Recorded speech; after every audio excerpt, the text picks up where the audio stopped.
Greetings, everyone. Welcome to another Day Glow. I've learned to modulate my voice so that these videos don't start out with a giant yell. Day Glow is uh David Groom and myself, Alex Glow. You see the concept. Anyway, we are here for a multi-hour live build session, and the focus of our 10th episode, very cool, is de-obsoleting our devices. So this includes both things that are relatively new on the market and things that have been out for a while but have been abandoned. And that's what I'm especially going to be digging into. The format of Dayglow, as you may know, is that we have a live build, and then also we have this live collaborative document that we're always putting stuff into. So these sessions grew out of David and myself just like hacking together online across time zones, and the we would have this doc so that I would be like, what are you looking at? What is the link here? You know, what is this code that you're putting in here? And we would just like dump them into a shared doc. And so this now you get to see, and we'll share with you so you can follow along now and forever. We also have a new PeerTube channel. So MakerTube is a server on the federated PeerTube network, which is basically YouTube but federated, like Mastodon and Blue Sky and stuff, and Bookworm for books, like Goodreads but not. And then there's what is it, PixelFed for sort of a Instagram alike. I forget. I gotta check it out. Anyway, so you can find us on there now. Today, hopefully, we are streaming on here. Actually, that's an interesting thing to see. I'm not actually sure where to see that, but hopefully it'll be on here. And either way, I'll be adding previous episodes there as well. We're both administrators on here, even though it only shows me for some reason. Anyway, we're also going to soon have stickers. So this is our super janky logo that I hacked up. I mean, our beautiful logo that I created in a fit of manic inspiration. And so David is the motivating force behind making stickers. I'm very excited about those. So let us know what you think our tagline should be. Right now I've got open source hardware chaos and live open source hardware chaos from us. But you know, that's basically sums up what you're going to get over the next few hours. We're going to start out with announcements and mailbag stuff. So we've both got some cool things, new things to show off, as well as like old things that we're like making new and whatever. And then we're going to each pick a project or three and go into probably 3 or 4 hours of digging into those, because we both come from this background where we've been in the hardware, DIY, open source electronics hardware space, maker stuff for over a decade each. And there's been lots of unboxings and getting started videos and tutorials and stuff and articles about stuff, but we rarely have gotten a chance to actually take things further and really dig into them, which feels wrong. Like, there's so much cool stuff, and so this is our chance to do that monthly-ish. And as you can see, in like 2 months it'll be our 1 year anniversary. Oh yay, thanks. I'm glad you like the logo. I'm gonna drop the comments onto a stage, yeah, so everyone can follow along. We're on a bunch of different platforms. If you go to dayglow.show, you'll find David's beautiful page, for which he has a tutorial as well. You can learn how to make your own self-hosted Linktree replacement site so you don't have to pay anybody a subscription, including both of our channels. Welcome everyone, wherever you are. Both of our newsletters. On David's, you can find the tutorial for this on iShotJR Exposed. I like Ghost particularly. Open up. I am streaming multiple cameras, so it's probably gonna hate me. Anyway, and like stuff about previous episodes and stuff. We each have a page that we need to update for those. That's how the world works. But Dayglow, you can find it all on our YouTube playlists. Hello, David. What's up? Hello. He says something during the logo unveiling or in the sticker unveiling about something about, you doing the creative part and me being the motivated chaos. Well, or for the stickers specifically. Yeah, I was trying to hang on to that phrase in my head just because I thought it was so funny. But by the time we got to me, I forgot what it was. But it was a pretty good summary of how we do things. David is the one who makes stuff actually happen. I have a strong tendency to get real excited about something, and then we all. I have a feeling a lot of our audience will understand what I'm getting at there. So anyway, and I think we both have very strong generative instincts, which is part of why we just like get along together so well. And so yeah, so we'll each probably pick something different to work on, and you'll be able to follow on along this doc. Let's go through a couple more links first, and then we can get into the mailbag stuff. How's that sound? So we got, oh yeah, if you go to iShot.jr exposed, you can go to Linktree exposed, and that's how you learn to make a cool site like this one. All right, here's our collaborative doc. All these links are in the description to this video. There's the link to this document. There's these links that we put on here beforehand, and there's a bunch of stuff that we're going to continue adding down below, including like code snippets and other links to stuff. There's our channel, which I'm not sure how to check. I'm going to close this as well. Oh, David, you're going to have you're actually doing a number of blog posts now on the Teensy blog, is that right? I am. Well, thanks for that unexpected promotion. Yay.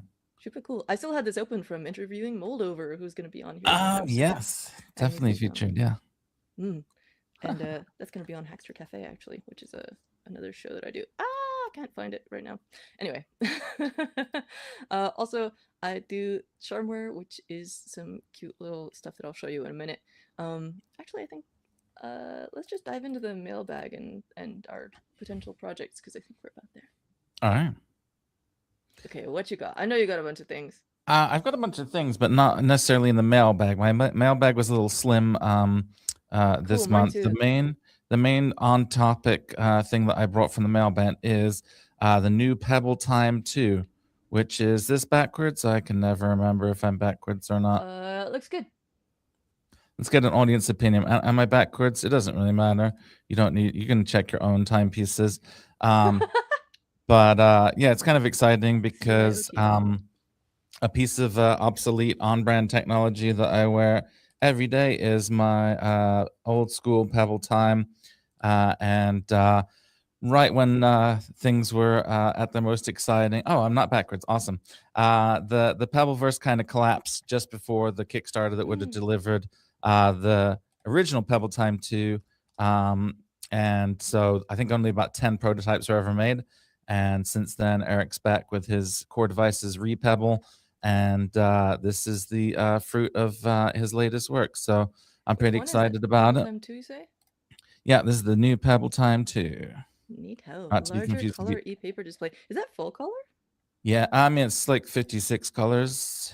Cool. I think if I shake it, no, yeah, if I shake it, it's just so you want to be real. You want to see some really nerdy stuff. Wait, what? Yeah, so, what is it? Okay. What? Are you writing is that an actual command line? So no and yes. So this is my this is supposed to look like a DOS prompt, and if you look, the dates and times are part of the file name and everything like that. The date is actually the DOS version at the top, so it's 30.04, and the time is the time of the files. And I think like the 150 bytes is like how many days are left in. How many days into the year we are, or how many days are left, and 17 bytes free is how many weeks are. I don't know. All those numbers have meanings. It's like 4 months. But the nerdiest meaning of all is at the bottom when you shake it to change the color. Which I swear it works. It's definitely doing something. Yeah, okay. It changed color. Okay, so first of all, each of these colors are specific homage to a certain situation. Like this is the old amber CRTs. The previous one was the IBM PC white and blue, and the original one is the green phosphorus 528 nanometer, whatever it is. Each of those is selected based on its real life equivalent. And this thing at the bottom is what you would type into DOS in order to achieve what's on the screen right now, that prompt. So that doesn't actually get executed. There's not a real DOS emulator or anything running on here. Although, if I get a chance and I look it up in a little bit, I did once make an external keyboard for the Pebble where you could type stuff into the command prompt. Again, it's not really running DOS, but I made it so that you could type like dir and it would do a fake directory listing, things like that. That's amazing. Okay, I have actually something that's relevant to that. So, in honor of de-obsoleting our devices, I downloaded something I used to use called Cool Retro Term, which is Ooh. basically like it's a terminal for app that you can run on Mac, like me, or other platforms, I guess, and it does emulate old school terminals of different aesthetics, including the little like bezel around the CRT. So I'm gonna be pulling that up in a bit. For now, actually, let's see if I can get it on screen. Here we go. So that's what it's looking at like right now. Oh, Let me see. pretty. Can I embiggen Oh, it? mine doesn't have the scan lines like that though. I feel bad now. uh, dare I? I'll pull that up later with something The fun because pre-prepared directory listing. it can't be that bad, can it? Anyway. Fanfiction.txt. What? No, that's fine. It's a bunch of video stuff. Anyway, and then you can like obviously switch the view, but we'll get into that later. Maybe I'll do that at some point when have some Wait, is that downtime. de-obsoleting things or is that re-obsoleting things? Ooh, yeah. See, Like that's definitely more of like a glamour thing that's not really de-obsoleting. So what else have you got? Or actually, maybe I'll take a turn. take a turn. So Go I've ahead. got one of my favorite genres of things for like in terms of de-obsoleting. I put a few different concepts for like what we could consider that in the description. There's some things like the light blue bean, which were created as a loss leader for a like a Bluetooth consultancy, and so they were like, "Don't you like this thing? We could make something like this for you." And therefore, it was never really like profitable for them. But one of my favorite things that people do is when they design new parts for old tech. So I've brought my sensor watch from Joey Castillo, and please let me know if this is backwards. Actually, by the way, and this one is, I've been wearing it for like a year or so, and the battery is finally run down. So I'm going to replace the battery as my first little mini taster project on here. I've got a whole bunch of stuff pulled up here of cool things people do in this genre. Natalie the Nerd, who I would love to interview sometime for Cafe, has been making. Oh, this is actually Sega Sonic fans. This is my friend Zach, who makes really cool upgrades for, and like things to sort of revitalize and revive and revivify old tech. So, virtual boy repair solution. You can look at this page. It's so good. Anyway, we got things like Hacker Pager, which are like sort of a retro aesthetic, which is rad. But then we've also got like think people are bringing stuff back to life, and Natalie the Nerd also does like a bunch of Game Boy mods and also has custom PCBs circuit boards that you can buy in order to upgrade or repair your old devices. People are doing this with like iPods and stuff. So somewhere around here, not that. Here we go. So Joey Castillo has been building these amazing replacement circuit boards for the Casio F91W Classic watch. And they're programmable, and he's gotten the battery life down up to about a year. He gave an amazing talk at Teardown last year about how he got the power consumption down so low that it can run for a year on what is this? It's CR 2016 battery. And then there's also cool stuff that you can do around like hacking the LED to be different colors. You can like put in or remove a little buzzer. People have shared apps for like Mars time on this, and I'm a huge fan of like different timekeeping systems. So like hell yeah, and all kinds of different stuff you can do. It was always funny running into Joey at events because he'd have like 4 different Casios going for like different battery tests and things like that. Yeah. Ooh. What's up, Shing? Also, thank you. Neither Ooh, of a us are whole backwards. profile That's pic. good. Yeah, so this was about your Pebble one. Mm. Yeah, they're not backlit usually. Is there a backlight on there There that you is, can like yeah. toggle on? Okay, yeah.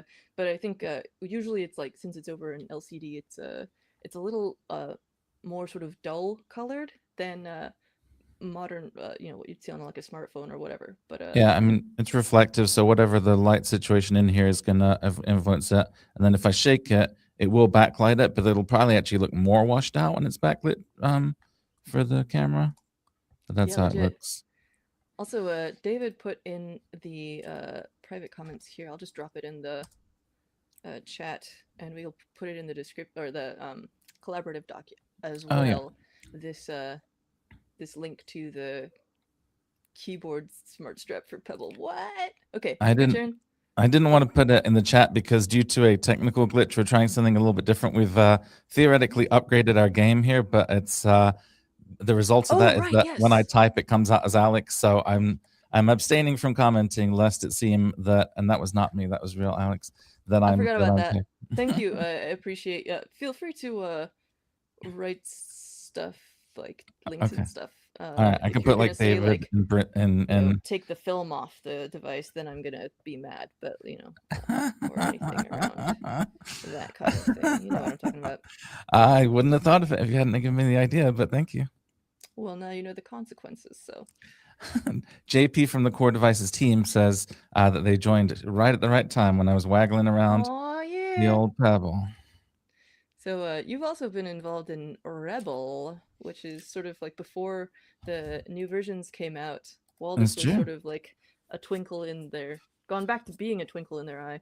Yeah, Rebel was the post Pebble pre/parallel Core Devices solution for after Pebble Tech went out of business, replacement App Store, and weather and dictation services, so that people could keep their watches going. And it's the 10-year anniversary of Rebel Oh, this December, which means we'd already been going way longer than Pebble Tech, the company. yeah. But I think even if you take Pebble plus Core Devices, I think we're still somehow the senior to the people that made the devices that we Ooh, celebrate. and the head Oh, honcho, hello. yeah. Excellent. Okay, what do you got? Your turn again. Oh, is it my turn again? Yeah, because I did the So sensor watch stuff, and then I we see. got back on Pebble. So it turns out that hoarding obsolete technology is a bit of a thing that I do. So it's very easy for me to come up with a lot of stuff. Like I said, I wear the Pebble every day, so you know that's definitely germane to the topic. Being a pack rat But is obligatory. yeah, but things that I brought that are just like relevant, but I'm not necessarily going to hack on. I just wanted to talk about include my dog. So here's my dog. This is Wiggle Puppy. Wiggle Puppy is a Sony Aibo. Um, and the interesting thing about this is look away if you're squeamish. I'm going to open them up. Inside the Aibo is a battery, which you'd think would be something that wouldn't be too hard to replace. But Sony, forward thinking and awesome open source folks that they are, thought what would be really cool is if they made a battery that only they could make and didn't let anyone else make the battery. So what's inside here is just two 18650s, but with a special little board and a special little weird connector that adds DRM to a battery. You ever had a battery with DRM? You do. If you have Sony stuff, your chances are high that you do. And so this one says Ibo Ranch Rebuild 10 2018 2600 milliamp hours because one day I went to turn on my dog and it didn't work. And the reason was the battery had fallen below a certain voltage. And even though it was technically possible to charge, and I actually opened up the case, it's just kind of fused, closed plastic. And I opened up the case. I'm like, that just looks like some 18650s in there. I'm sure I can change it. And I found inside some 18650s and also this weird board. And of course, once the voltage drops, a fuse or something goes on the board, so you're just stuck. But thankfully, the Ibo Ranch is out there keeping our puppies alive, and so Wiggle Puppy is back. And again, not something I'm going to hack on today, but more of just a story about the preservation of obsolete technology. There is a new Sony Ibo you can buy for $2,500, which, surprise, requires a subscription, and it's actually illegal in many states Oh. because of some weird law or something that makes it a surveillance device, or I can't remember, but it's classified in some kind of strange way where like you're not allowed to have them in Ohio or Illinois or something like that. So that's Wiggle Puppy, the Sony Aibo. Wait, I think I missed something about what exactly was the illegal bit? Oh, I just the Sony Aibo 20 whatever version. So this is the ERS 310, the latte and macaron models, and the modern. This was like the last generation of the original Aibo. Then 20 years later, something they came out with a new 2020s or maybe late teens model, but it requires a subscription and also something about the way that it uses its camera, or I can't remember what. There's some aspect Huh. of it that makes it like an illegal surveillance device in a bunch of states, so you're not allowed to have a Sony Aibo. Not this one, but the modern one. I am pleasantly Uh, surprised that they care about that enough to pass a law. It's like, yeah, it's unusual, right? yeah. On that note, actually, one thing that I've been talking a lot about over the last couple of years is very relevant to that. So this becomes much more troublesome when, for example, people start using neurological implants and health tech and stuff. So part of the reason this is such a big deal for me personally is that like I think it's completely unconscionable that people can make technology like exoskeletons that people need to walk or like implants for cluster headaches and stuff and then refuse to repair or replace them. There was I don't know if it's in this article actually, but there was one where a fellow had an exoskeleton that he relied on to walk, and the battery gave out, and the company would not replace it. Like they straight up just said no, and I think that maybe there was like a it was like a $10,000 exoskeleton as well, and just like not having recourse. I think in the end they managed to force them to like they found a workaround, I think, but I thought this was the article and I'd be able to like uh bring it to mind. But anyway, I'll look it up later and put it in the notes, I guess. But anyway, big deal. Repairable technology. Okay, so I'm gonna take a turn now. Let's see. Um, what have I got? We're both gonna talk about the pocket chip here. I think that's gonna be a big focus of your hackerage.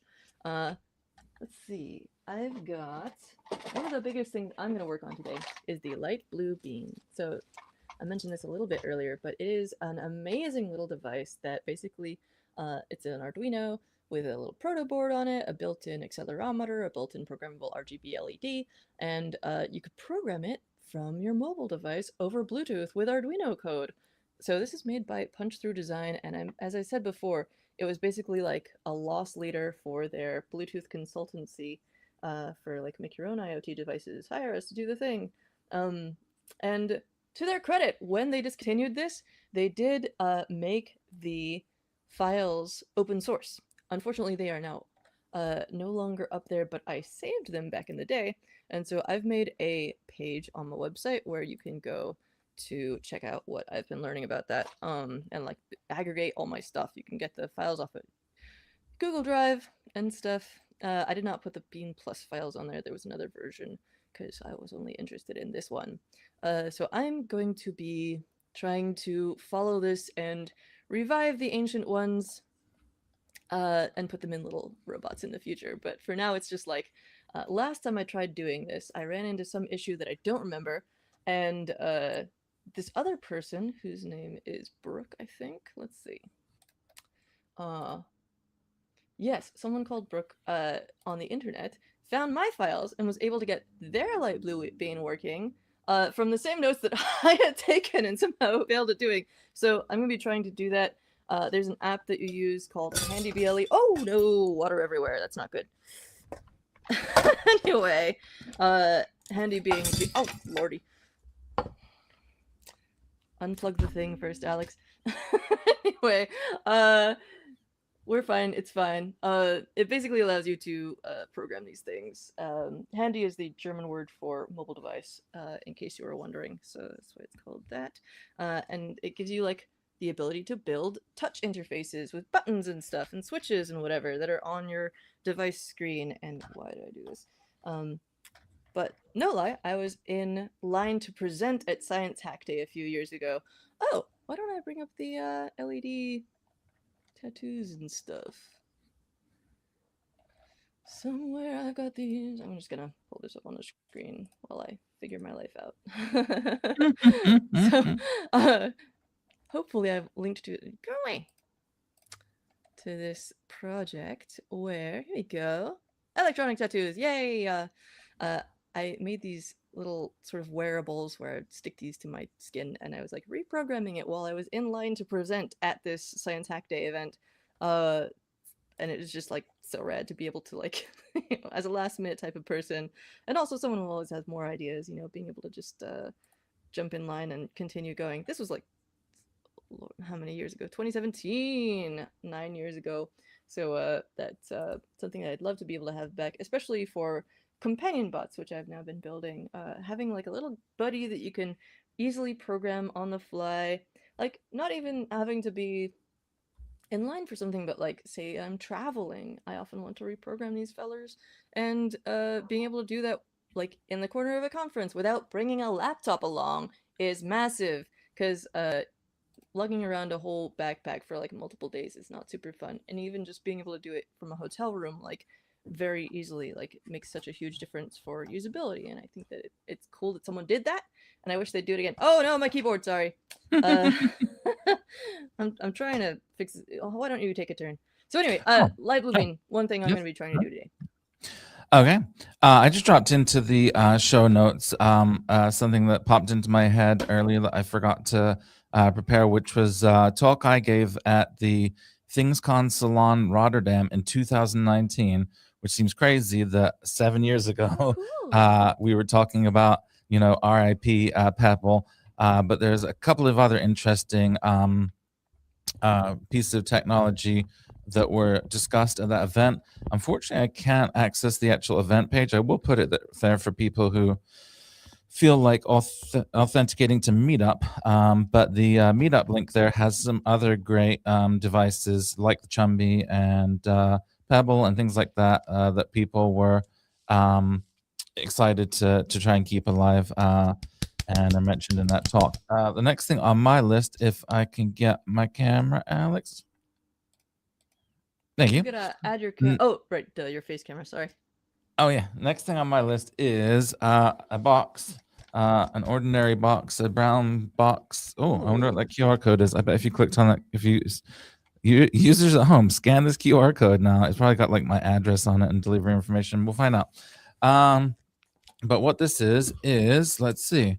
Well, on the top of it is something that's related, but not the exact thing. This is a Sony Ooh. Dash. A Sony Dash was a passive information device, I'm going to call it, from, I'm not sure, it doesn't say what year. Oh, it's a personal internet viewer. If you're sick of looking at the internet on your computer, now you can use the Sony Dash to just beam the internet into your face. Now, I think most people do that with phones these days, but this was in kind of an intermediate period before people were so necessarily glued to their phones. And so this was a device where you could grab little channels of information, flash applications, they were in fact, and have them beamed into your face on your attractive Sony device. Notice the Sony technology hoarding theme emerging here. However, that is not what's actually in the box. That's just with the box. What's in the box, or what would be in the box if it was in the box, but I took it out of the box, is the actual progenitor, is that the right word, of the Sony Dash, which is the I can't get it out, but it is the Chumby. So the Sony Dash was just a dressed up Chumby in a fancy outfit, and of course I have the original box because I'm like that. I'm not going to try and get it out because I don't want to damage it after all these many careful years of hoarding. But I do have the Chumby itself here, and it's even got the original dust on it just to like prove that it's a obsolete device that we can de-obsolete. I haven't run it in a long time. I don't have a power supply for it. I discovered, I didn't even know this at the time, I don't remember, but apparently there's a battery for it and it can run on some sort of camera battery that I thought about ordering for the show to make things easier, but couldn't really find a reliable source for it. And I don't order things from Amazon anymore. So we're just going to figure out something that looks like that, 5 volts with center positive, and we'll figure it out. Nice. That's my Chumby download. Are you ready for more, So Alex? yeah, so I think my keyboard hopefully works now. So the Chumby page, I want to give a shout out to Bunny who designs things Oh yeah. intentionally to be non-obsolete. So I also have a Bunny device, the Novena. Um, I just did an interview actually recently with Bunny Huang, creator of this things. This means like Bunny Studios basically, which is amazing. So I did not ever order a Novena or Novena. Should know, but this they had their 10-year anniversary or 5-year anniversary in 2019. So it was from funded in 2014. So this is actually a 12-year-old device, almost 12 years. And I got my hands on one because a friend of a friend of mine was getting rid of a bunch of old technology. As you do, we kind of like swap a lot of the same stuff around among us. It's one of the cool things about being part of the hardware community. And so I now have one, and I'm not actually sure if I have all the parts for it, but I do Mm. have this this ostensibly full of Novena stuff box. And someday I'd like to assemble that. If somehow all the rest of my stuff implodes, maybe I'll do a little session on that. But alternatively, maybe I'll do it as its own stream someday. You got multiple screwdrivers of the proper caliber and shape. You got a little hex guy here. You got some other larger hex guys and one with a Phillips, yeah, with a little anti-damage tip on it, and little what is this? Is this the brain? This might be the brain. Oh, Myriad RF. This is probably a wireless module. It's got a little open source hardware logo on it. If you see this logo, you know it's gonna be good. Sorry to interrupt, Alex, but I think we just had our first ever spam comment. If you're able to delete it. Oh, Twitch. Episode 10, time for spam. Next time you do show and tell, I will try and nuke that from orbit. We shall see. I have to go into Twitch to do that, so I think I do. Anyway, really cool stuff from Bunny, which is intentionally designed to not be obsolete, and I fully admire that. Plus, Bunny makes a bunch of stuff that is designed to be private, privacy respecting, and fully hackable and controllable by its owner. So love that as an ethos. All right, David, your turn. I'm gonna try and kill this de-spam or de-obsoleting devices episode. Yeah. Well, first of all, I just wanted to share. Actually, I haven't looked in the box. I guess just make sure it's actually in here. But I also grabbed my light blue beans, which that's upside down. That's not the camera. That was my mistake. Light blue bean, of course, with the original box as with the film on. Oh, look, with the film on. There it is. I don't know what that is. It's probably the battery thingy. Which I probably shove back in there. And then I don't know if you also had the light blue bean plus with you. I don't. It was never as exciting to me because it's so much larger and doesn't have a proto board. But it does have more GPIOs and oh no! All right. Well, I won't be working on that one then because that one disappeared now. We'll find it. But my next thing was the much anticipated, much shared, much commented about, hey, I've got one of those at home device, the pocket chip. So here's the pocket chip, which was powered by the chip, and I also found my chips and my dips for my chips. This is a real thing. I'm not being silly. This is please don't laugh. This is serious technology. So this is a chip dip. Again, I should have looked this up in advance. I can't remember what kind of year this was that the chip was going down, but it was a very inexpensive single board computer. I think at the time Raspberry Pi was $35 or whatever, and this was, I want to say, $9. So it was kind of revolutionary, and I think it was probably out before the Pi Zero. A $9 computer. Let's see. So again, I need to start checking the boxes before 2016. Yeah. So it's the same year that Rebel started and that Pebble itself collapsed.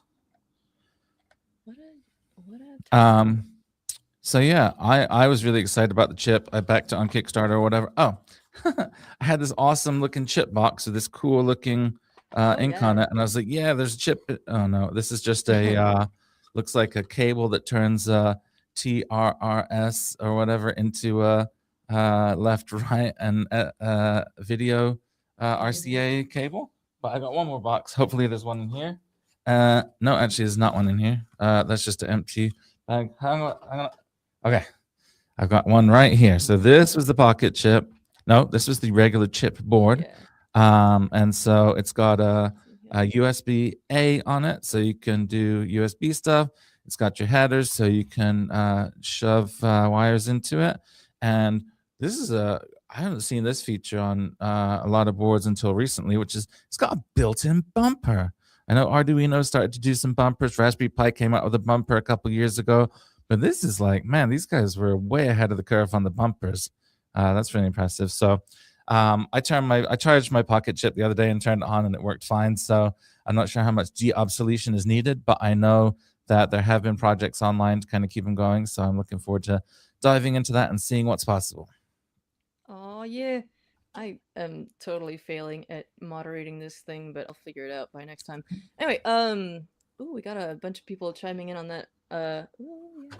Yeah, they were pretty pricey. I definitely wasn't about to buy one of these, but I'm very happy to have adopted one from someone who was getting rid of one. So I'd love to actually put it together at some point. And the form factor was so strange. It was like a backwards laptop. I mean, I kind of like that. Oh no, I'm just saying it's cool. I'm just saying like It's that's the definitely main things I unusual, remember yeah. is it's expensive for the processing power and backwards. Yeah, Wasn't a laptop. as Vimja says, there are now there's the framework laptop, there's the MNT or Minute Reform.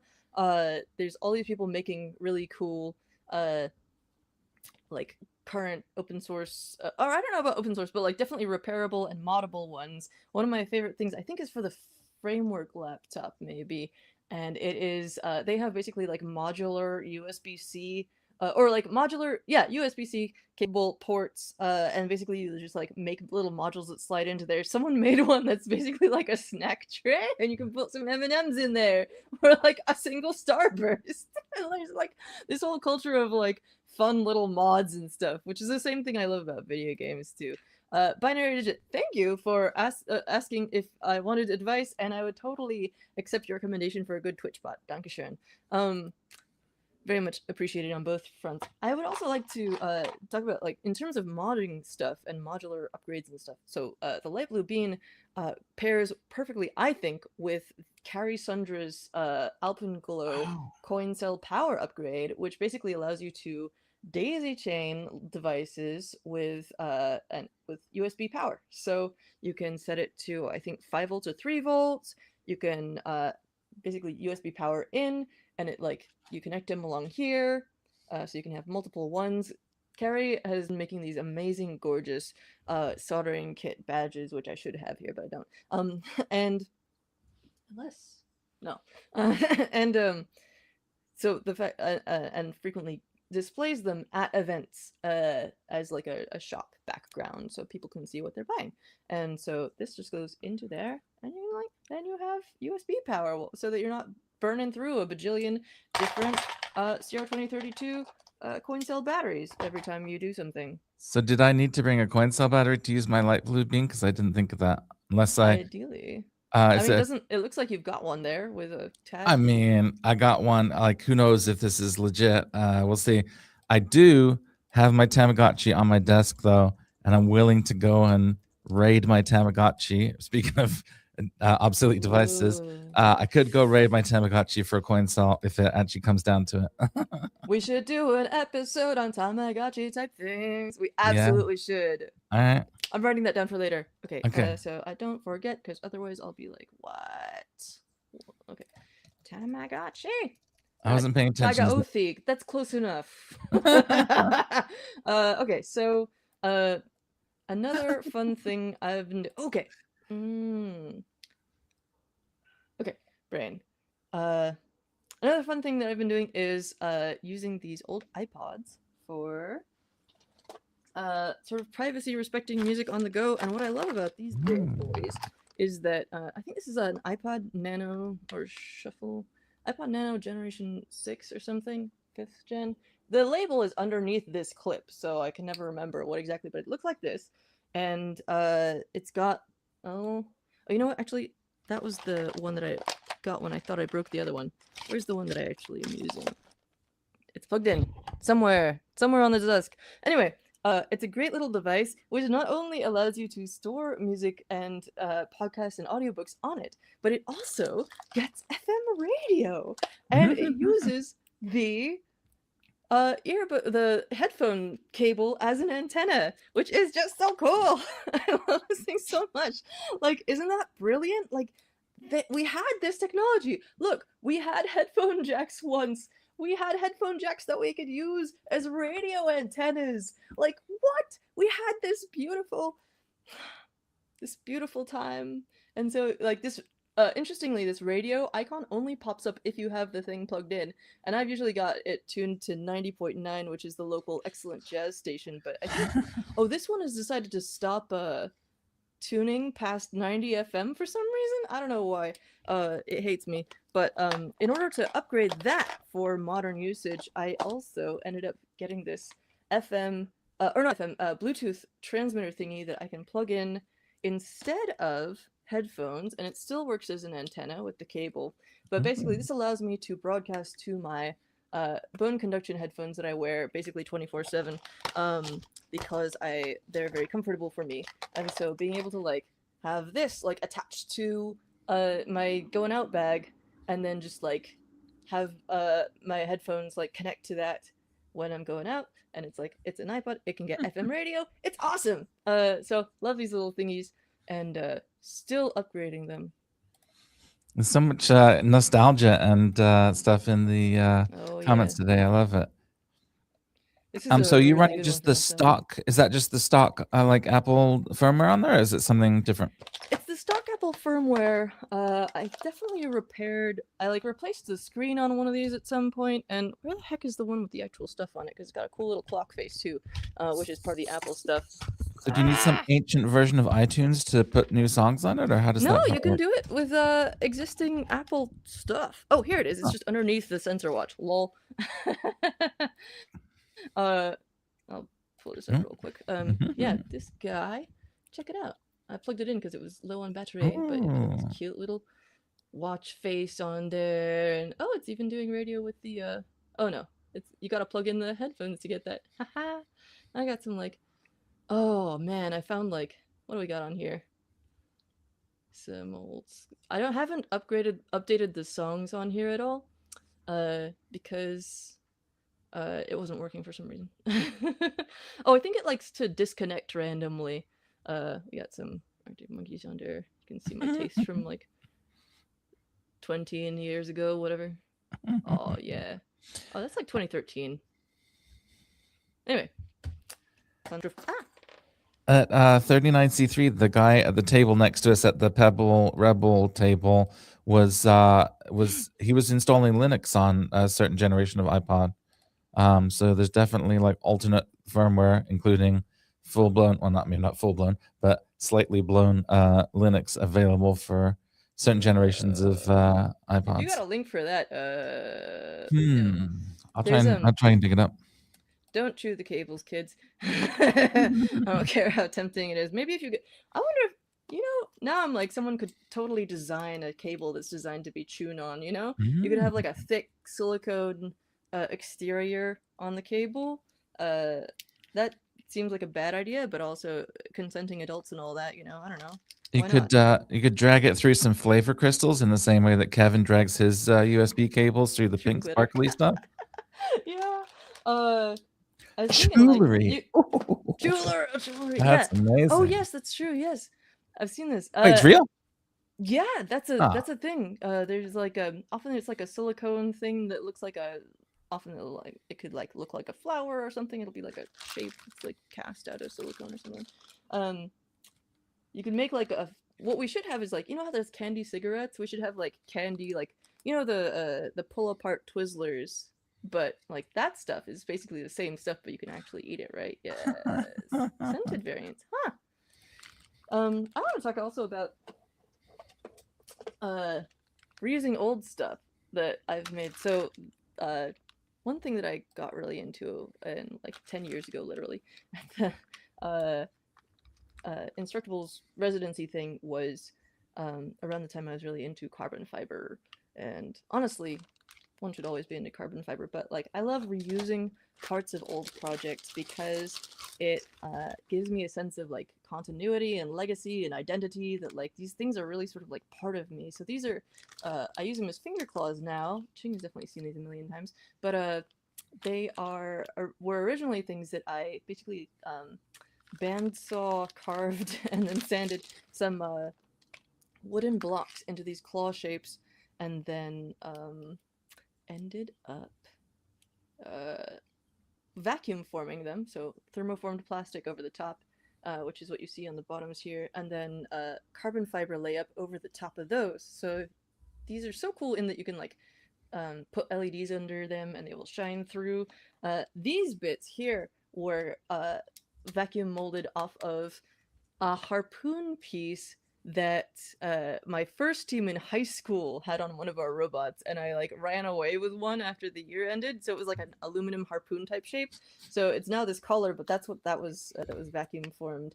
And the back of this is these claws were originally the spikes on an EEG responsive mohawk that would like move if you like got excited. And the spine, like the head assembly of that, is what is the sort of basis of this guy. So even with your own stuff, I love the concept of like reusing and like reviving stuff and like keeping a history around. And that's why we're both pack rats. Hey. Ooh. Oh yeah, there were also like those giant iPods with the big old things. I remember people like swapping out the hard drives and swapping out the innards on those because they were large enough that they could like you could stick all kinds of stuff in there. I found a YouTube video that says 39C3 iPod Nano reverse engineering, but I'm scared to click on it because it might make a noise. So I'm just going to mute myself for a second while I click. Okay. In the meantime, I'll show you another tech thing I've been working on. Years and years and years ago, around the same time, actually, the same time that I was at that residency, I was working at a company called Pinocchio, Pinocchio.io, and they ended up pivoting to be more industrial. Let me find this real quick.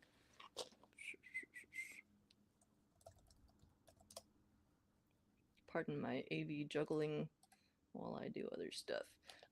Oh, that's why it wasn't loading, because it's gone. Okay, well that's fine.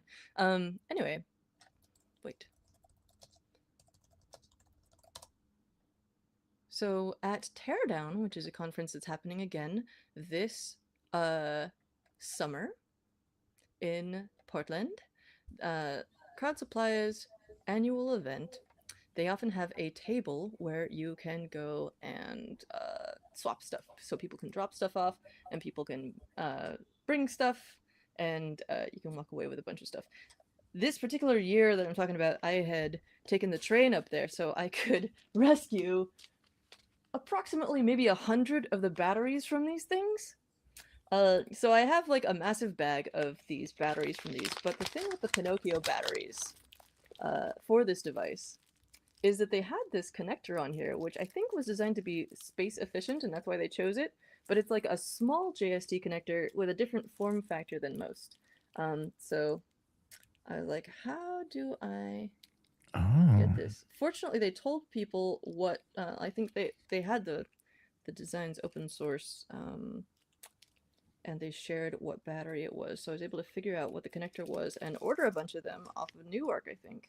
And so now I got a big roll of those, and I'm going to design a circuit board so that I can use these batteries, which somehow are still, like, I'm totally going to jinx myself here, but, like, it looks like a healthy LiPo, you know? And there's all of these that I have, and I think that I could easily make something that would, like, run off of them, but also run off of other stuff, like other battery power sources as well if needed. So maybe even something like this, but, like, having this connector as well.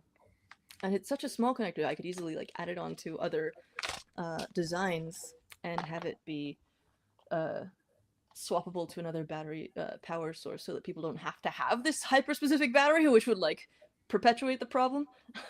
Oh, you dropped the YouTube. What is this again? That was the 39C3 thing that somehow wasn't exactly the one I was looking for. Somehow a different person also at 39C3 was also working on iPod Nano reverse engineering. So Cool. since I couldn't find the person specifically who I was talking about who was at our table, I found a different person at the same event who was also doing that. That's So hilarious. there you go. Cool. Do you have any more show and tells? I have one or two I could do, but I don't want to. I could also skip them if we want to I get got into one them. more.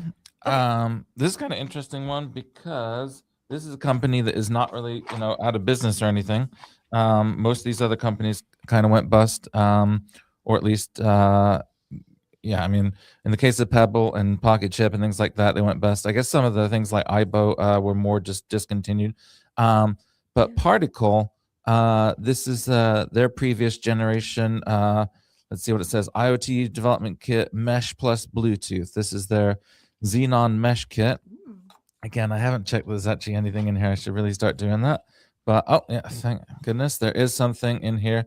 Nice. This is a nice eco-friendly paper kind of bag.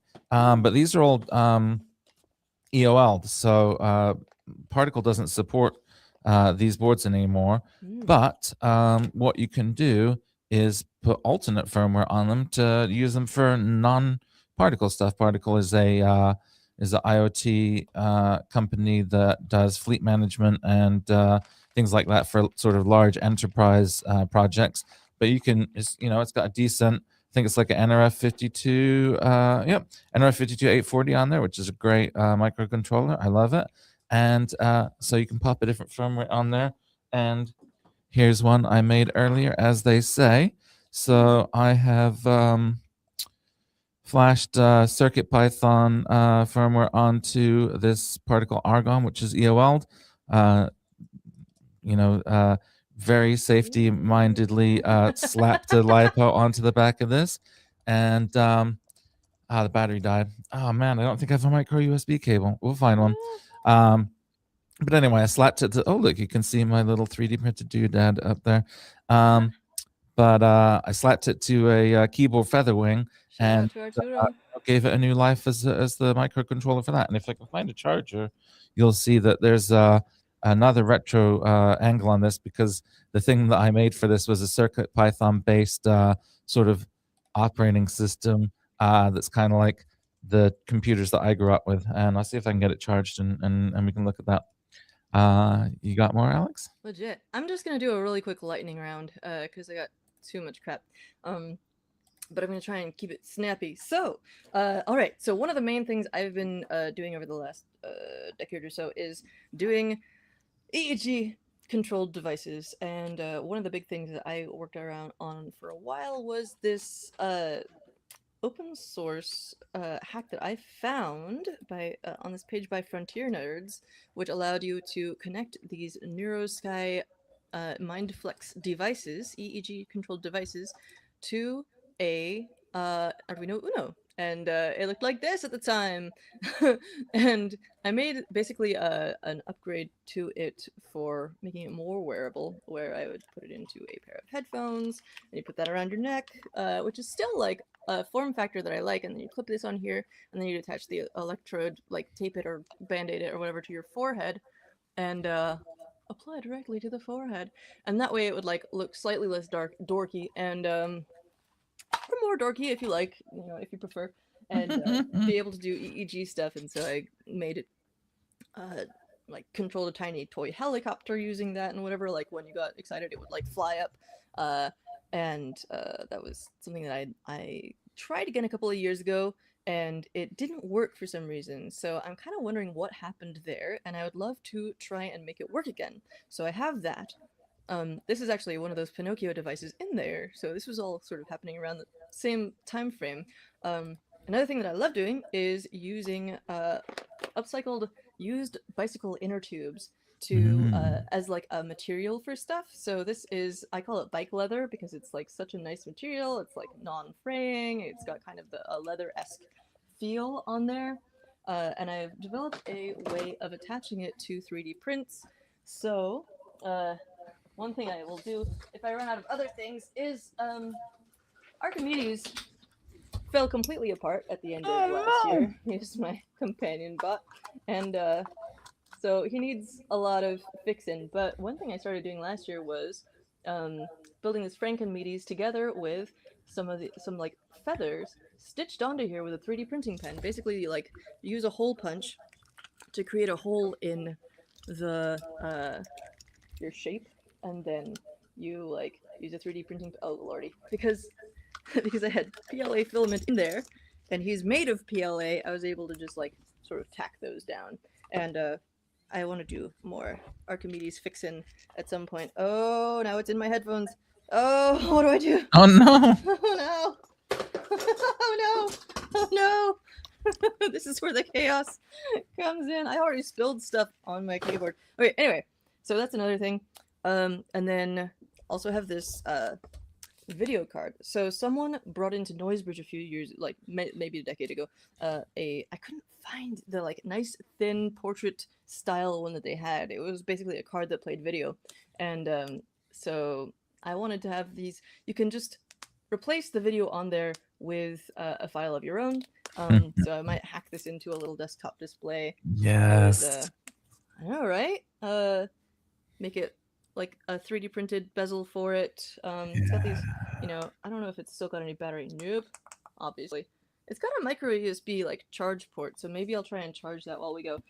That, however, is a very simple project that's literally just like swap out the files on there. I think they're MP4s or something with your own video files. I was going to grab ones from this account that I don't think is still running anymore, where it would basically take video clips from weather cameras, weather reporting cameras, which were, you know, open, public domain or whatever, and post them. And they had these beautiful time-lapse sunrises and sunsets and like wave tides coming in and going out and stuff. And I always wanted to make a little display of those. Final thing in my lightning round is not technology, but I've gotten really into Elvish. When I was around 13, I got really into Lord of the Rings and Elvish in particular. So it turns out they have a an old school journal of this. There's like multiple. There's at least 2 or 3 journals there have been with like dozens of issues dedicated solely to Tolkien's languages, and I thought I'd show y'all because it's so fun. Look at this. Look at this. Look at this. Anyway, so I've been offering people to scribe stuff in Elvish for them recently in exchange for Latin translation. And so I've been going really deep on upgrading my skills there to make sure that I can actually write stuff in an accurate style, because there are like many different ways to write Tengwar, the Elvish script, and it depends partly on what language, but also it turns out Tolkien himself was not consistent even with the same phrase in the same language that he was writing. So that's helpful. But anyway, reviving my skills, and these are 2 obsolete things. This Pilot Petite 1 pen, I don't think they make anymore, but it is my favorite little fountain pen. It is tiny and so cute, and I refill these cartridges with my preferred inks that I have, and I'm so sad that they don't make these anymore because they were so good, and they were like $2.50 or $3.50 when they were selling them directly, but now you go on eBay and they're like $40 for one. But I've got like 2 left. If anyone has one they want to get rid of, hit me up because I will happily trade you stuff or like whatever. And I recently also went through and found a bunch of these old ink samples. I was buying these ink samples from Jet Pens, and it was like $5 for 3 of these tiny little glass bottles with like really intense colors inside of them, which and so I went through and diluted a bunch of those with distilled water, and now I have de-obsoleted those as well. So very excited. You should do a live stream where you write stuff in Elvish. You could call it Like and Scribe. Oh my god! David, I was going to do that already, but that's amazing. I can scribe. Oh my god! I managed to find a micro USB cable, a particle branded one even in the box of the particle stuff, and I now have power from my imaginary Zord Micro Zord Micro V1, which is a operating system I made up to look like the computers I had when I was little. Wow. I'll have to dive in and see like what commands it supports and stuff like that. But thankfully, since it's Circuit Python, it means the code is on the device, so I'll be able to do that. I won't have to try and find some old source code that I don't know where it is anymore. Nice. Oh yes, this is Nightshade the Ink. It is a beautiful. Actually, weirdly, the samples I have are different colors. There's like one that's more like a reddish purple, and the other one that's more. A lot of them are more of like a deep plum purple. But they're kind of like dark and desaturated and just gorgeous, gorgeous, gorgeous. Oh, we did a whole episode on cyberdecks. I've also got this Pi PFS device that I made years ago up yonder with arcade buttons. You can kind of see it. It's designed to print files from the interplanetary file system back when that was new. Browse and print. Um, but yeah, we have a whole previous episode. If you go to dayglow.show, you will find our either one of our playlists, and you can go back to let's see, was this the one with all the cyberdecks at the start? I think it was. Yeah, seems Episode like 2. that's the We most dug out a logical. bunch of different ones, or maybe Pi 500 plus. I swear, they probably both Oh have. yeah.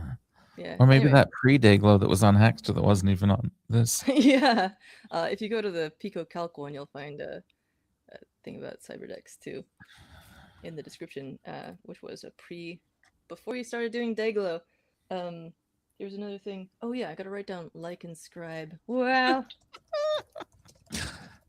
I'm trying not to launch any new series because I Oh, have a tendency to like get fixated on something and then like do a bunch of it for a while and then like move to other stuff. So anyway, which is a great that tangent from my new series, Maker Show and Tell, which is a great oh tangent yeah. from my new blog, openboardsguide.com, If you which look I in meant to promote earlier and totally forgot. But if you go to openboardsguide.com and maybe, oh, well, yeah, it is in the links. check Okay. it out. It's in the links. I just didn't say it out Check loud. it out. Not officially launched yet, but I Oh, am soft clinically launch. incapable of not reviewing development boards, it turns out. So I've turned this into a force for good and started blogging at Beautiful. openboardsguide.com. So check out my review of the Pimoroni Badgeware Tufty and other devices. Awesome. And you got multiple episodes or posts on here Yes, as already. blogs sometimes do, there's multiple pages. Wow. And hopefully some more coming soon. On a similar note, I've got a new venture called Charmware, which I'm attempting to LLCify right now. I used David's tutorial to make this page. You can subscribe to the newsletter to find out when it actually launches. But it's basically these things. That's my final mailbag piece that I forgot to mention while that loads. I finally managed to get together a one of these boards, which is the key one that I'm excited about, where it allows you to store micro SD cards hidden inside of your jewelry. This one is supposed to be half height and gold, like this other one, but there was a communication issue with JLC PCB, I guess. This one is a circuit board earring that basically does. This was a missoldered one. Oh no, it's not. Basically, it looks like that. So this is actually a circuit that's designed to look pretty. So you can either wear it as the PCB or set it up like so. And then I actually gave away the earring assembled versions that I had, but they're designed so that the circuit boards integrate with these scale mill pieces, which I've also been testing out. So just imagine that these are fully assembled and And we've available got for sale online.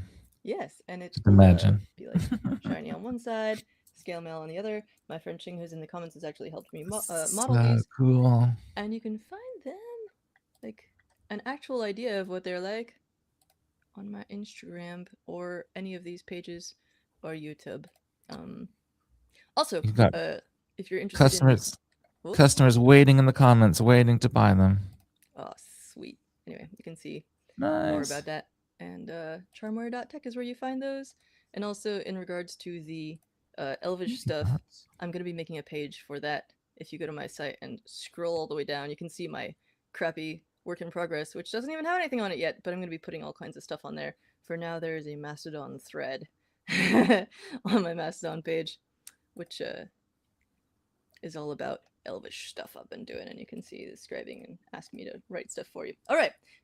Oh yeah, yay. Uh, definitely go to charmware.tech and hit up the newsletter if you want to find out when those are released. And also, I'll be yelling about it on all my platforms. So, that's the most reliable place. Or just follow hashtag charmware on Mastodon, Blue Sky, or wherever else you get your stuff. Maybe Instagram or whatever. These ones, alas, are made with lead, so I'm learning how to use UV resin or something to coat them because that was not what I wanted. And future ones will have no lead, I promise. Anyway, but in the meantime, just don't put them in your mouth. So. Speaking of getting the lead out, should we continue? Yes, it is. Well, Just we've done practicing my like our segue. hour-long intro session. I think that's it. So, what are you going to work on first?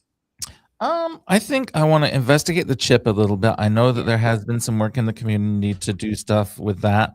Like I said, the pocket chip just works, so I don't really know what I need to I don't know. Maybe I won't mess with that because I'm kind of happy with where it is.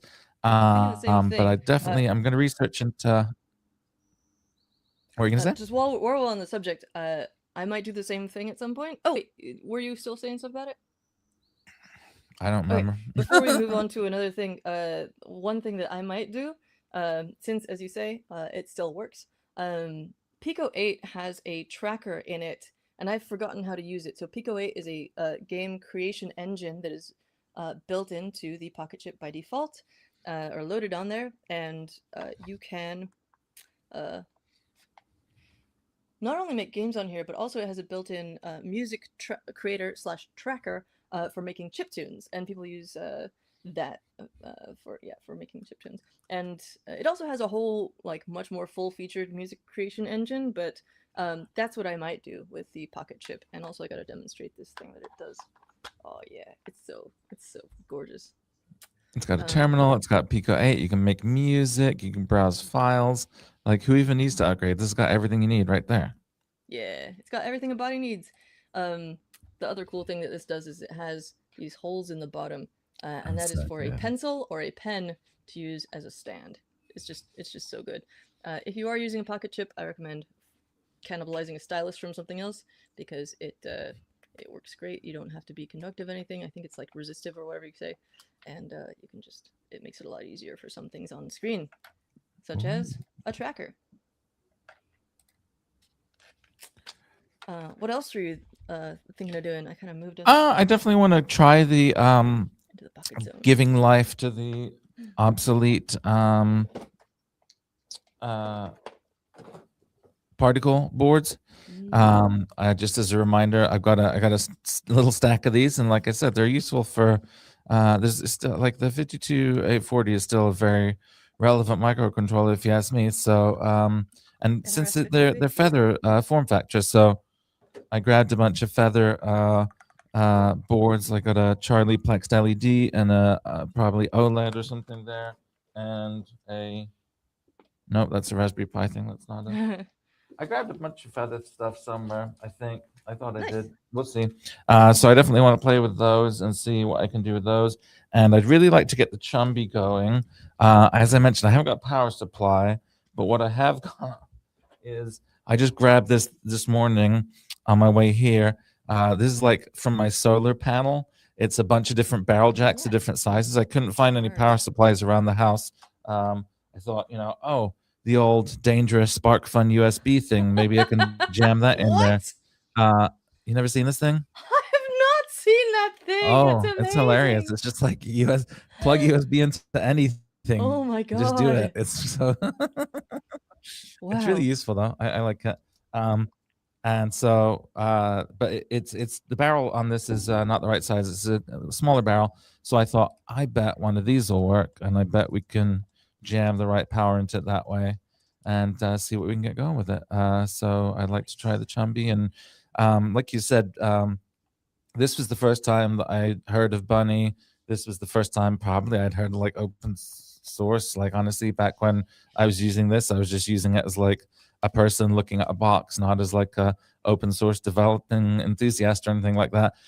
So I know there's like an extensive wiki. This isn't like the Pebble where people are reverse engineering it and trying to get it to work, or the chip. This is from the start it was built open. I think you could buy Chumby Guts, it was called. You could buy Chumby Oh. Guts, which was like an unassembled Chumby that you could just mess around with. Because back then it was like unusual to have a small Linux device like this at all. So I remember you being able to buy just the board off the Chumby as some Chumby Guts, so you could have a little Linux machine. So I'd love to get the Chumby running. I used to have one Chumby and two Sony Dashes, all three of them going on my desk, just beaming information into my face. And I prefer, like, I spend about 10 minutes a day on my phone. I don't go looking for information. I think maybe while I'm brushing my teeth is the only time I really use my phone. Try not to Yeah. use it for consuming at all. Um, Oh, you're so good. but I do like I would have a certain keywords or hashtags or whatever they were on Flickr that would just show up on my thing, and I'd be like, oh, there's a cool Lego thing, that's cool. And there were other little news apps and things like that. Because yeah, I like to spend my time creating. I don't like to spend any time at all consuming, and so I like to, so that I'm not completely out of touch with what's going on in the world, I like to have a little bit of stuff just passively beaming into my face. And so I'd love to get the Chumby and things like that working again. That is very admirable. I unfortunately have gotten way too internet addicted during burnout situation, and I consume more than I like. But I have recently managed to change some of that into cryptic crosswords, which is a little bit more Mm. brain exercising. Another thing on the Beanie Bots page, I have linked for the light blue bean stuff. If you scroll down, I remembered that I hacked one into an Amazon Dash button Okay. enclosure to make a brain control device for controlling my own mind. You'll see if you look it up. Anyway, it turns out that they fit perfectly into there, is the point. If you have a light blue bean and a dash button, you can just like make it into a button for whatever. It's so good. So what I'm gonna try and work on is first I'm gonna replace the battery in my sensor watch. Then I'm going to try and get the light blue bean working, and then if I sort of end up flipping out and wanting to do something else, then I will try and be less cruel to Archimedes and actually fix some stuff of his, including maybe that bike inner tube thingy. But really, what I should do is focus on making him work.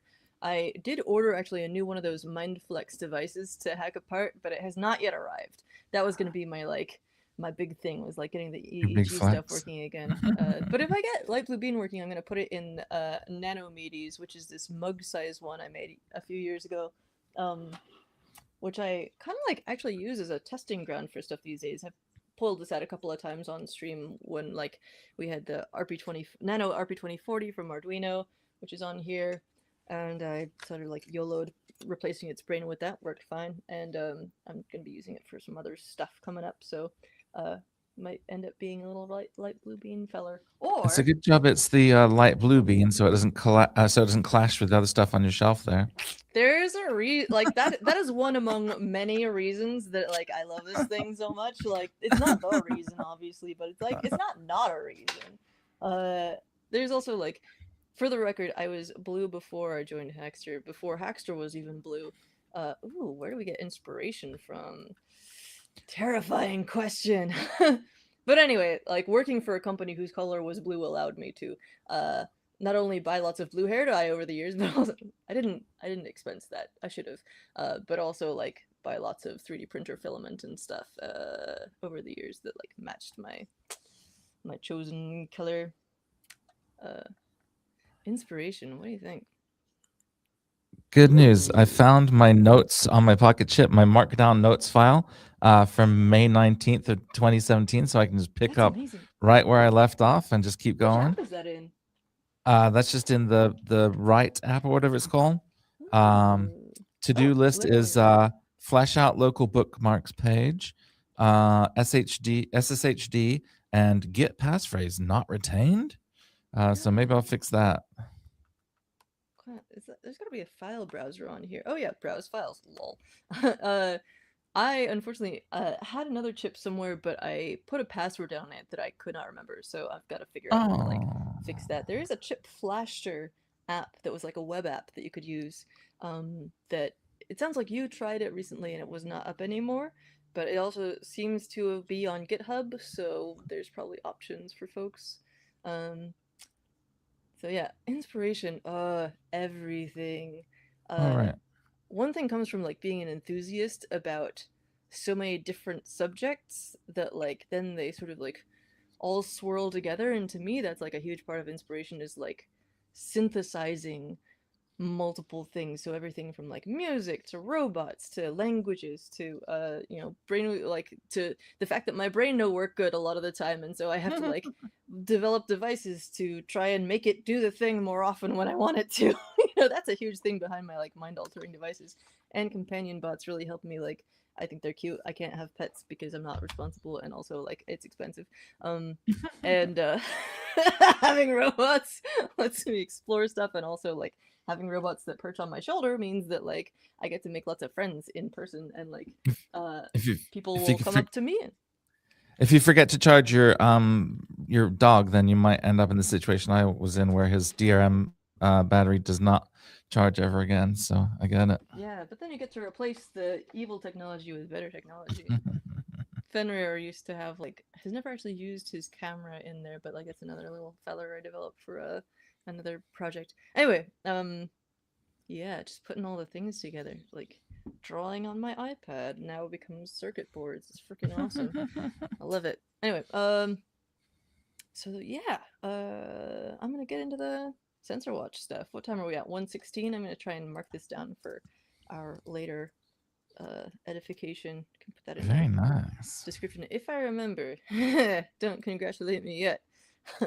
Nice intention. Yes. Okay, so I'm gonna pull up my screwdriver and let me know if you want to go on screen. All right, I'm just gonna start researching. Start what now? Oh, I don't need to be on screen. I just was gonna start researching my couple things that I want to try just to see what is out there in the community already. So you go ahead and take the downward facing camera. The that's the yoga poses for YouTubers, episode 1.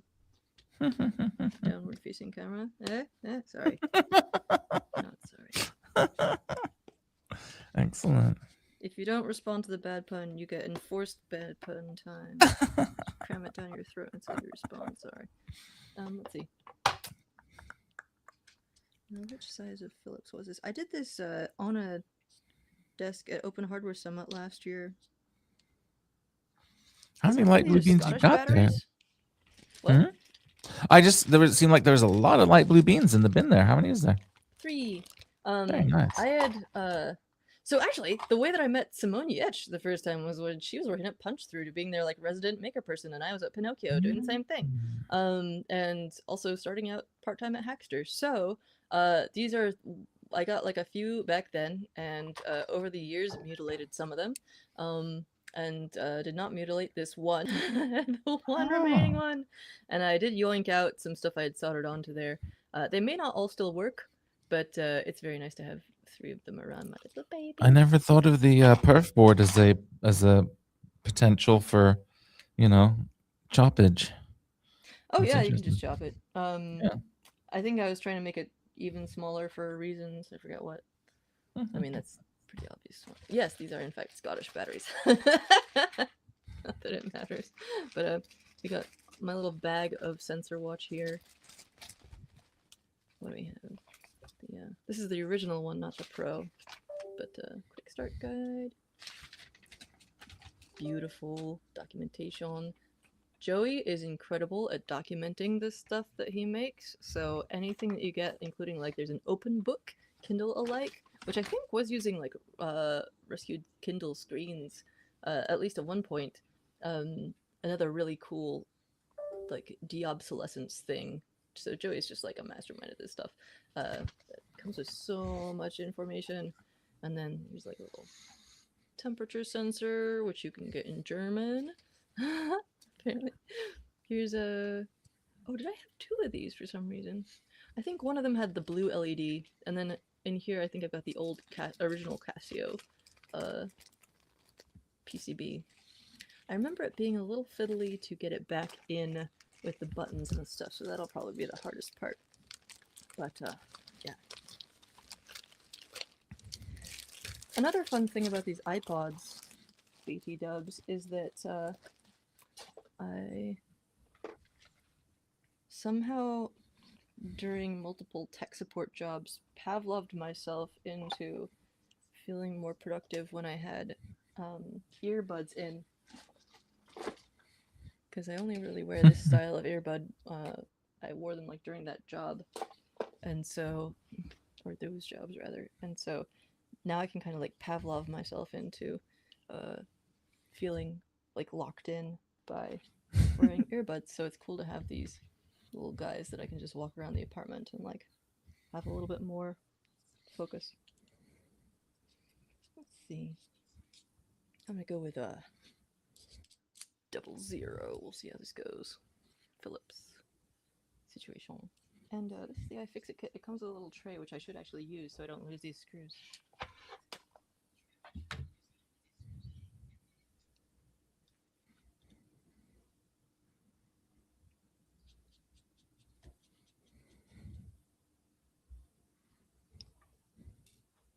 I think they're all the same. My laptop had decided it was no longer charging for some reason, and I believe I have rectified that. So now I am diving into the world of the chip. It would be so tragic if we like got through the like an hour of intro and then you weren't able to hack. At least. Yeah, I just noticed my battery's at 73%. I'm like, that why isn't it 100? What's happening? But it should be good now. Because I like to keep it 100, as you know.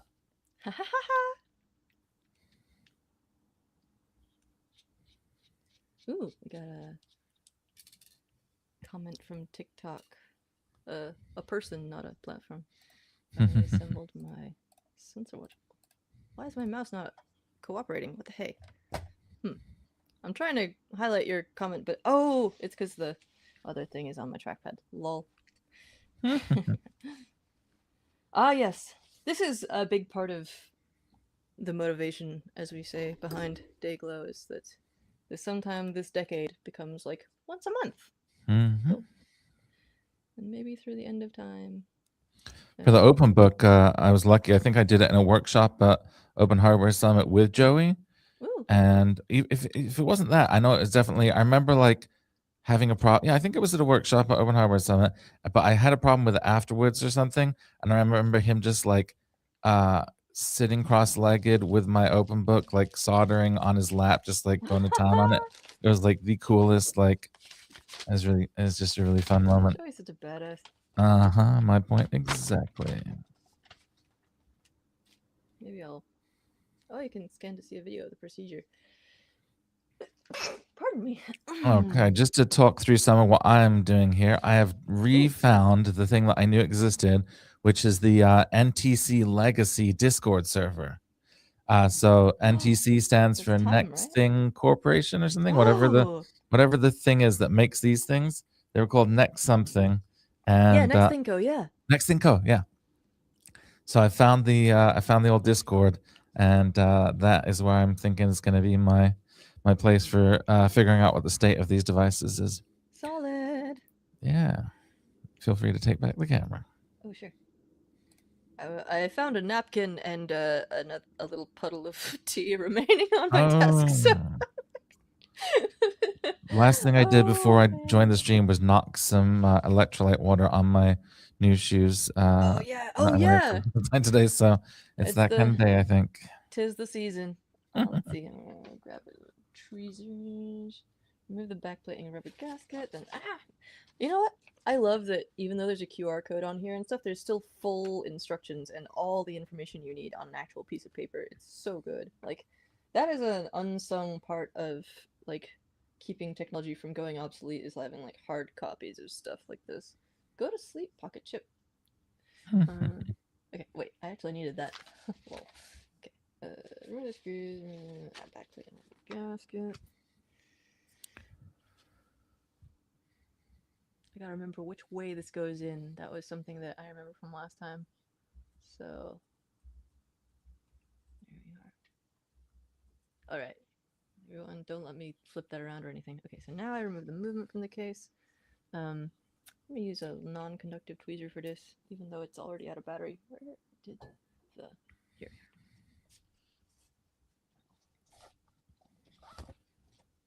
I never get to use these tweezers. They're like reverse ones. My one's broke, but they have a lifetime Oh, warranty, so you can look send at them you back and get. do. Yeah, I need to get around to sending them back. And nothing special. I just this just broke. I wasn't like Grab the pressing them hard or anything Huh. evil, but they the iFixit will just send you new ones if you. That's so cool. Yeah. Ah, there we go. Okay, so I grabbed it by this little feller. That was great.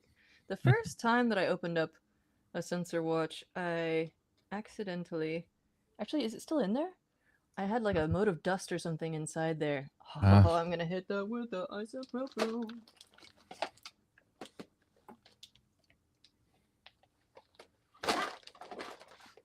Every time I say mote of dust, which is not admittedly often, it makes me think of that. Do you remember that song somebody made of auto-tuning Carl Sagan back in the day, where it was like a glorious dawn?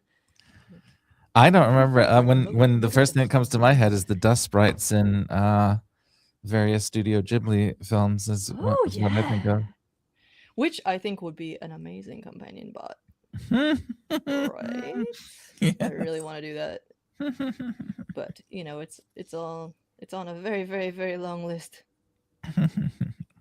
Back on the inspiration comment, like another thing that is obviously inspiring is just like being doing hardware stuff, coming across new tools and things, and being like, oh, I could do this thing, I could do that thing, you know. Um, I didn't actually get into the tracker stuff with music until a couple of years ago, and all of a sudden I was like, oh, wait a minute, I can do that with the pocket chip. One thing I've had trouble with trackers is finding one that allows me to do 3/4 time though. There's some pieces I'd like to do, but I was using one called. Actually, I forget. It was a for Android though. Let's see. Okay, so unclip the metal retainer from the white plastic enclosure. Remove the battery and battery clip. Okay, let's see. Metal retainer. Well, I'm reading the instructions of how to flash your chip, and one of the steps is burn a DVD and boot your computer to the DVD. So, Wow. uh-huh. Also has something on it. Okay. This feller, I think. Oh yeah, here we go. Here's the little clips. And I'm gonna use my budget to deliver those up.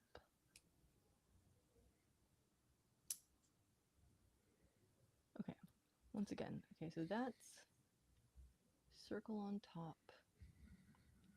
I'm gonna keep this in the same direction.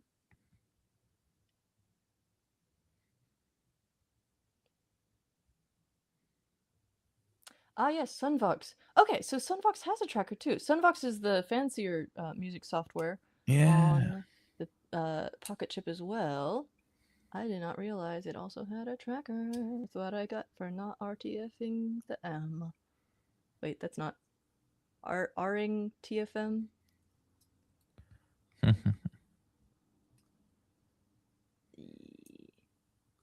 Ah, fine, I'll unclip it manually like an animal. There we go. Okay, so that goes this way up. I think.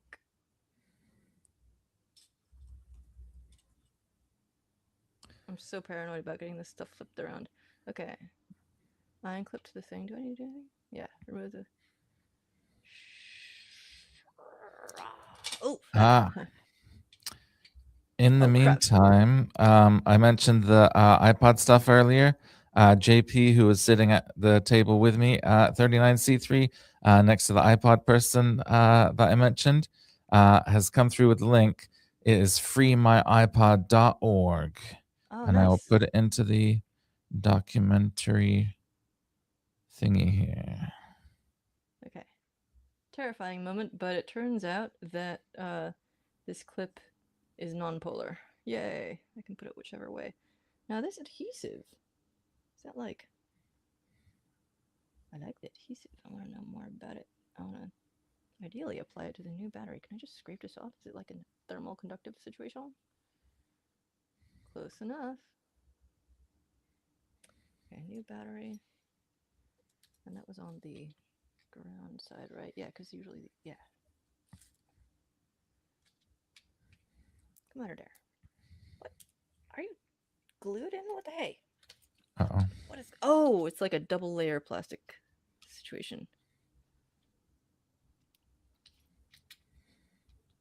There we go. Ah, get out of there.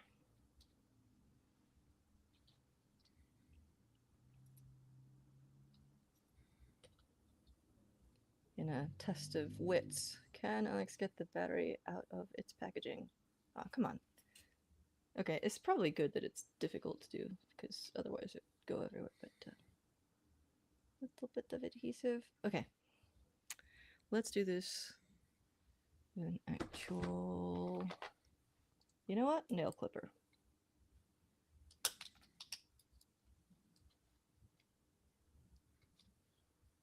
We'll see how far into the episode we get before I draw blood. Oh God. These plastic things are brutal, man. They'll get you.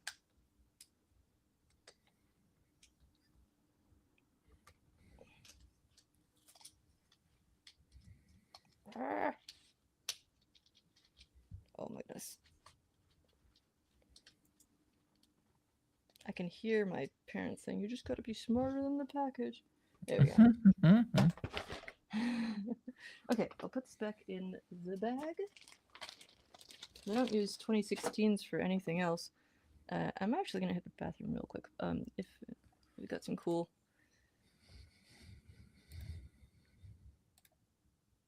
Ooh, cool. Last time we ended up talking about the yo-yo, which was the IOIO USB on the go OTG compatible breakout slash microcontroller that you could connect to your Android phone. This is super cool though. I feel like would definitely be interested in the Moldova episode. Yeah, but you know, there are different ings grammatically, right? Like read is the actual active verb. I think it's just a modifier. Okay, I'm gonna jump off for a second. BRB. All right. What are you doing? Well, I don't have much exciting to share because what I'm doing is just working my way through several years worth of Discord messages on the NTC legacy server. Friend of mine, A13, I think, is the admin of this server due to an interest in pocket chip or chip technology. And I was able to find it through our mutual servers, and I'm just going through trying to find, if there's a way that I can do something interesting with the chip without the instructions from 2023, which say how to flash your chip. You'll need a flash drive, and by the way, this is in the shared doc. If you don't want to follow along with my words that I'm saying, you can read them. But basically, you need a flash drive, ISO flashing tool like Etcher, and it says the easiest way is to use a live ISO and boot your machine to that ISO. And it's got all the tools you need for flashing, but I don't think that's really something that makes a lot of sense for this live stream because I can't easily reboot my computer without losing connection. JP is back. Welcome back, JP. I had messaged JP on Signal asking if they remembered any information about the person that we were sitting near with the iPods at 39C3, and they came through, and I've added that information to the show and tell section. Nice. Again, that is in the description of this video. It is a collaborative doc that we are continually editing as we go to add stuff. Also, while I was running off for a second, I discovered that I'd put this on the floor next to my desk. Bunch of samples of Elvish writing. This is me testing out different inks and seeing if they're like water soluble, like water resistant. This is English written in an Elvish script, but I think people would enjoy seeing this, which is how you write "nya" in Elvish. So this is the letter N in the middle here. And then the two dots underneath indicate that there's a Y sound following the consonant, and then the three dots up here are what are known as tetar, which are the diacritics that mark vowels in Elvish script. So yeah, if you want to write that on stuff, that's how you do it. How would you type that on a keyboard, a QWERTY keyboard, though? NYA? Oh, I just meant, is there any way to digitally share Elvish content? Okay, so this was back in the day, but I actually used to type my journal on the computer in Elvish as well, and what I really liked was that there was an Elvish font that often what they'll do is, so when you look up a chart of Elvish script and like how to read it, there's like a chart that like lays them out and sort of like in a logical fashion, because it's designed such that like the shapes of the consonant um Tengwar signs, symbols, actually relates to the sounds that they make. So there's this chart situation, right? And when people make keyboard fonts for typing Elvish, they often will lay them out in the same way, which is not QWERTY layout. And so what I did was I used this Tengwar font and made a new key layout for my keyboard, such that like when I typed in QWERTY style, it would convert it to whatever that was. And what I loved about this was that it would allow me to type in Elvish, and I could read it with my eyes. But if you tried to convert the font to a different font, it would look like gibberish, which is amazing. Yeah. There's other ones that you can get now. Like there's converters and stuff that are, you know, they'll they'll supposedly do it, but also they're mostly bad and fake. That's a terrible way of saying that. No, I don't trust them. It's cool for if you like want a vaguely accurate, like if you want to put Elvish script on like a bunch of place cards for like a dinner or something, like they're fine for that. If you want to get a tattoo, I would ask someone who's actually like experienced with it, because there's a lot of funky stuff that goes on with for example, there's like if you put an R in a particular, like in the final position in a syllable, then it will be one form of the letter R, and if you use it other like at the start of a syllable in the initial position, it will be a different letter R, and that's one of the things that I actually learned while recently upgrading my skills. So, but when I'm just doing my handwriting, I don't worry about that. It looks like this, but usually crappier. Anyway, I'm gonna get back to my sensor watching. All right.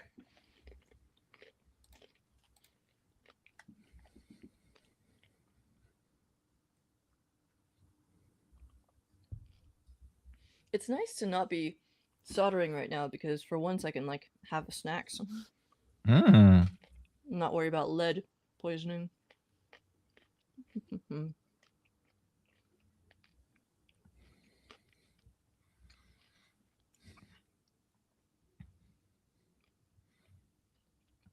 And what are you snacking exactly?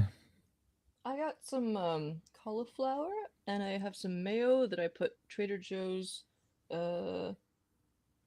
some kind of like onion and garlic and stuff powder into. Delicious. There's some little holes in the PCB that correspond to little prongs on this clip guy, which is nice. Those are the little finger contacts for the ground side or negative side of the battery. So I'm gonna arrange this so that the... Oh, you know what? I think I gotta put it so that it doesn't like accidentally short anything, so I remember that being a little fiddly. Oh, there's little plastic posts I'm centering it between. Sorry for going off screen with this for a sec. I gotta look at it close up. It's a little fiddly to get that in place along with the little prongs on the guys. Go back in. There we are. Haha. Okay.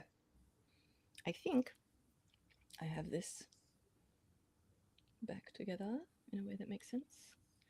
So since I'm just doing the battery part, this is not going to show up anything yet because it needs the contacts on the other side of the battery too. I'm going to give this a quick swipe with some more isopropyl. Woo! Uh-oh. That's fine. It's fine. Okay. And hopefully it's not made of something that will actually It's not acetone, at least. What's really cool is you can see some. Ooh, there's a little bit more schmutz on there. One sec. You can, in a moment, you'll be able to see some. Get off of there. Very light posting of the digits. Maybe if I get this at just the right angle. Come on. Maybe like sideways. Notice the pocket chip also has the headphone out on it. Oh! In the yeah, it does. list of Built things into the that have chip itself. Yeah, the chip itself, yeah. Okay, so let's see if I can just shove this back under.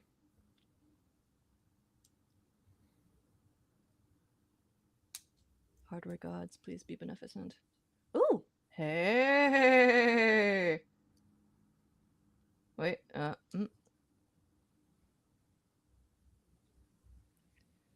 on. Haha. Okay. After some targeted pressing with thumbnails, seems to be back on. I'm pretty happy. The battery seems to be in its proper area. Hey! And we have successful something or other. Oh, it's upside down. Lol. Yay! Where's the button contacts? Is that these? Anyway. Ooh. Yeah, that's definitely. I used one with a blue LED. I think that the Pro has an RGB LED that you can program the color on. One of my friends recently set up their own Sensor Watch Pro, so now I get to see what the differences are. Now let's see if this is still clean on the inside. It looks pretty good, but I'm gonna give it another swipe with the ISO.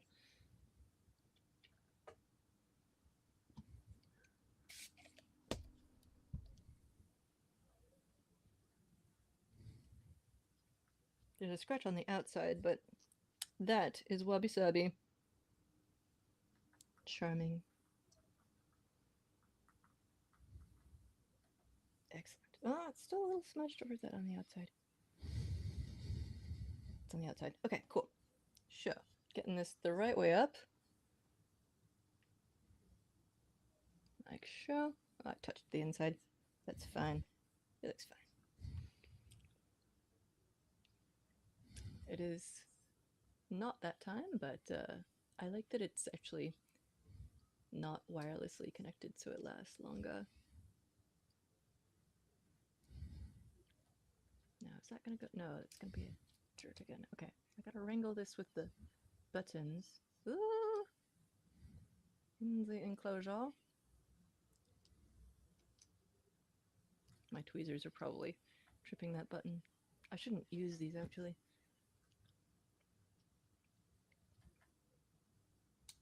There we go. Yay! Alrighty. We got this bad boy. Oh no, I need the gasket.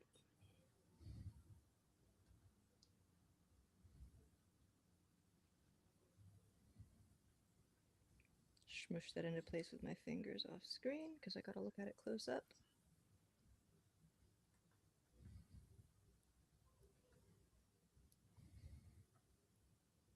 This seems fine. Gotta get that water resistant rating on there. Nice. Excellent. I actually have an ancient Casio F91W somewhere. I'm not sure where exactly. I've been trying to find it because it's, I had it for so long as a kiddo that the strap broke, and I ended up replacing it during that same sort of high school, like Lord of the Rings era with no wait, this was actually college. Got into chainmail and I replaced it with a Byzantine chain I made out of aluminum rings. So it was like the world's dorkiest pocket watch. Absolutely. Like Casio watch, no strap. An aluminum chainmail chain. It's if you're picturing something that looks cool, it didn't look like that. I gotta try and find it for a future episode, though. Oh yes. Oh, this is making me so happy. Maybe next time I'll actually program it. Somewhere around here, I think I have the programming attachment, but not today. Got too much to do. The light blue bean stuff is a massive goal of mine, so it's more of a worn up one. Oh yeah, I never got into the soda tabs chain mail, by the way, but I know that a lot of people did, and Oh that's yeah. pretty cool. Another cool upcycling thingy. Yay! Okay, now I'll have to set the time. Another, maybe now. I don't know. I forget how we do this. So what was the programming interface you mentioned? I can't remember.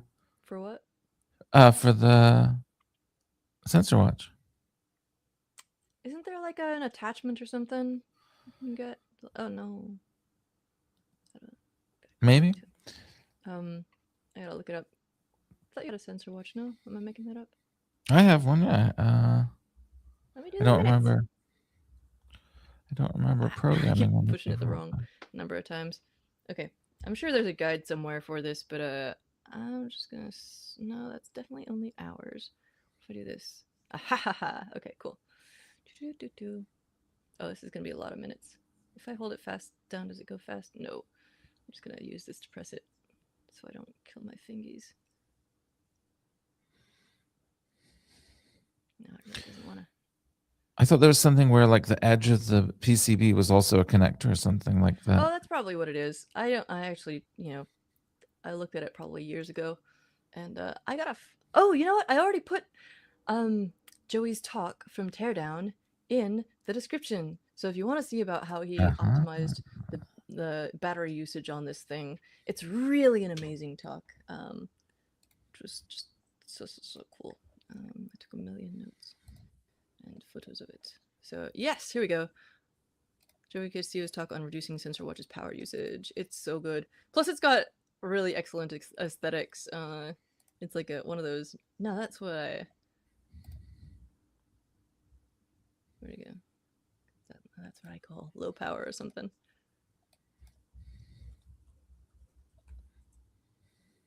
Well, somewhere I think there was an excellent screen of that, but go check it out.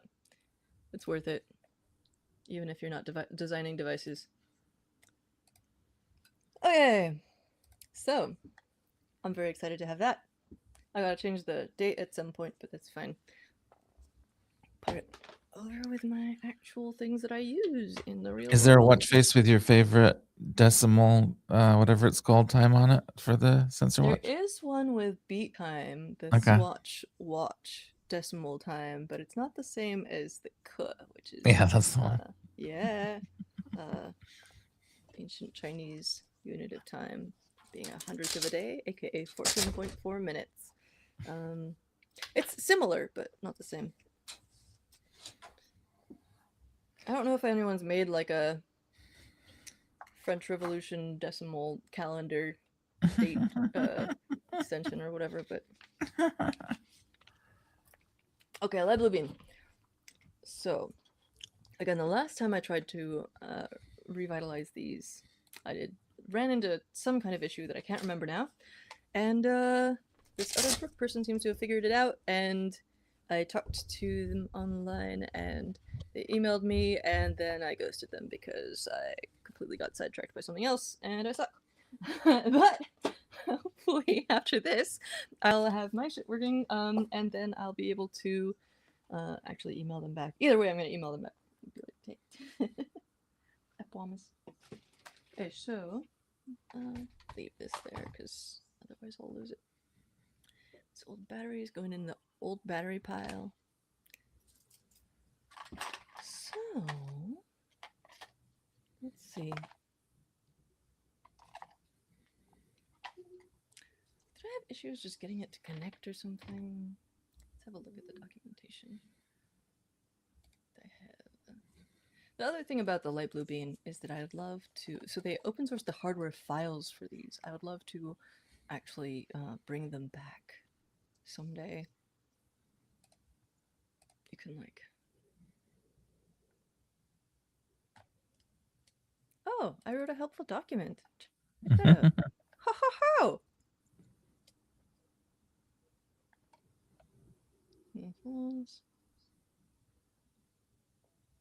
Ah, I did not write this document. They did. Creative Commons Attribution 4.0. Share and adapt it. Oh. Oh yeah, this is Word of God canon that you can cut off the protoboard area. All right then. These are my run notes. Gotcha.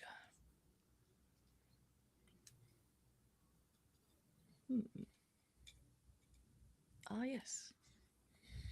I did at some point pull up also the Adafruit product page for this because it had a bunch of nice resources linked.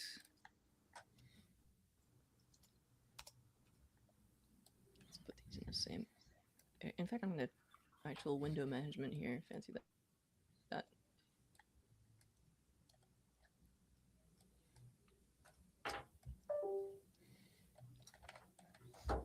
Oh yeah, here's the sensor watch, everybody.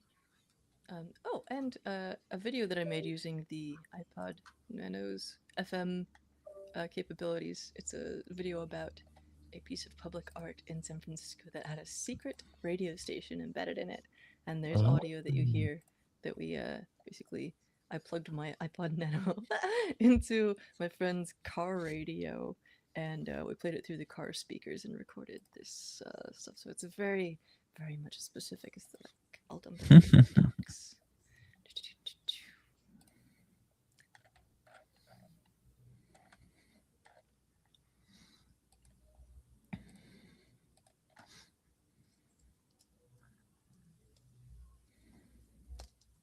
Let's see.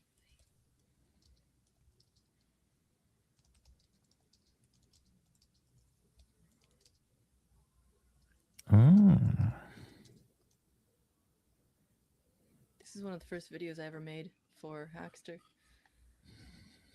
Let's see, we can combine these. Put that off to the side. Okay. This is the iPad app that I'm using. You can see how you can create the touch interfaces with it. It's a really cool app. This is made by a third-party person, some German guy, I think. Anyway, here's the main page. Here's the files. Here we go.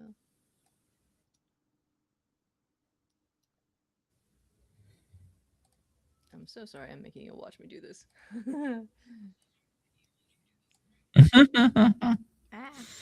Okay. That's while you do that, I've connected my pocket chip to the Wi-Fi, which... What's that? I didn't say anything. Oh, I connected my pocket chip to the Wi-Fi. I wasn't sure if it would, be able to connect to modern Wi-Fi, but that's working. I was excited about that, and I'm in the process of. I found a mirror of the and I'm working on just seeing if I can get into this original chip. Not worried about really upgrading or anything, but just seeing if it can get it to work. And I've come across because I don't own the hardware hoard information, and I've come across my original notes from the original time that I set this thing up on January 9th of 2016. So I'm just going through my original notes on setting up the chip to see how it was set up and how I did it then. Apparently on February 6th of 2016, I reflashed it using the chip boot repair tool for Windows. I'm not sure if that's still available, but I'm just trying to see how I did it before to see if it informs how I'm going to do it again this time. But things are going well in chip land. And JP heard the phrase German guy, and that apparently caught their attention. German people. There's lots of cool ones. Good job, Germany.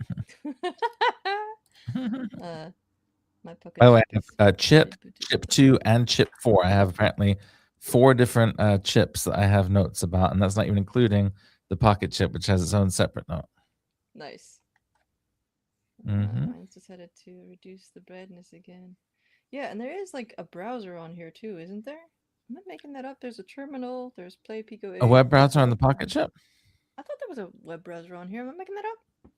I'm Oh not sure. wow. According to my notes, which, that markdown file that was on the pocket chip itself, that's also part of my personal wiki, I guess is what that was. Uh-huh. And I have notes here about how I set it up to I hooked up to an external monitor and keyboard and installed apparently Arduino 1.0.5 on it Oh, and processing and bunch of other stuff. So I was pretty amazing. into this thing in mid 2016, apparently.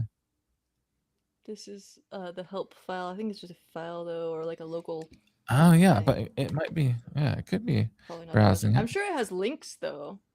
Let me Mm-hmm. see.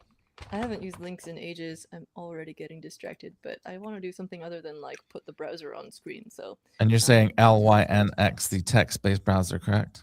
Yes. Yeah. Let's see. Like, what's the? I'm trying to figure out like what the. Did you see the mirror of the documentation that I found? Because it might have information about the built-in stuff there. Ooh, If you look in the doc, yes. it says docs mirrors question mark. I can remove the Oh, question mark now nice. because I have confirmed that it is a mirror of the docs. Hell yeah. Yeah.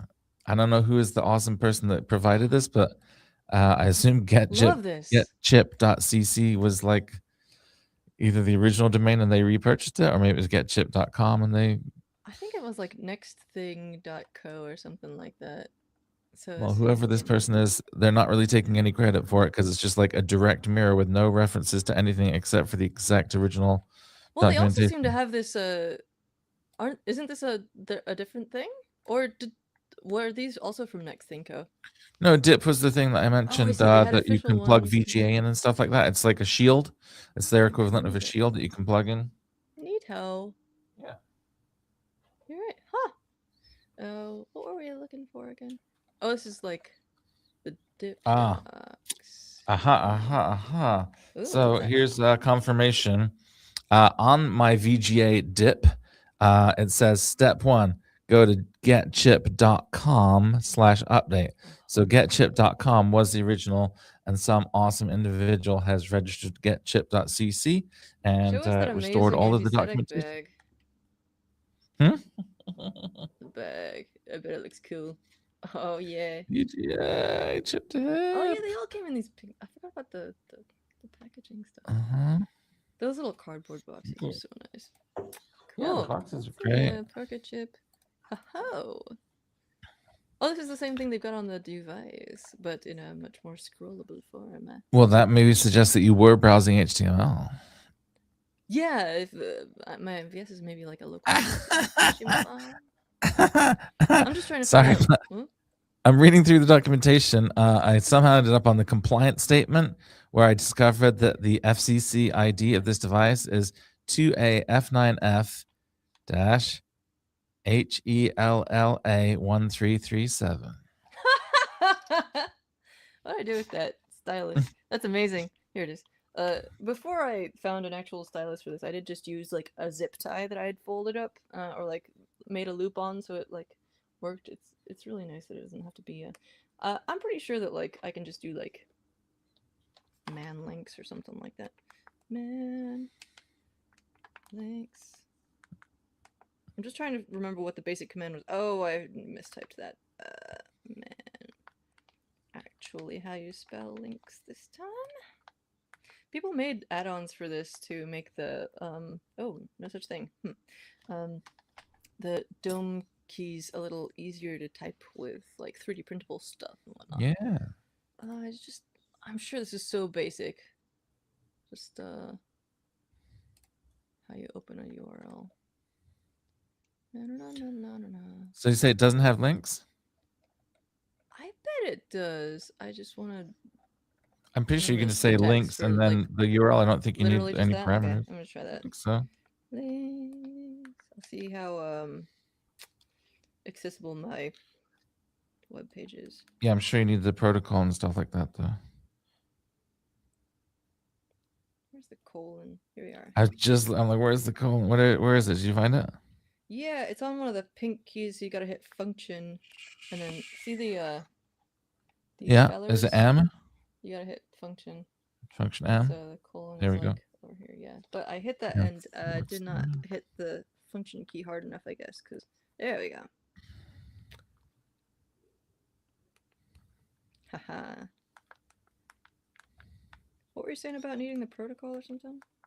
Oh, I was just saying, we're used to typing ishotjarrah.com. I'm sure you have to type http://ishotjarrah.com. Yeah, I guess I don't have links on here. I really thought I did. Okay, so maybe let's install it. It's been a long time since I did anything. You know what? I'm getting distracted. I need to do this light blue bean thing because Okay. we have made the time for it. I'm very excited to see what you do with Pocket Chip. I'll do Pocket Chip. You do I'll, links. yeah.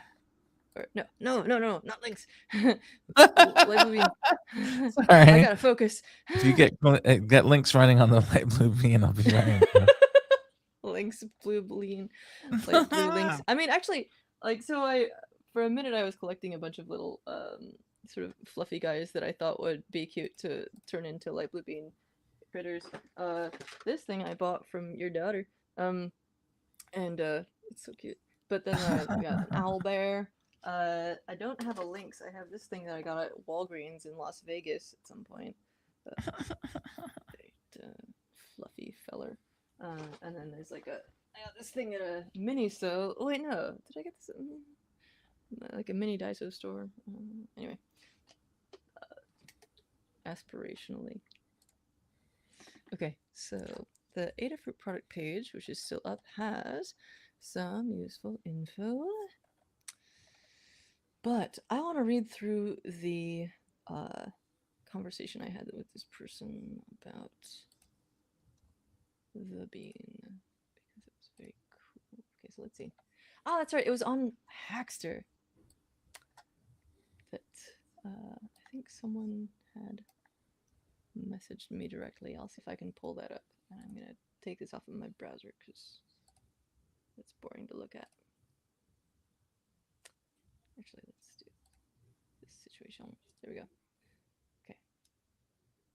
So, if I can get myself logged into Hackster, which wasn't working previously. There's nothing in the docs about anything other than the built-in 6 applications. Oh man, next thing codes, GitHub is dead. Internet Archive is great for some of that stuff if you're not already. Good point, yeah. Why does Chrome refuse to log into stuff? Boo.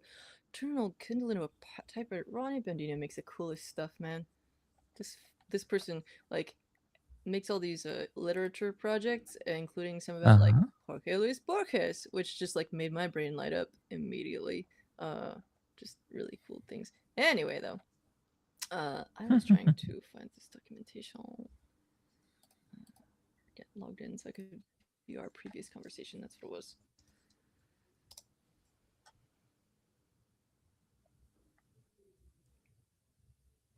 Apparently, it started out in extra messages.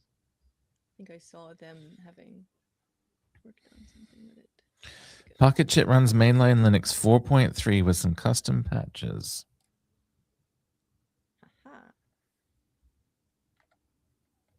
But the GitHub repo is empty. This was 3 months ago that they hit me up. Brooke hit me up about this stuff and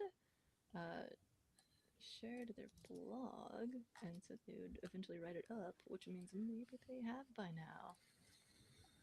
Let's see.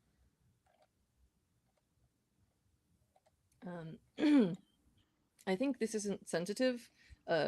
Apologies to Brooke if you weren't expecting your message to end up here, but I do want to pull it up just because it's cool. Seeing people collaborate and stuff.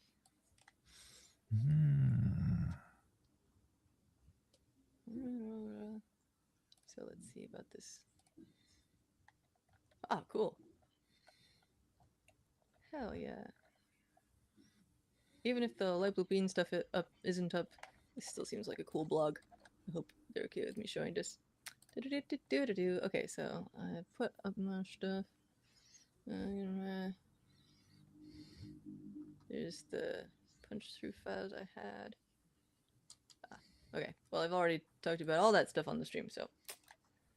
Now let's see. Brooke hit me up over email. Oh crap, did I put my email in there? Oh well. It's not classified info, but maybe I'll cut that out of the recording. Let's see.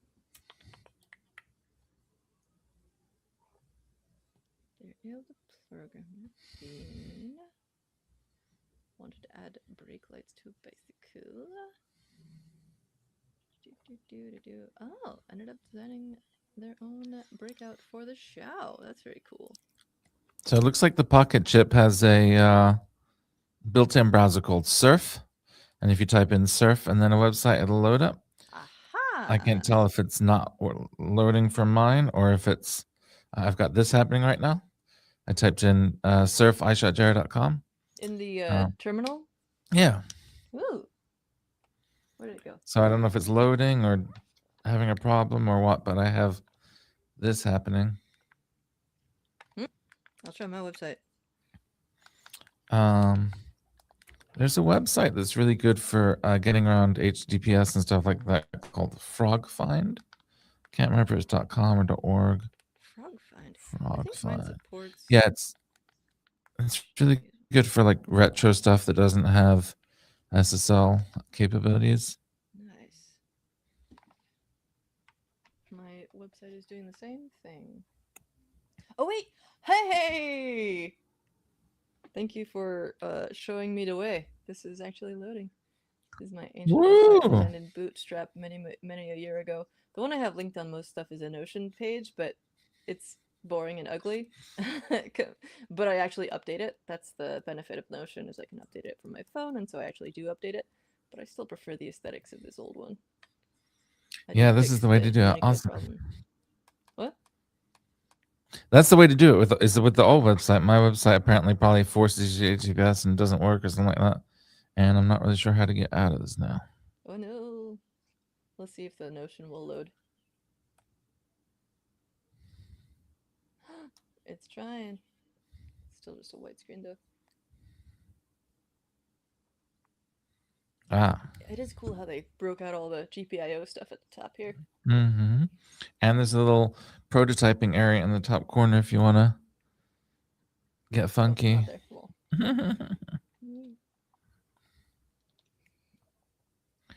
A beautiful design, so sadly.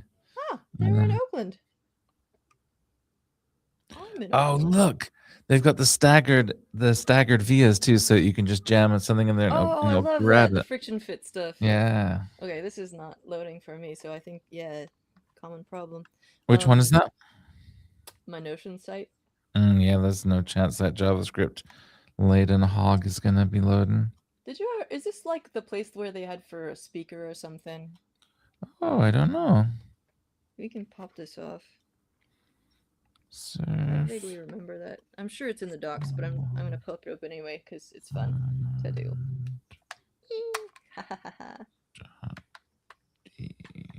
Just unclipping this bad boy. Ah! There we go.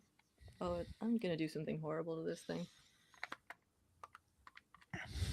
I bought one of these for my sibling for the holidays one year, and I think that when my suitcase arrived at the destination, it had mysteriously vanished. Oh, I remember that.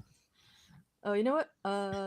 Problem. The chip is holding the case in place. Oh, look at that! So this is Frog Find, which lets you browse kind of more modern websites, apparently in German. JP, if you can tell us what's happening there. Or, I don't know, Alex, do you speak German among the many things that you speak? The search machine, maybe, for classic computers. You're using Google Chrome. That's pretty clear. I appreciate that they made this bezel polar, so you can know that you're putting it on the right way. I, however, need to get good. Never mind. API quota exceeded. We're not going to be finding any frogs today. Alas. I feel like there's other good, like, vintage websites. Can you load the, oh! Now it's flipping out. It's trying to do, like, it's got a red progress bar that's just, like, losing its mind down there. That could be because I was messing around with the bezel, though. Back to normal. Very good. I just hit the home button at the bottom here. Yeah, if I had unplugged this, I could maybe see. I think that might be for a buzzer slash speaker, but I guess we can look at that. I'm allowing myself to get distracted. This is intentional. Yeah, JP said that doesn't seem like the right frog find. I think it is the right frog find. I've definitely used it before. The logo looks different, but I just assumed they had a different logo.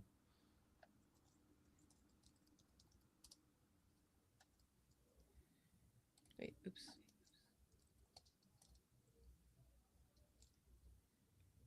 Where did that chip.cc page go? It was just up here, and now Chrome won't find it.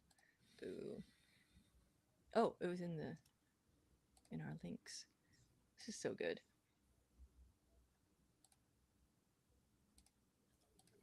This is why we have interesting. shareable docs.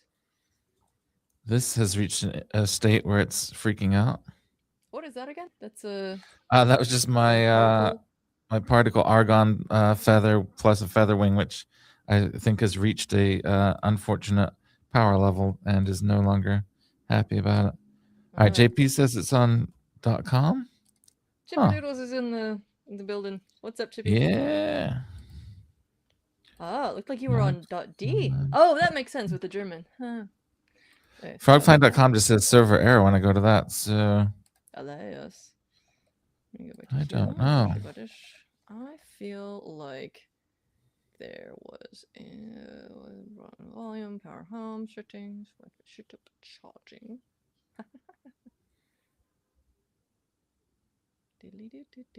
At the glance, touch screen keyboard. All right. The time has come to put away pocket chip things, I think.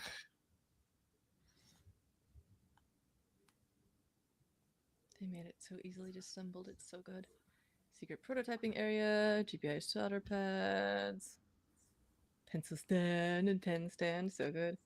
Are you going to tell us about the extra little thingy? Maybe I can just zoom in on one of these images. Flashing. Pico 8. Applications. Oh, wait. Here we go. Audio. Yeah. Micro USB. Workshop materials. Huh, cool. Oh, check that out. They got little, like, lesson plans. Yeah. No way. Haha. Yes way.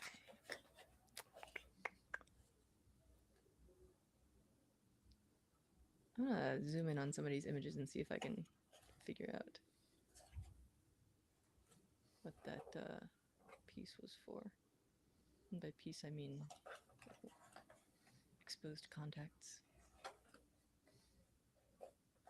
Ooh, okay, so Pico 8 has the tracker, yeah. I'll have to look at the Sunvox docs. The Vox docs, as we call them in the biz. Okay. This guy. Are you high res enough that...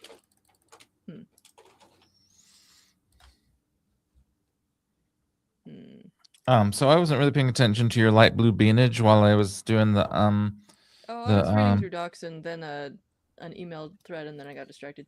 Okay. I just didn't know. Was there anything to the point where there's anything I could try on that myself as well? Or? Ooh, well, you feel free to open up the page. Oh yeah. Of on my thingamajig. How convenient. By thingamajig, I mean website. Yep. Which I should actually pull up as well.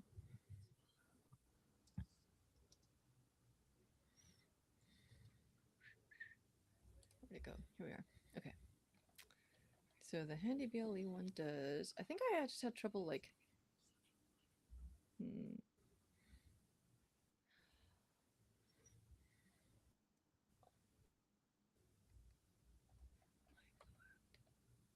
There is still a light blue app, but I think it mostly just like helps you detect Bluetooth devices near you and read the RSSI, the signal strength for Bluetooth.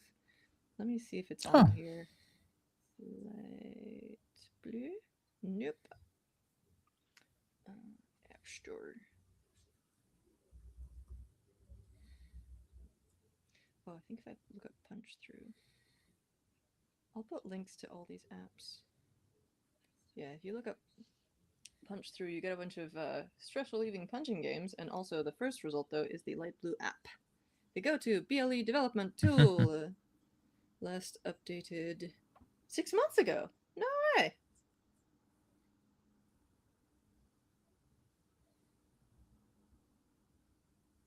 Somebody using it to find their Fitbit tracker. That's pretty cool. I will fairly frequently misplace my headphones in the morning, but I just turn up the volume super loud until I can find them. But if that fails at some point, then I shall try this app. It feels so wrong to hit like actually allow this app to find Bluetooth devices. I'm so often like knee jerk, like no, don't look at anything I have. Like, do not find other devices on this network. Do not even think about looking at what else is in my house. Okay, let's see. As far as you know, you're the only device I have. Yeah. Oh yeah, some love for Pico 8 in the comments. It is very cool. There's some really cool demo games for Pico 8. Oh, I should show real quick. For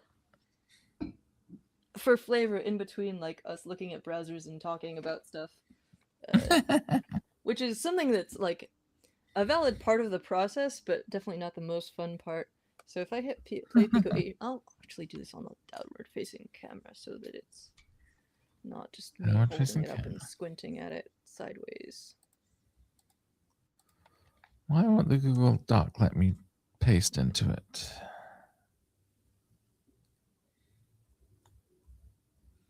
Oh, I think. There we go. Some favorites: Frog Home, Dusk Child. There was a cool like fractal one. Why you no respond? Did it freeze? Celeste? Seems to have frozen. That's odd. I wonder if I can like quit and relaunch that. Maybe I've frozen? Different application. What? Ooh. Tour. Sure. Oh, these guys. Haha. I forgot it has a D-pad and I don't have to do WASD. Yeah. This is Sunvox, by the way, not Pico 8, but Pico 8 crashed, so I'm looking at this to see if it'll like eventually restart Pico 8. Boop. Tap on the moon to end the tour. I didn't actually like take in any of that because but let's see. So oh look, this does look like a tracker. What the hey? Ha! That's awesome. Okay, now nope, not relaunching. Alright, I think I gotta hold this down. Oh wait, we can do this. Sure, let's reboot. Why not? I'll come back to that in a bit. But let's see. So I'm looking at the light blue app, but what I want to do is read from my page some more. And I'm going to update this live with links to this. Yeah.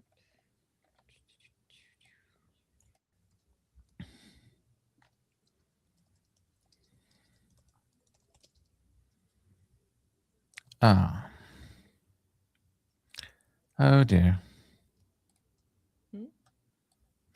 I found my previous notes about how I got the particle xenon alternative firmware on there, and I'm just reading through my notes from 2020 0905 5th of September 2020, and it seems that I had to use some hardware which I didn't think to bring with me because I didn't know it was going to be this tricky, Oh no! which was the Sega J-Link, and I don't have that with me. Oh man, I got one of those. I wish I could pass it over to you. Here, catch. I mean, I usually have like half a dozen of them just surrounding me, That's but useless. not in the podcasting booth, unfortunately. Mm. We've got a cool explanation from Jplexer about Pico 8. Yeah, it's so cool. I gotta. Oh, it's reloaded. Or restarted, rebooted. I just throw my stylus on the ground out of excitement. Put it back on the screen. There you Throw your stylus on the ground. Throw your stylus on the ground. go. The stylus hit the floor. I can't do the voice. Maybe it's because I hit the wrong key to start. Okay. Oh, please don't die again. Is this where I think it crashed here last time? Oh no, Frog Home! We will never see the Frog Home. We will never meet the Dusk Child. It worked like like a couple hours ago. Ah well, so it goes. Maybe I'll do a reset, a hardware reset at some point. But anyway, for now, let's go back to the beanage. Back to the beanage. And CLI loader, this is going to be probably archived. Yeah. Okay. Oh no, this is so I do think that the Blue Fruit devices are very cool, but they are not a replacement for the bean. See, is this also? Oh, even the legacy site is gone. Okay, archive.org.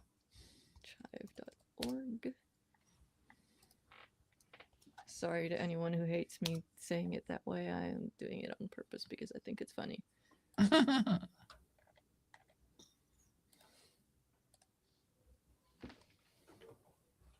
Oh, thank you for the notes. It did seem like it was freezing, but I will try that. Hey, what's up, Simple Electronics? Okay, I'll give it a go. What do I do with that stylus? Here it is. So. Oh, we will meet the That's Dusk how we met Child. you. We will learn about the Frog Home. Oh, yay. Okay, there was a really cool. Oh, look at this. It looks so cute. Hug Arena. There was a. Oh, wait. I'm gonna guess that was meant to be Lacrimosa, but like rewritten in 8 characters or something. It's still weird to me that you can put anything in a file name these days. Like, sorry for the kids these days, but not sorry. Back in the day, we We could only had have to 8 characters and 8 3 characters, extension. Yeah. and we felt lucky if we got a kilobyte of space. But yeah, it still feels really weird to me that you can put like spaces and even like emoji in file names. It's so weird what they're doing to files these days. It's unnatural, I It's tell not you. right. I prefer biblically accurate 8.3. I really like what you're doing with this How do we file feel system about piece. this? Does this look like a good idea? Oh, yes, definitely a good Okay. idea. Thank All you right. for letting me know about my low microphone Oh. levels.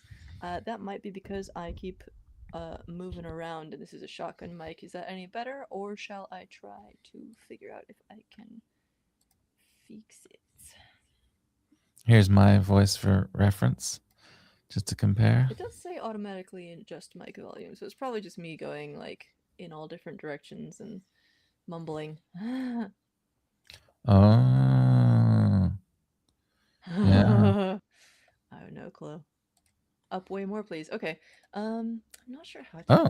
do that. How has this not come up in the past It says it should 2.5 be hours? adjusting the volume. Let me double check it didn't change the source. No, it should be fine.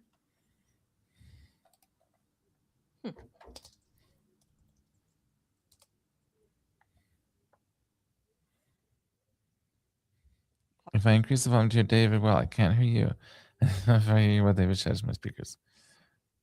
You're nothing now, Alex. I'm not sure what you changed, but we got nothing. Can't hear you, Alex. Can't hear you, Alex. Yeah, Alex is totally gone. Totally gone. I wasn't saying Oh, anything you're at the back. moment, but I'm. Oh yeah, cool.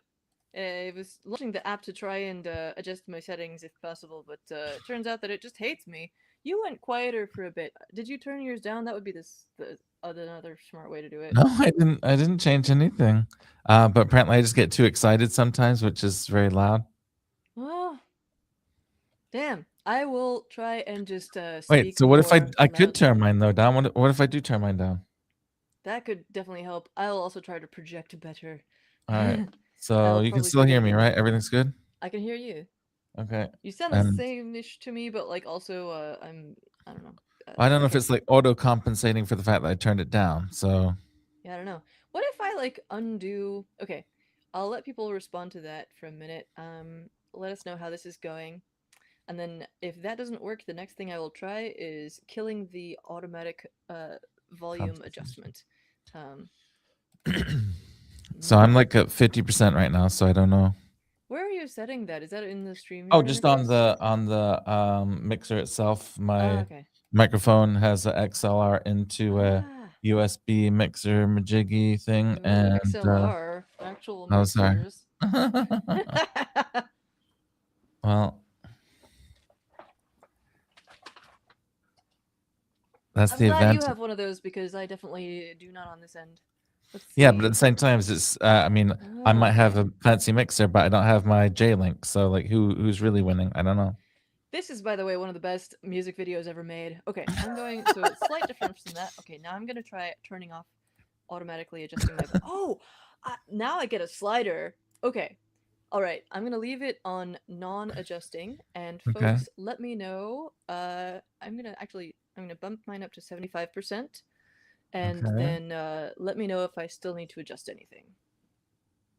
All right. David But is I now the might. voice of God. Oh, was it that way the whole stream? That's so I don't know. strange.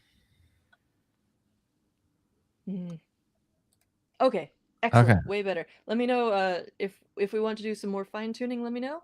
Otherwise, I'll leave it as is.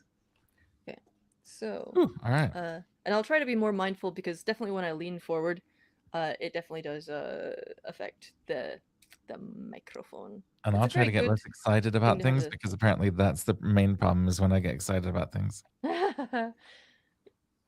uh, okay. I'll try and Mhm. I'll turn it up a little bit more. Oh wait, much improved. Oh, I can't tell now. Ching, maybe give us one more note to tell me if it the much improved is am I still much quieter or yeah. I'm gonna try and find this cool fractal one. Let's look at Lacrimosa. I think that might be a fractal one. Only it's Lacrimosa. Oh, it's is it just that? Maybe I need to hit something else to select. It might be 0.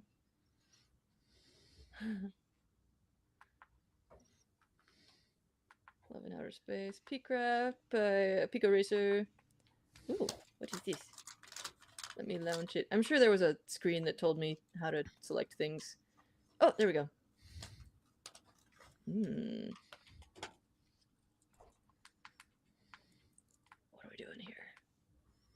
What are we I doing don't here? know.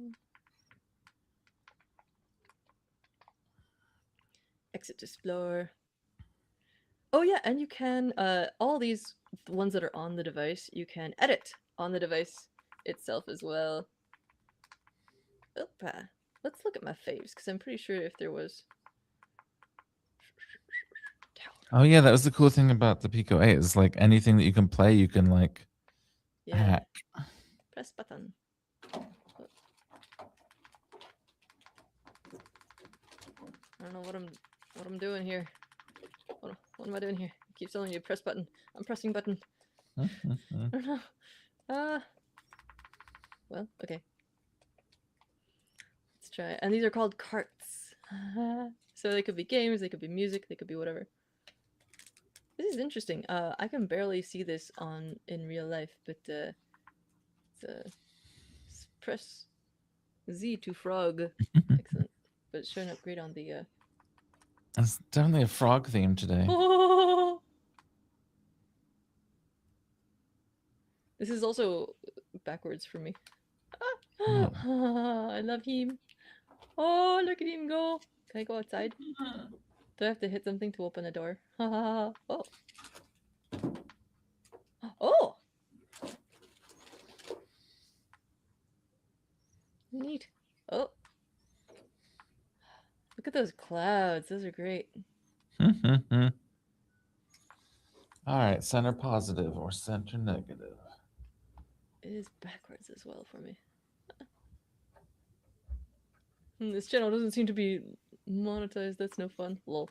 Can I, like, open this if I... Oh, maybe I'm supposed to find an implement somewhere or do some kind of Rube Goldberg type situation. What's this? The power. Oh my god. Oh, I thought I could, like, jump around on it like a... Nope. What if I get on it? Nope. I feel like you're kind of messing with me right now. We had turned down for what? We had let the something hit the floor. Buddies. Now you're talking about no, I know, but Oh, we I had see what you mean. we paraphrased it in something else. Now you're jumping around and Stylus. something else. It's very hard for me not to break into song at every moment. It's a classic part of the Dayglow experience. Mm-hmm. Okay. Every moment. That stuff. Not the Robin song every moment, but just the phrase every moment. Call your girlfriend? What? Robin song? I believe there's a Robin song called Every Moment as well, is what I was making a reference to. Because like it hurts with every moment or something like that. So this is the Light Blue Bean Legacy project page with code examples. Oh, this was I think one of Simone's projects. What kind of year was this that this was happening? Like 2014-ish. Okay. Play audio from SD card. Yeah, I think these are almost all Simone's thingies. Very cool.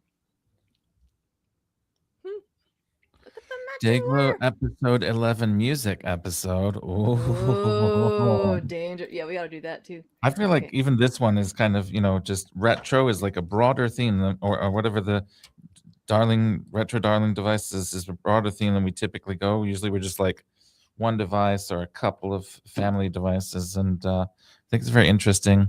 I think it's brought out some exciting, fun things when we have the flexibility of a broader theme. So yeah, I think a music episode can be interesting. So where I landed on this, absolutely here for a music episode. Also, we got a Tamagotchi episode we're definitely gonna do at some point. Let's see. So, they had forum back in the day. Yeah. It would be cool if they'd archived those. Okay, so that's not working out. They've got this CLI thingamajig. That was the other thing I couldn't plug into the Internet Archive.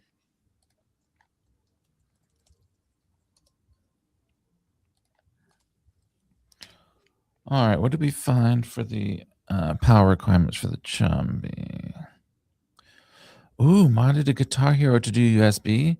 That's awesome. I've been hanging on to my entire Rock Band Guitar Hero stuff. Wait, does it talk to the Chumby? No, sorry. JP said, what I've recently de-obsoleted, although not really, modded a Guitar Hero controller to do USB instead of using a Wiimote. Yes.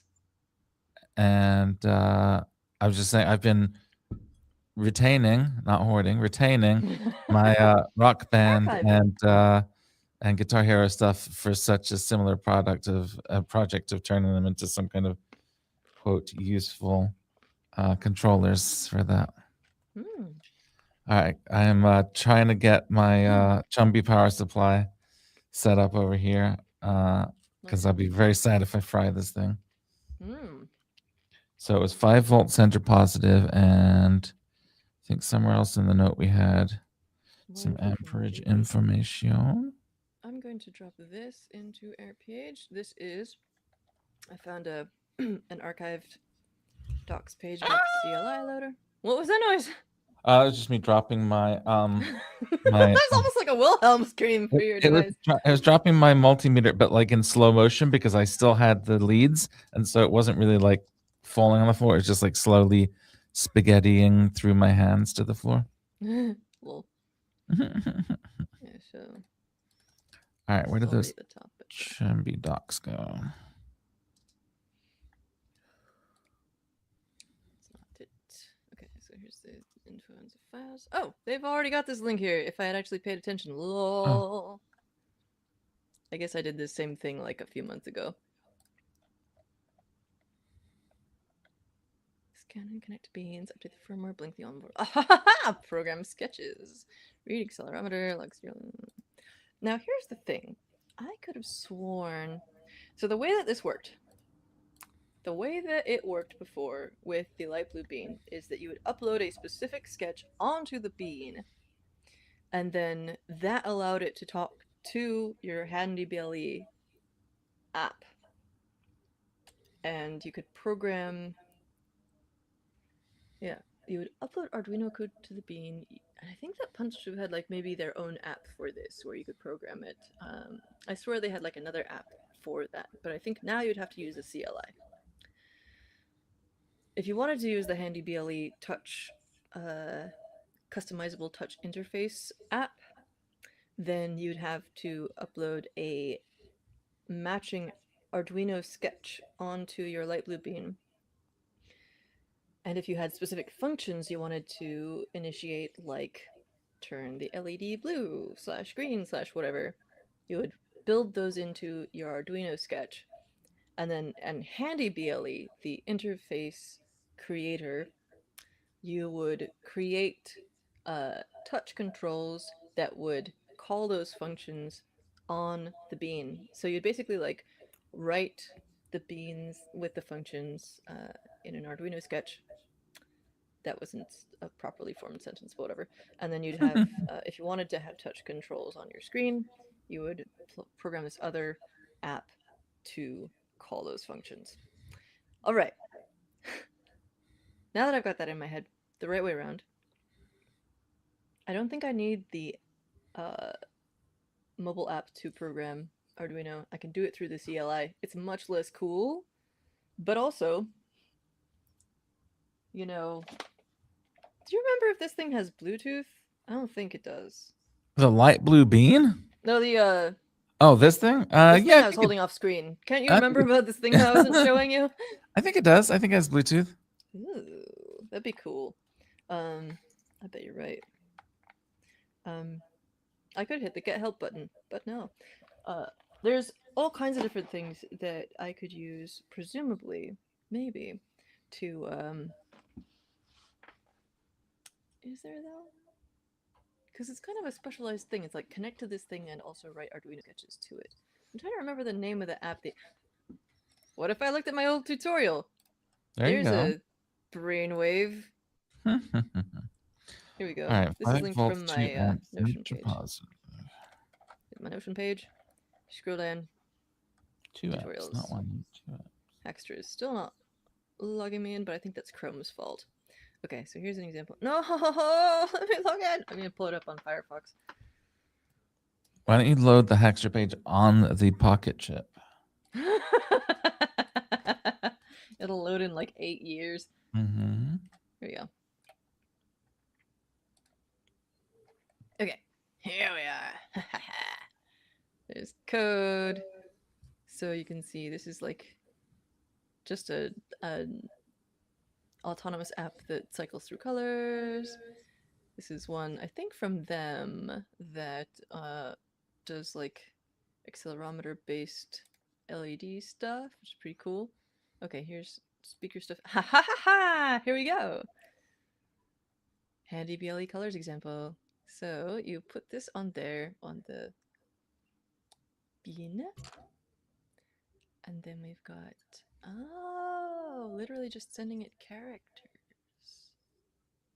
What in the world? Okay, that makes sense. It's just trying to find out, like, to chunk things into received commands. Uh, and then, so yeah, again, you can red, green, blue, etc.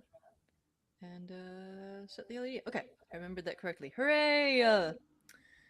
So the piece that I need to solve is getting code onto the device, and I think I have to do that via the CLI.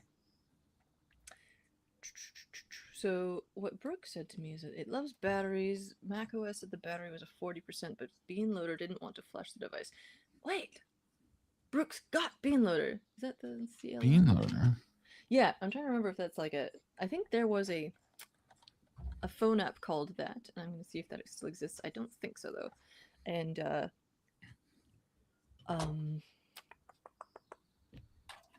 uh, brain just crapped out on me.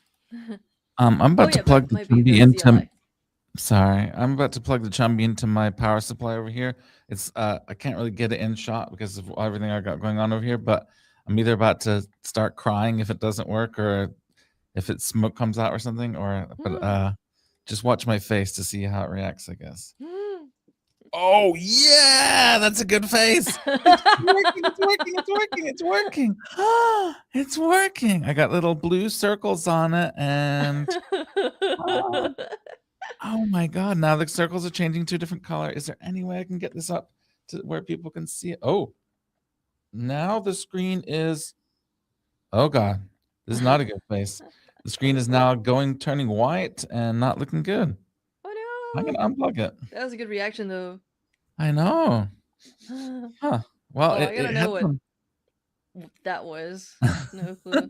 I'll have to look it up later.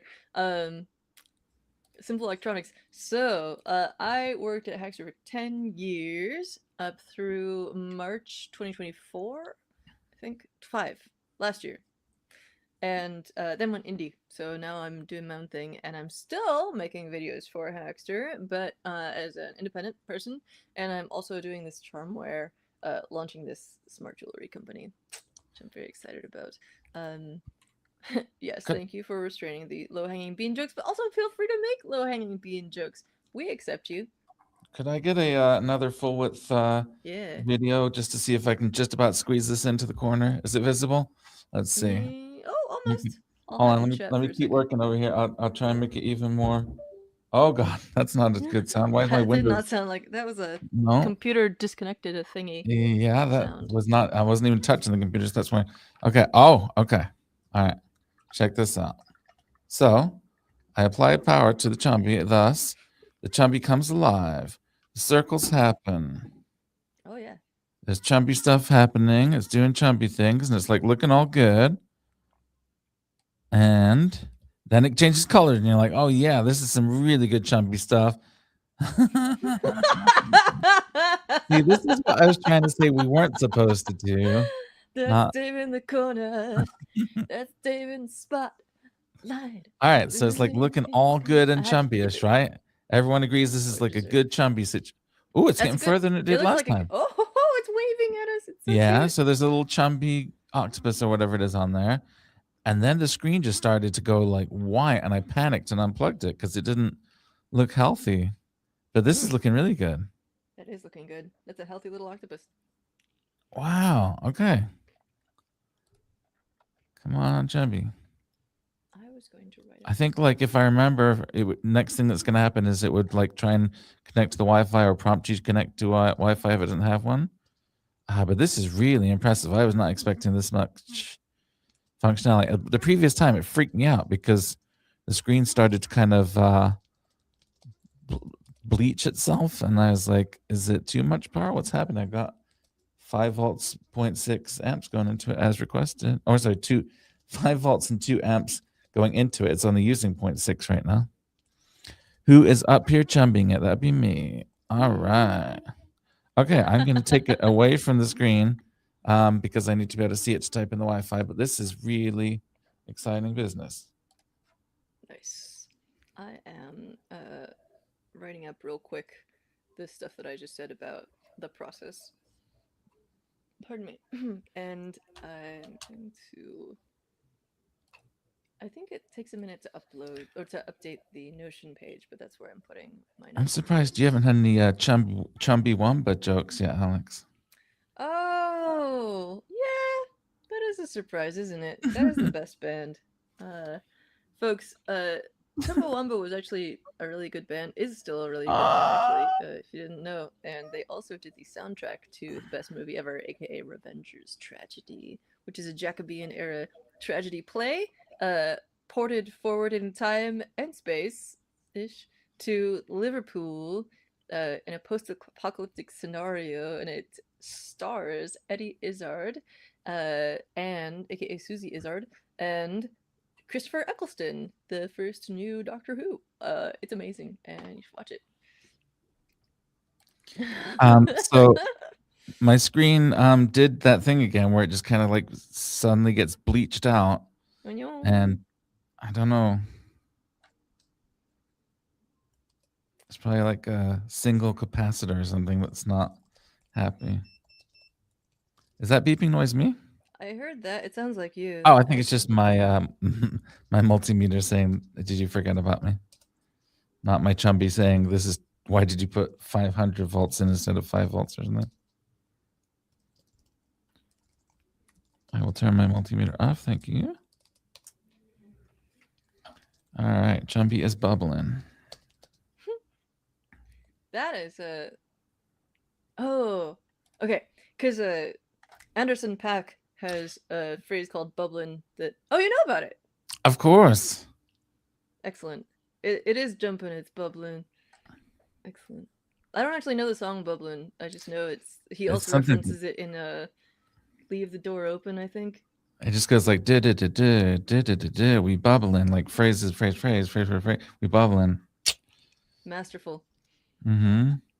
And my Um, chumpy is bubbling right now, but it's not doing much else. Just There's hoping the also the screen. Steven Universe bubbling thing. Let's see. I need to use the CLI question mark. Okay, so Brooke sent me a couple of new links. Let me put these on the page too. Um, hmm? Chumby is initializing, checking network address, new or existing connection. I'd like to create a new I'd like to create a new connection, please, Chumby. Scanning for wireless networks. So I don't know why it's doing that screen thing sometimes, but this is the longest it's lasted so far without the screen just kind of over. What is that? Too much contrast? What would it be if it just gets too white? It's really white and then scares me that it's like light balance. about to be on fire. All right, I'm going to connect to Wi-Fi here. Passphrase. Do.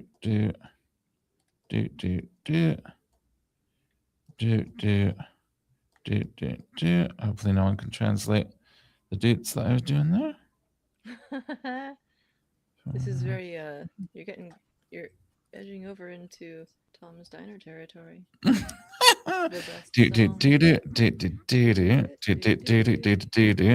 Connecting to network. Let's see if I can bring it up for the audience here. Oh, come on. Just trust me, it's connecting to the network.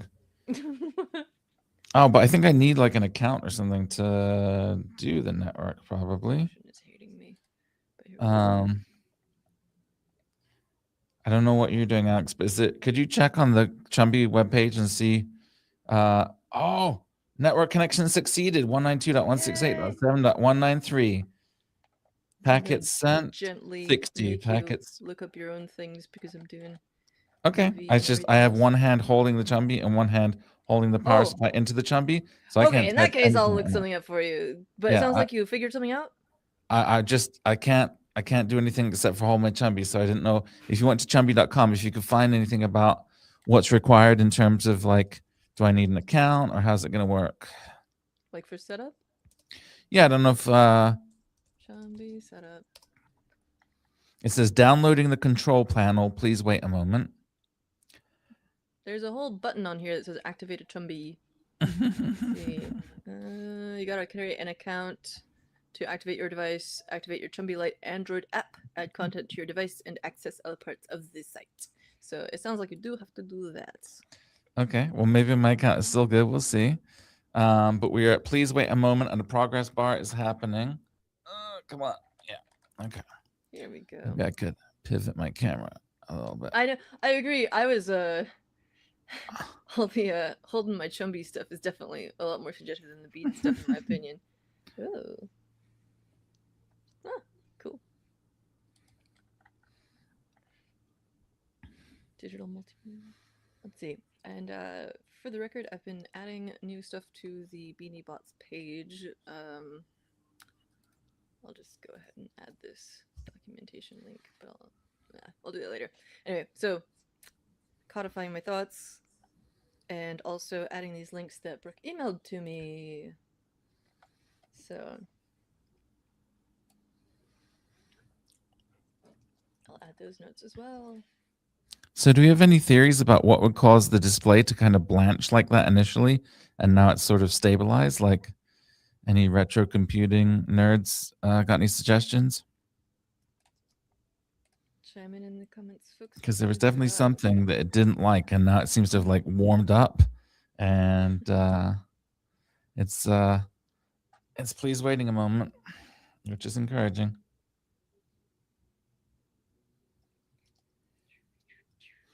I'm just dumping in. Yeah, I mean the barrel jack, like I'm holding. So I've got a power supply and then a wrong size barrel jack plugged into, like I said, the little. I borrowed this off of my solar panel. It's got a bunch of different ones, and I kind of chose the one. This one's too small, and this one's too big. But the one in the middle was not just right. But if I hold it in there, it works. But I mean, do you think that a loose barrel would actually cause the display to like bleach itself like that? Like it seems like it would cut the power, but I don't know what would cause it to do that. What is Dave's channel? It's iShotJR.com. All spelled out in letters. Yeah, I wish they made a USB-C, Chumby. Well, I mean, it's not beyond the realm of if we take something like this and just put a USB-C on the other end and a 2 amp 5 volt power supply on the other end, then it should work.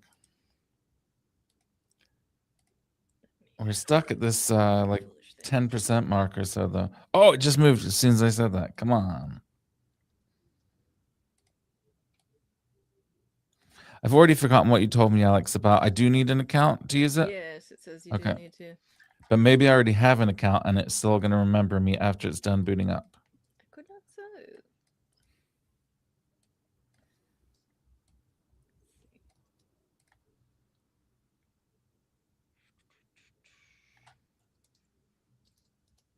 I'm trying to keep my brain on this particular wavelength, so I actually... Okay.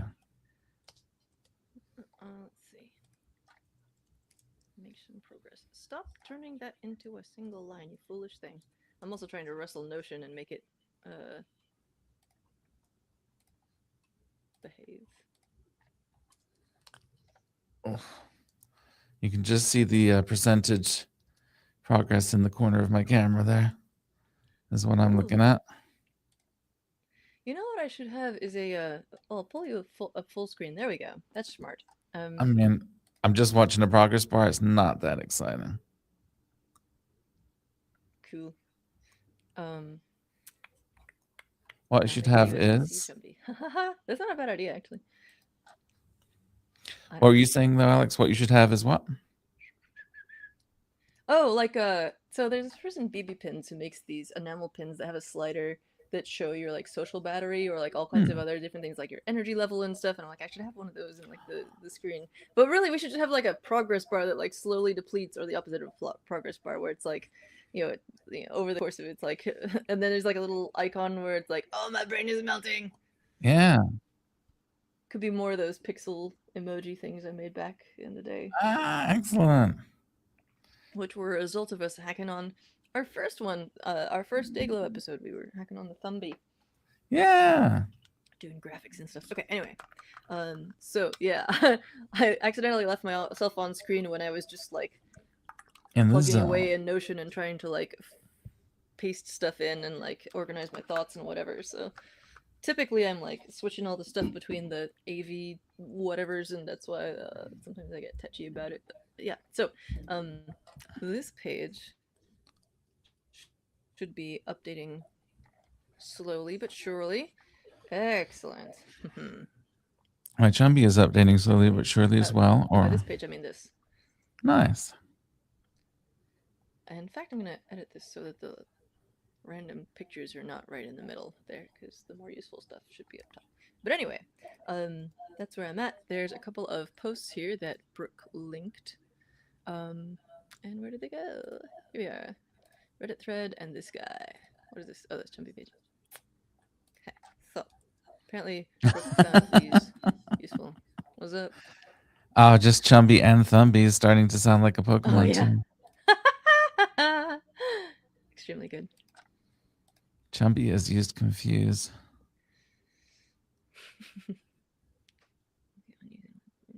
It's super effective. Huh. Huh. Is there a Beanloader app for Mac? Or is it the CLI? Do not upgrade the firmware. Oh. Interesting. Well, I'm just. Oh, yeah, cool. Oh, hell yeah. Look at this. There it is. Beanloader DMG. Come here. Oh, it exists. Wow. No way to downgrade the firmware.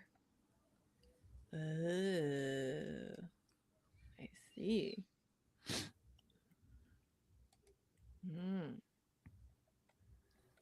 Always encouraging. This is from 2016 though, so that seems.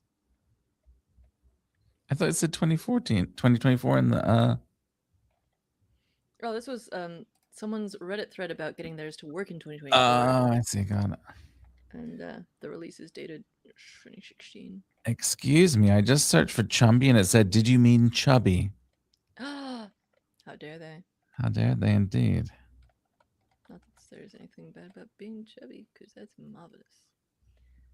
We adore cats and such. Let's see.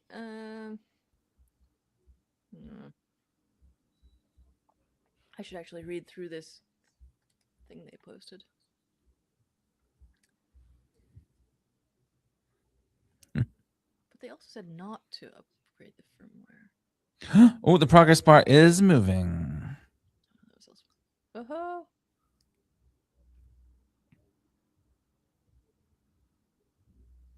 Is there an older version of Beanloader, maybe?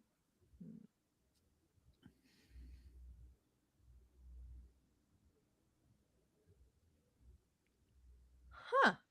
This is a lot of interesting stuff. Good troubleshooting info. Oh, the progress bar just moved again. I'm gonna put us in the corner so that we can get your priceless actions. Oh, the progress bar just moved again. Isn't this exciting? Ah!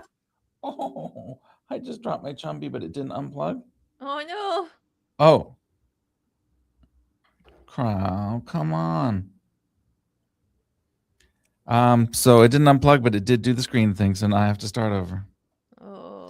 I tried to get fancy. I thought I could have one Chumby in one hand and the Chumby documentation in the other, but I made a huge mistake, and now I have to start over again. Is there anything you can like preload with the documentation so you don't have to like juggle it? Well, what I was trying to do is actually log into my Chumby account and see if I can guess my password. But one-handed? Yeah. Oh man. That's a lot. I know, I'm foolish.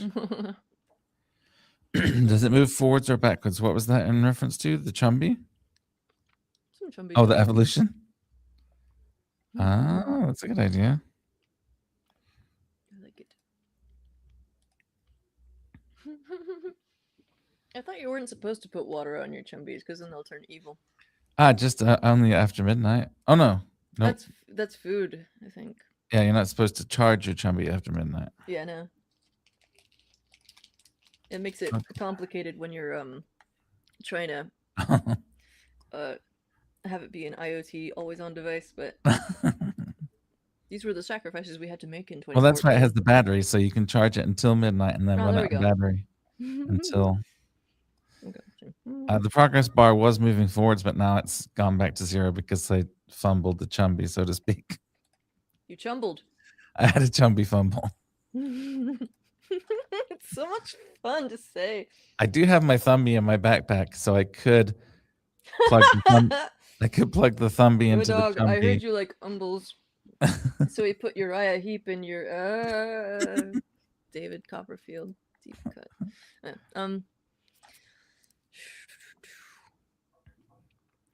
I'm going to turn myself into a person who doesn't hear anything that you say for a few minutes so I can try and metabolize this information. Is that okay? Speak now or Yeah, forever hold your speech. that just means everyone else is listening to me saying, "Ooh, the progress bar moved a little bit. Ooh, the Cool, progress I'll bar put you moved full a little screen. bit." Right now, the chumby is saying, "Downloading the control panel. Please wait a moment." So let's see if I can hold the chumby for long enough for it to not read along if they have a want. problem. While I try Ask me about my chumby shirt. Absolutely. I have a to. chumby sticker or something somewhere. Don't ask me about holding my chumby shirt. Has Wait, people asking so a lot of questions you already. can you can or cannot hear us right now? I can't hear you, but I might mute you for a second because I'm trying to Okay. like reduce sensory input so that I can. Yeah. Are you muting me into your own ears though, or to everyone in the whole Oh world? no, just me. Okay. I would not do that to you, David. Okay. Yes. I think David's been trying to hold the chumby on screen, but like I did try to the check. cord doesn't Yeah. like reach. So please wait a moment. I'm about 45%. Chumby does not have a rotary encoder. Where are you getting these ideas? Who is telling you these things? My chumby status right now. Okay, I gotta mute or else I'm gonna. Okay. My chumby has a first name. It's CHUMB. My chumby has a second name. Sounds like David needs a chumby harness. All right.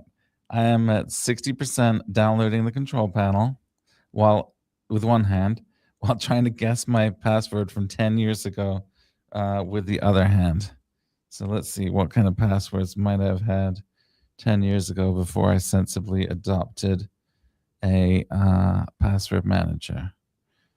No. Invalid username or password. Okay, is there any way to forget my password? Yeah, okay. My username. I'm just guessing my username is I shot JR because it tends to be. Let's see if that works. Doesn't really say. David is cool. 1, 2, 3. Okay, let's try that.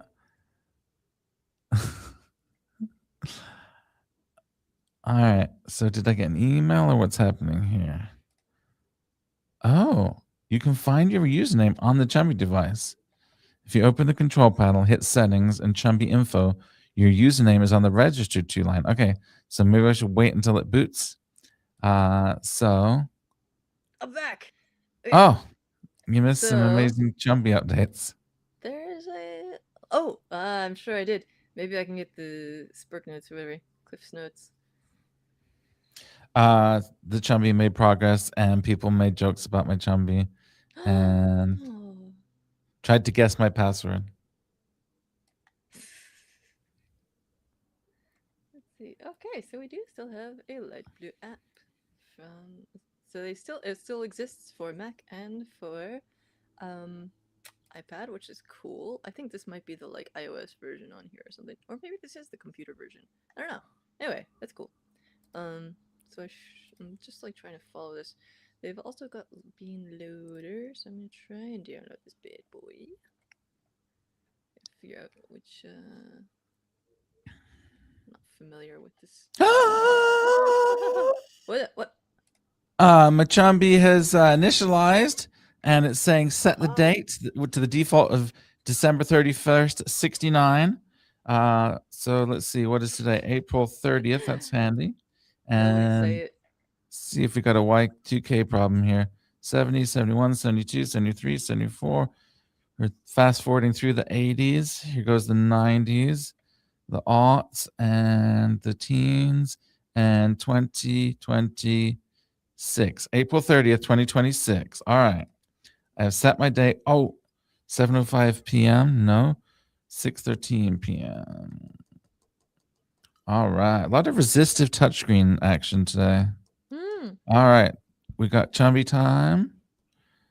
And I'm gonna sing this one too once you're not saying stuff.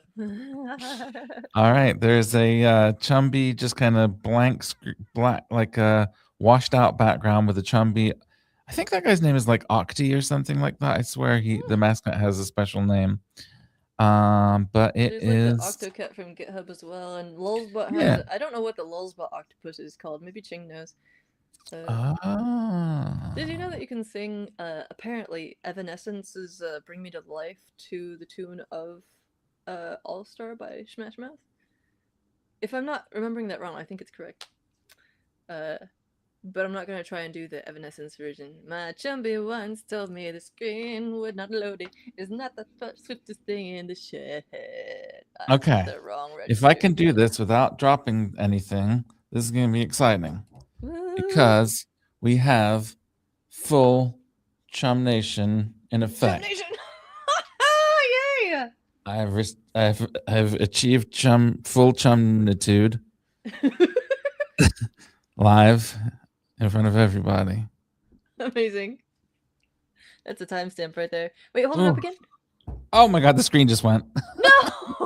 I should have gotten a screenshot. I guess we have literally a recording of the entire thing. It's just gone white again. I just like to have graphical representations of things, but I'll write that down. Well, 308. Full Chum Nation. Chumnitude. Achieved. Excellent. But now that I've set it up, is it going to like retain those settings, or is it going to lose its mind every time? I don't know.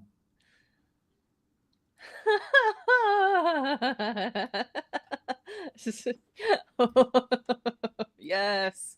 Yes, run with the bit. Yes. Okay, I discovered there's a thing in the punch through docs called the Vegas Lounge. Which is apparently some kind of development kit for the Bluetooth module that's on here. What the hell? Why did you call this? Why? But it's basically for like if you want to build your own product with the same Bluetooth module, which is kind of cool.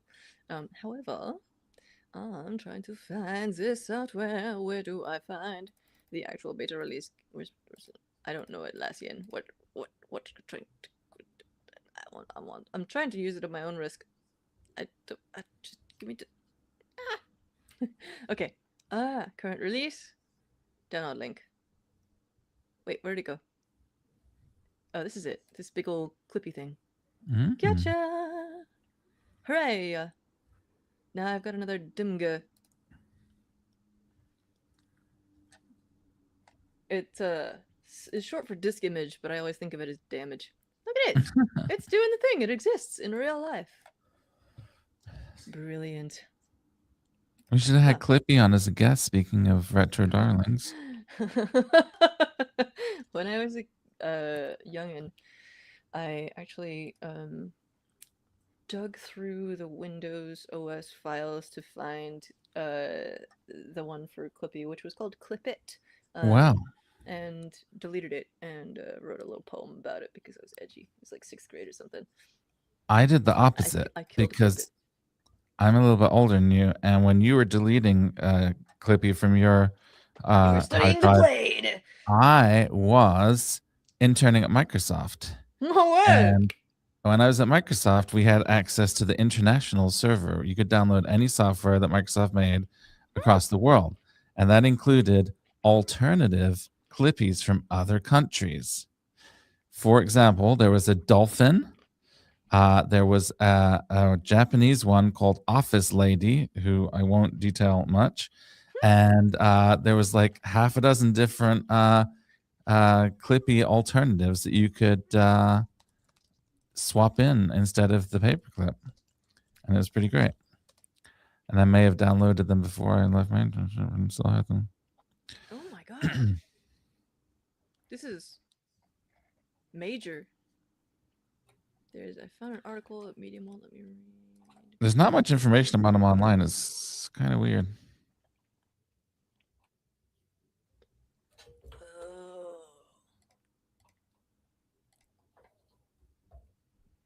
This person has ranked them.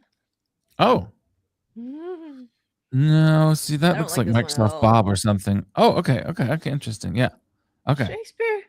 Okay, yeah. So who we got? Shakespeare? Oh, no wonder it wasn't zooming. I was in the wrong browser. Yeah. Oh, yes. Universally. Yeah. Yeah. Oh, no. Yeah. I'm glad that, I'll take the paperclip over this. Wait. Okay, yeah, the robot, yeah. Robot. Wow. Yeah. The logo, gross, lame. The dog, I remember the dog, yeah. Rocky, yeah. A rover. The cat, Scribble, okay. Oh, that's kind of cute. Very, very dated. The genius. We will never know. Oh, yeah, I remember that. It looked like Einstein, yeah. Oh, you know, I think I kind of remember that guy. Mother Nature. Mother Nature. Yeah, but see where I don't see the super rare international ones on here. I don't see the dolphin. I don't see Office Lady.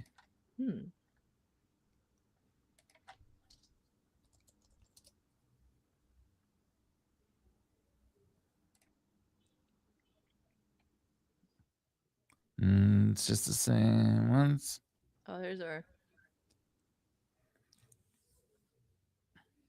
Einstein feller. This is the stuff that I'm doing like off screen. Oh, when I'm dolphin. doing other streams, but we get to see it on screen during this special.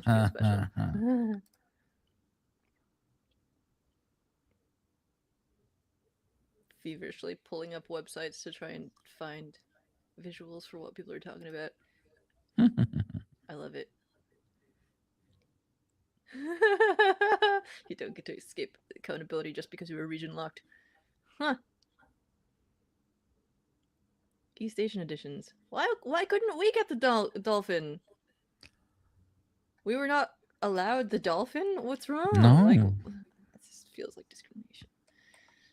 Okay, so I have now acquired Bean Loader and the Light Blue app for Mac. I'll put this in my notes. I have a feeling that like this is like a very software heavy one, so I might switch to something a little more physical for the last portion of the thing. I do feel very pleased to have finally followed up on these notes, but I'm feeling like I think a key thing of these streams is that like juggling all the different parts is enjoyable for me, but also makes my brain run at about 25%. And like, as evidenced earlier by the muting, like, I can't like ingest information at the same time. So what I can do though is like do physical stuff and explore physical things and interfaces and stuff that I'm looking at. So I think I'll switch over to something a little bit more physically active where I don't have to hold my place, and that'll be a good balance. Okay. Well, speaking of holding things, I've managed to kind of like arrange my Chumby in such a fashion that I don't have to hold it anymore. Hey! And so I'm letting it boot over there. I'm not going to try and hold it up and show the screen, but it is hopefully stable and not about to get dropped right when it gets to the exciting part. But I am kind of running out of things to hack on. Unless I do my light blue bean as well, because I got stuck on the particle. If we do it together, that might work. Yeah, I don't have any. I don't have my J-Link to do the particle, and Pocket Chip. I kind of ran out of steam on. Oh yeah. I was thinking the same thing, by the way, actually, of let's bean it up. The legal sharks emoji in Microsoft Teams. No lie, I may or may not have grabbed those in order to putatively make them into signal stickers in the future, because making signal sticker packs is fun and cool, and you should do it. And I definitely didn't go and download all of these manually from the app. Wait, why are they smaller? Some of them seem like oh, there's ones that are not sharks. Oh, here we go. Where's the we got sued one? It was definitely here. These are available. These are available to our premium subscribers. Who doesn't need a hammerhead shark saying we got sued? Oh, Why why'd is you that make it a small thing? again? That's wild. Time to transcribe. Sustained! Socratic method. Did you All right. sign? If there's a way you can transmit those to me, then I'll transmit them to JP. Okay, so it turns out holding your Chumby while you're live streaming is not the best move, because I've just got my Chumby on the table now, and it's completely stable and working great. So there's that. Disbarred. Like hammerhead shark is like being torn physically apart in this one. Incredible. Just like the fact that these never got seen more broadly in the light of day, it's just criminal, honestly. They made the perfect ones. And Oh. Huh? I just logged into my Chumby, so to speak, and under Chumby info, it's told me what my username is, so maybe I can get into my Chumby account now. It was not iShotJR. This predates the existence of iShotJR. This was wow. I thought this was a legal sharks related revelation, and now we'll just Oh no, I'm sorry. I was back on my Chumby bullshit. Yeah, so if anyone has like higher res versions, apparently I somehow got like a high res version of one of these, the Figus Fittest one, which is obviously the most important. But there may be like a better place to get these. You know what I should have done is like stuck through the application files when I still had this. Maybe somebody else can. You know, for completely you know, insert is this fair use shark gif emoji sticker thing. Hey, let's see. I love this. I just hacked into my own Chumby. Oh yeah. I just thought, what password would I have used in 2014 or whatever this is? And I totally got in there. I can activate my device. I can do all kinds of cool stuff. I can buy a subscription. This is great. We probably should figure out some kind of thing. There's a thing with via MakerTube where you can make that happen. Someday maybe we'll monetize this. But I also like that like we don't have to worry about too much about like cursing or ever achieving anything. Or this is like our low pressure one. But then also like if people want to hire us for stuff, we if you want to support me, then subscribe to my various newsletters would be my request. Nice. iShotJR.exposed or openboardguides.com. Subscribe to those things, and also iShotJR.com on YouTube. There we go. Worth more than a Canadian toonie to me. I do love the toonies. I think they're really cool, but also like yeah, feel free to toss us a subscribe. It allows us to charge people more money for hiring us for videos. So there you go. JP, no, it wasn't Hunter 2, but it was. I just made that joke the other day in a chat. It was a Pop Will Eat Itself song reference. What? Oh, your one was gotcha.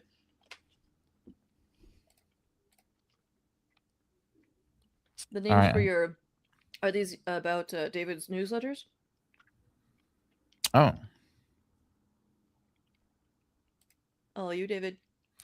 The etymology of the names of my newsletters. iShotJR is a reference to a Irish television program called Father Ted. Wait, yeah. What? That's yeah. That's a Father Ted reference? You know this. You know this. I forgot. How did I forget that was a Father? Okay, so iShotJR is a thank you, JP. iShotJR is a there's a Irish television program called Father Ted about three priests who live on Craggy Island and get into various David Lower drop time. They get into various mischief, mishaps, etc. And a very minor character in the show called Tom is the resident mad person on the island and wears a T-shirt that says "I shot JR," and it is itself a reference to another TV show called Dallas, in which a major cliffhanger was "Who shot JR." And so this is highly amusing because he's got a T-shirt that says "I shot JR," and I just thought that's funny. So when I saw that on the TV show, I registered the domain name as I register the domain name of all things that occur to me as funny or interesting, which is why I own things like orgyofpedantry.com and things like that. And so I just registered the domain name and sat on it. And when I started getting into the hardware stuff, I wanted like an alter ego thing that wasn't associated with my name or anything. So I just looked through the list of a couple hundred domains that I own, and I was like, "Oh, iShotJR would be a good one." And so iShotJR became the name that I used for everything, and here we are. It's what I used for social media and things like that, and all of my accounts across various things as I was beginning my journey of hardware hacking and things like that. Nice. And Alex, your turn. yeah, since you asked about mine as well, Glow is a okay. Mm. So Glow ASCII is this is a challenge, real quick. Can anyone figure it out before I tell you? David, you're not allowed. Uh, so say it to yourself a couple of times and see if you can figure out why I would call myself Glow ASCII and what that might have to do with my sort of stage name thing. I'll give you a hint. Alex is short for Alexandra. Yeah, no, Ching, you're not allowed. I won't reveal your lore either. No lie, the first time I met Ching in person, I managed like to guess Ching Ching's like one of Ching's original names, which is uh they said the most like absurdly overly hyper feminine ridiculous name that you can think of. And I hope it's okay to share that, but I won't tell anyone what it was. And somehow I managed to just like guess it. Origin stories. Okay. I think it's been long enough. Oh, that was the wrong one. Um, I am shushing. Sorry about that. So anyway, it is because my original last name is Polish. It is, uh, you know, anglicized to Glawaski, but the original would be Głowacki, but we don't spell it that way because my dad moved to the UK as a young child as a I'm doing the whole lore dump here. Okay, so it's actually pretty interesting. Okay, so my dad's side of the family is Polish, and their name was Głowacki, or it would be Głowacka because I identify as woman. But they changed the L with a slash through it to a regular L, so it's L instead of W, and an S instead of a C, and became Glowaski. The reason they like came to England is because they were refugees from World War II. Actually, he was born in India in a refugee camp, and I've been trying to trace actually the specific ones. Turns out that my aunt remembers the day that India gained independence from Britain because all the movie theaters were free that day, which I think is incredible. So anyway, that's like the Polish name, but when even Glowaski, which I think is a pretty easy Polish name as they go, like it's already anglicized and stuff for you, but it still has tended to give people a lot of trouble. And so for Blake facing stuff, I've shortened it to Glow. It's basically a nickname, but for my last name as well, my first name. There we go. But as you might guess, Glow ASCII, it's just how you pronounce it. I think it's pretty cool. It's like intense, but like very cool. Here we go. Yeah. I mean, there's definitely it made sense for me to adopt that name for sure. I'll also say that I was really awkward as a sixth grader, and kids used to call me Alex Glow because they like thought it was cool, I guess. But I, in my youthful awkwardness, like always assumed everyone was making fun of me, and so it actually I sort of like blew them off, which I feel bad about now. Um, but yeah, in later life I have embraced it. No, yeah, no, I will never tell anyone for sure. That's up to you. Right. Anyway, good stuff. So, shall we go hard on the bean for like the last half hour ish? Yeah, I'm typing in my credit card number into the Chumby. I assume that's a good idea. Yeah, that's So a I great just want idea. to see if I can get that working, and then I'll go hard on the bean as soon as I'm done with that. I'll finish writing up the rest of what I found here. All right. So I might just like transcribe these posts actually in case they get deleted. But basically, uh pardon me. I'm gonna put a divider here so we get all this stuff in one place. All right, so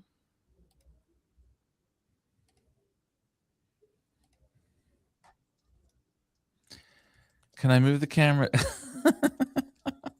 oh yeah, grab the camera. Actually, can you like grab the camera now? I can. I'll do it eventually. I want to get this channel going, but JP wants me to move the camera so you can see the Chumby while we go hard on the bean. I think that's what's happening. Oh, I thought it was while you put your credit card info in. Oh, that too. Okay, I see. Either Well, way, we will be. David's gonna put his Chumby down, put it away, and we're gonna go hard on Bean. I'm gonna leave my Chumby on the table. I'm not putting it away now that it's out. All right. Now that it's out, That's it what you stays get out. for subscribe to our I don't have a good pun for that. Dayglow After Dark. Yeah, there we go. If you want to see all the behind the scenes Chumby and Bean stuff. That's why I don't have my downward facing camera, because the Chumby is on the desk right now. Oh, I only just now actually read this comment I had on the screen for a couple minutes. Thank you. Yeah, I think it definitely suits very well. Contributes to the mythos such it is as it is. Okay, so I'm gonna put in these links to these apps. So... All right, I just put my credit card into the Chumby. Subscription started. Status active. All right. How does my Chumby know that?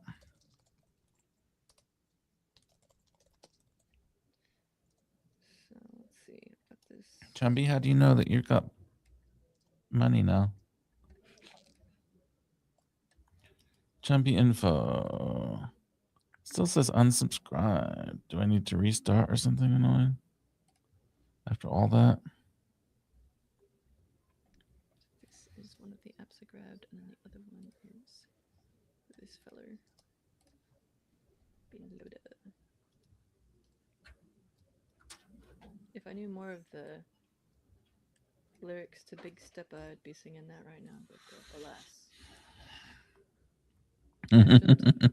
Dumping these into this page here, so slowly organizing all of the stuff that I got from Brooke and the links that Brooke sent me and the info from those.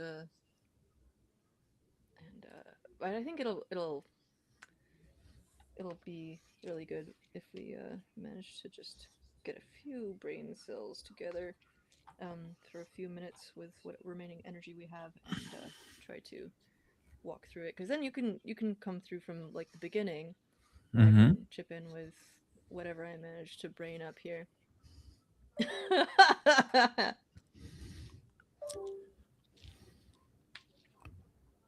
All right.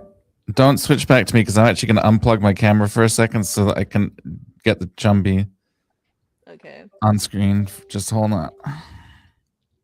I can hear it like connecting and disconnecting. Oh, it's freaking out. It sounds like it. Yeah.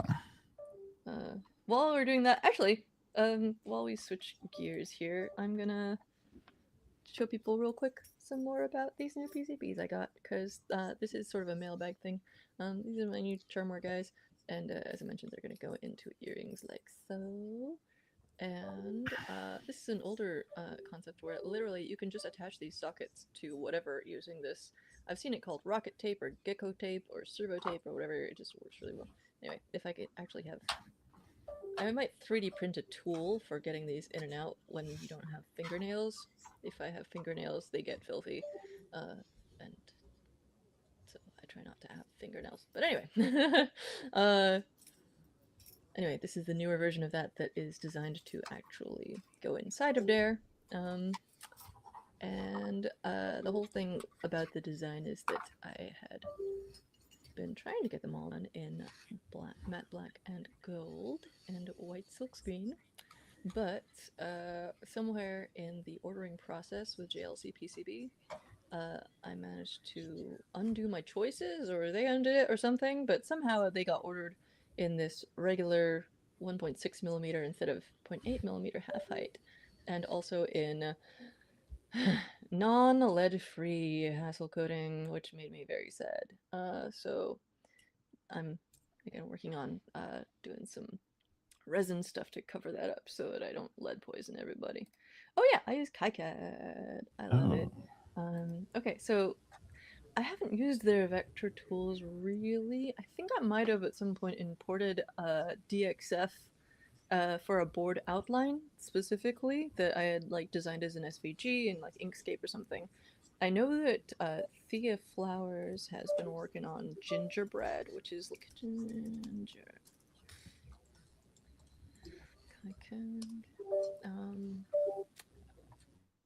where is it? Here we go. Web-based tool, web-based for creating artistic. This might have gotten more intense since I looked last.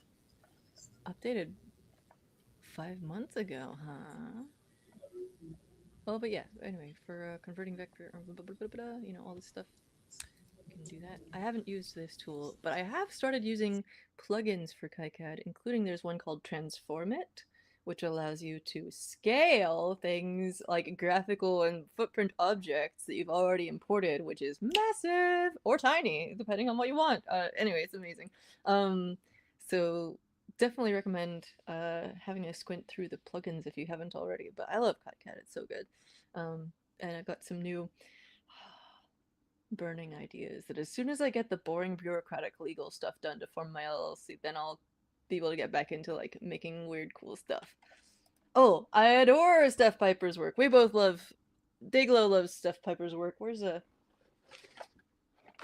Steph Piper was one of the first people to do multicolor solder mask in circuit boards, which you can see here in the astronaut and bio pins that she made. These are just incredible. And Steph also has really cool sort of fill in your own maker progress chart guides things with cool like holographic stickers or something. But look at these though, aren't they precious? Just Hey look Alex, at is my them. audio working now? I can hear you loud Okay, and I had to clear. like completely restart my StreamYard Oh because no. my camera like was sad or something. Okay, I'll pull you on. Oh, hey, look at this.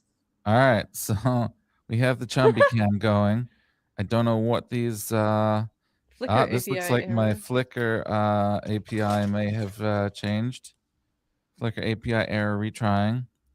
Okay, Flickr app is not working. Let's see what else is coming up next. I think it just cycles through the apps. And by the way, my text is the normal way around, I assume. Yep, Cool. looks good to me anyway. Tap for options. Well, anyway, I paid $3 into the Chumby machine, and now I have apps with APIs that don't work. But I assume, yeah, I mean the screen is Yeah. Oh. not. Yeah. You froze for a second. Oh, Oh, the you're good. screen is flickering. Yeah. Good one. I do have Flickr on my Chumby. Very good. So anyway, that's the Chumby situation. It's working. I just have to find some apps that have APIs that still work. I don't know if you're aware that for the last like couple minutes it's been showing All right, if you problem want. Flickr API. Try again later. Yeah, no, I know. I'm just saying, like, it's doing something, but it's just That not sure great. is. But if you want to flip away from me, then I will put my camera back to where my face is, and there we go. I'm gonna try and find these Steph Piper books because, All right. aka Maker Queen, and had a company for a while called LK Education. Here we go.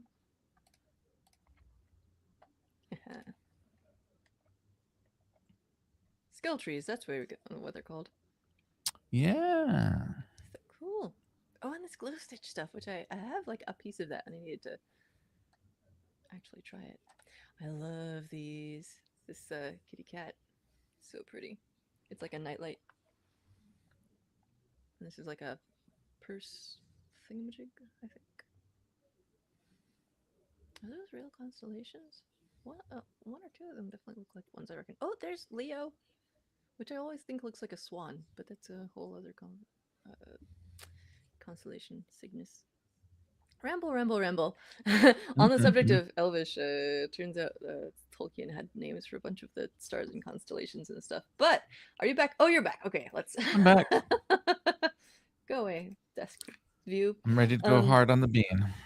yes, going hard on the bean. Actually, I need to take another quick bio break. Sorry. Okay. BRB. I'm just looking through Chumby apps to see which ones work in 2024. There's a Chumby app store of sorts at chumby.com/guide. You can look through the different apps, and there's a plugin called a browser plugin called Ruffle, which lets you use Flash apps because all of the Chumby stuff was in Flash, which doesn't really exist anymore. So it's got integrated Ruffle, so you can use it to preview the ancient Flash apps. I'm just trying to see if any of them. Oh, JP doesn't know that the podcast has a Discord. It does have a Discord. Thanks for reminding me that we have a Discord. Yeah, the Discord is linked to from if you go to dayglow.show. There's a link on there. It's the easiest way to find it. And I think there is. Yeah. It's about the fifth link down on dayglow.show. There is a link to the Discord.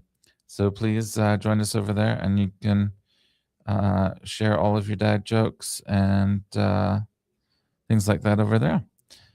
But yeah, I'm going through the Chumby store to see what apps still work in 2026. A lot of them are connecting to APIs that no longer function. I've got one. It's cycling through them on my desk here, and it's just loaded the Twitter app. It says unable to contact Twitter server, which is not surprising. But I would imagine some of these sort of clocks and things like that wouldn't require an API and might actually just be able to work. Okay, we got Aqua Blue Clock app. Let's try that.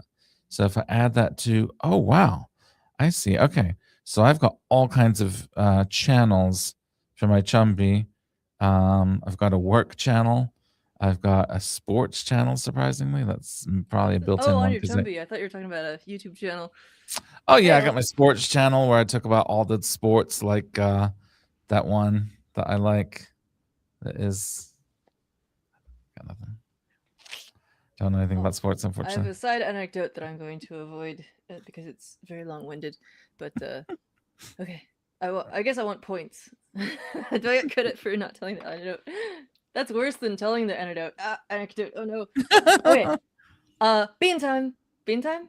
Meantime, Do you want to finish whatever you're saying? I was just describing the I'm going through the Chumby sort of app store. They have a list of different apps, but they're all written in Flash, so you can't actually use them except for you can use Ruffle to browse Flash apps in the browser.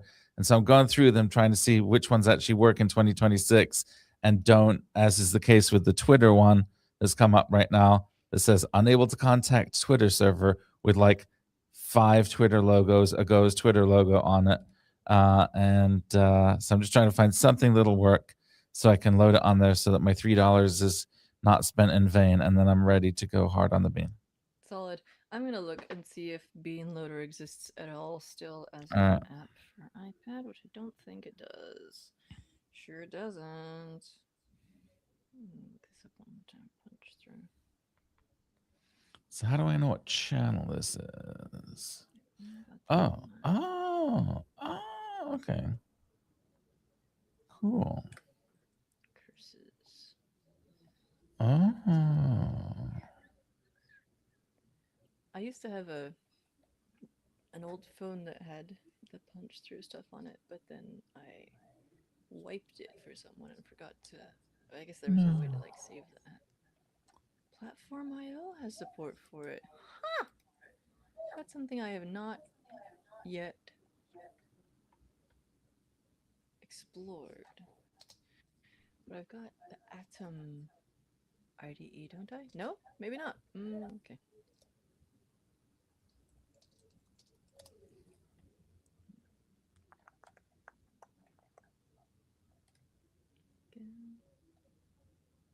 Ooh, this is pretty.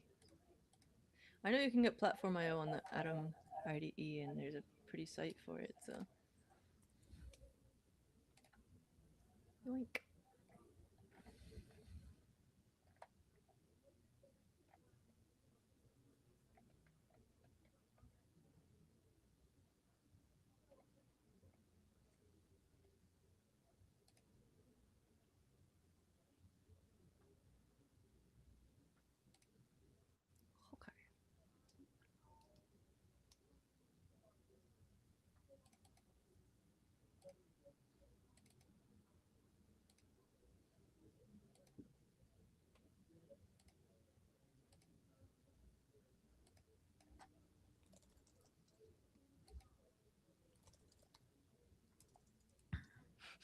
I attempted to search for light blue on my computer and typed light lube.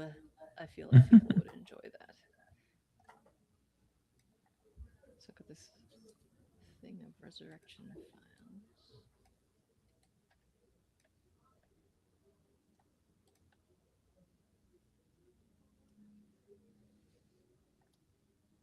Already got this.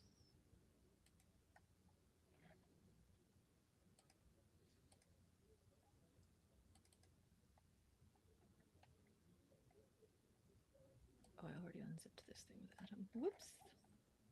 Lol.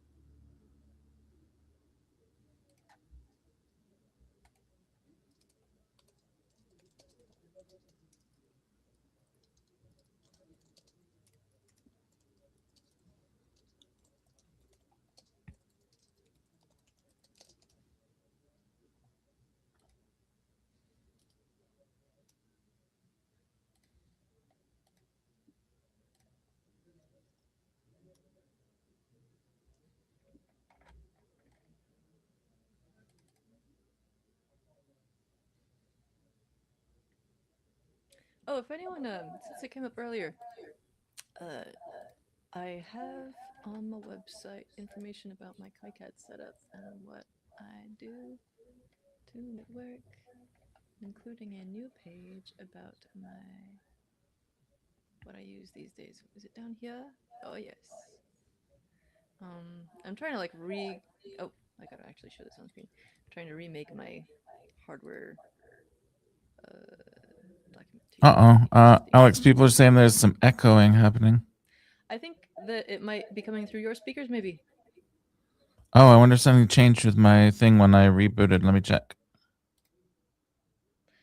What if, can you mute first? I might mute you for a second and see because if it's not that, then it's on my end. I do not hear my echo anymore, so I think it might be on your end. Maybe if you turn down your volume? Sure, yeah. What? Sorry, I turned you way up, but I guess. Oh, it's because I was checking if I could hear echo on my feed. I think it might be that, yeah. Echo's gone for everyone? Yay, good. Okay. Oh, okay. Sounds like my audio is also low slash still low, so I'm going to turn my volume up again, and it might undo what we just gained from you turning down your volume, but hopefully it will help with other people. Okay. I'm also going to remind myself not to mumble. So, let's see. But to clarify, the echo is gone now or still?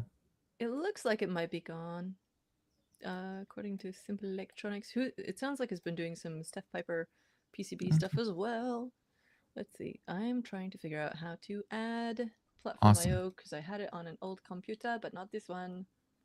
Let's see. But a time cop. I've also never actually used it, except maybe like once or twice for like a workshop or something. Platform IO? Yes. The easiest way that I am aware of to use it, I use it every day, honestly, is in Visual Studio Code if you're open to that. Oh yeah, Yeah, I think that's a whole other setup process, alas. Let's see. It Platform. certainly is a whole other setup. I'm gonna see if I can get it running in. Aha.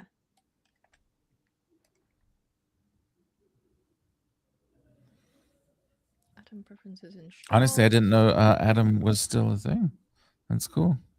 This is partly why this is good for me because my dimly remembered knowledge slash experience on many of these things is rather out of date since the burnout hit in like 2023, Mm-hmm. 21 slash 3. Why are you tiny? Can I embiggen this font? No. Gotta take it to the screen where the stuff is bigger. Okay, I'm looking for packages. Am I? Yes. Wait, preferences install. Well, what else? Oh, there's a whole. Oh, okay. Let's search for. Ooh, don't like that. What's going on here? Unexpected tokens? I literally just installed your program. Packages? Okay, so it's not pre-installed. I'm gonna see if I can get this up. Okay, so it's failing to fetch stuff, but maybe I can just grab it from a website. Oh no! Okay, well, turns out it's not still a thing. There Oh, we go. Yeah. well, maybe I can still get the plugin somewhere. Well, I was gonna say for the stuff we're Uh-oh. working on, though, it might not matter. You know, if we're working on old stuff, then is it okay to have old software? Yeah, I just have to find another source for this package, which is probably doable. Why is your font so tiny? Let's see.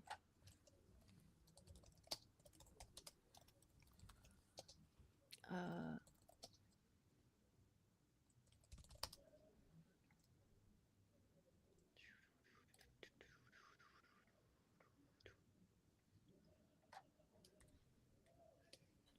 hmm.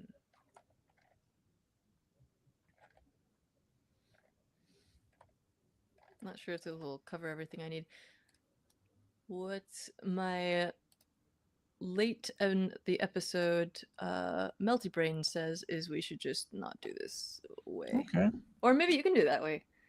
I just want to share the Chumby update. I've got the Chumby working and cycling through channels over here. Noise. Oh, can I put you on screen? Or actually, do you want to Please. try putting yourself on screen? No, because both of my hands are holding the camera. Okay. But yeah, Jumbros. I got the Chumby working here. These are some kind of balloon popping game, I think. Well. And every 30 seconds, I think it cycles to a different game. So hopefully we'll see a different one. Looks like it didn't get all the dust off there, huh?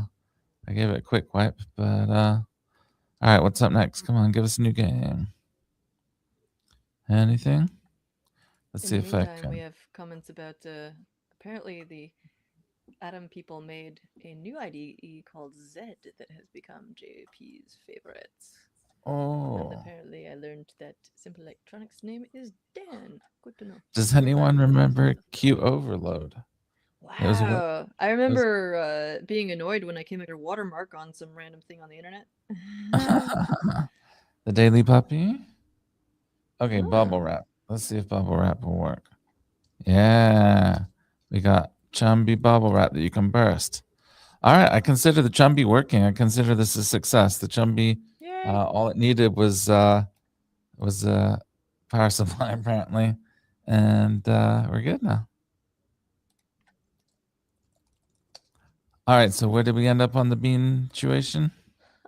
Turns out I do have Visual Studio installed. Or no, I have Visual Studio installed. I think because my friend Jazz, who's been doing this really cool, you know about Jazz's setup Of with the course. amazing like audio controlled programming stuff that is just so cool. And eye gaze tracking controlled IDE stuff and lots of cool plugins for um VS Code. So that I think after the last time I heard about that, I was like, okay, I'm gonna go install it because I was like, yeah. And now I'm trying to figure out how to install packages in VS Code so I can get Platform IO on there. And then ideally that should work the same on both of our devices. So that'd be cool. Because I'm on a Mac and you're on what? Windows. Check Linux? this out. Windows. What? Look, I can see inside my Ooh! chumby.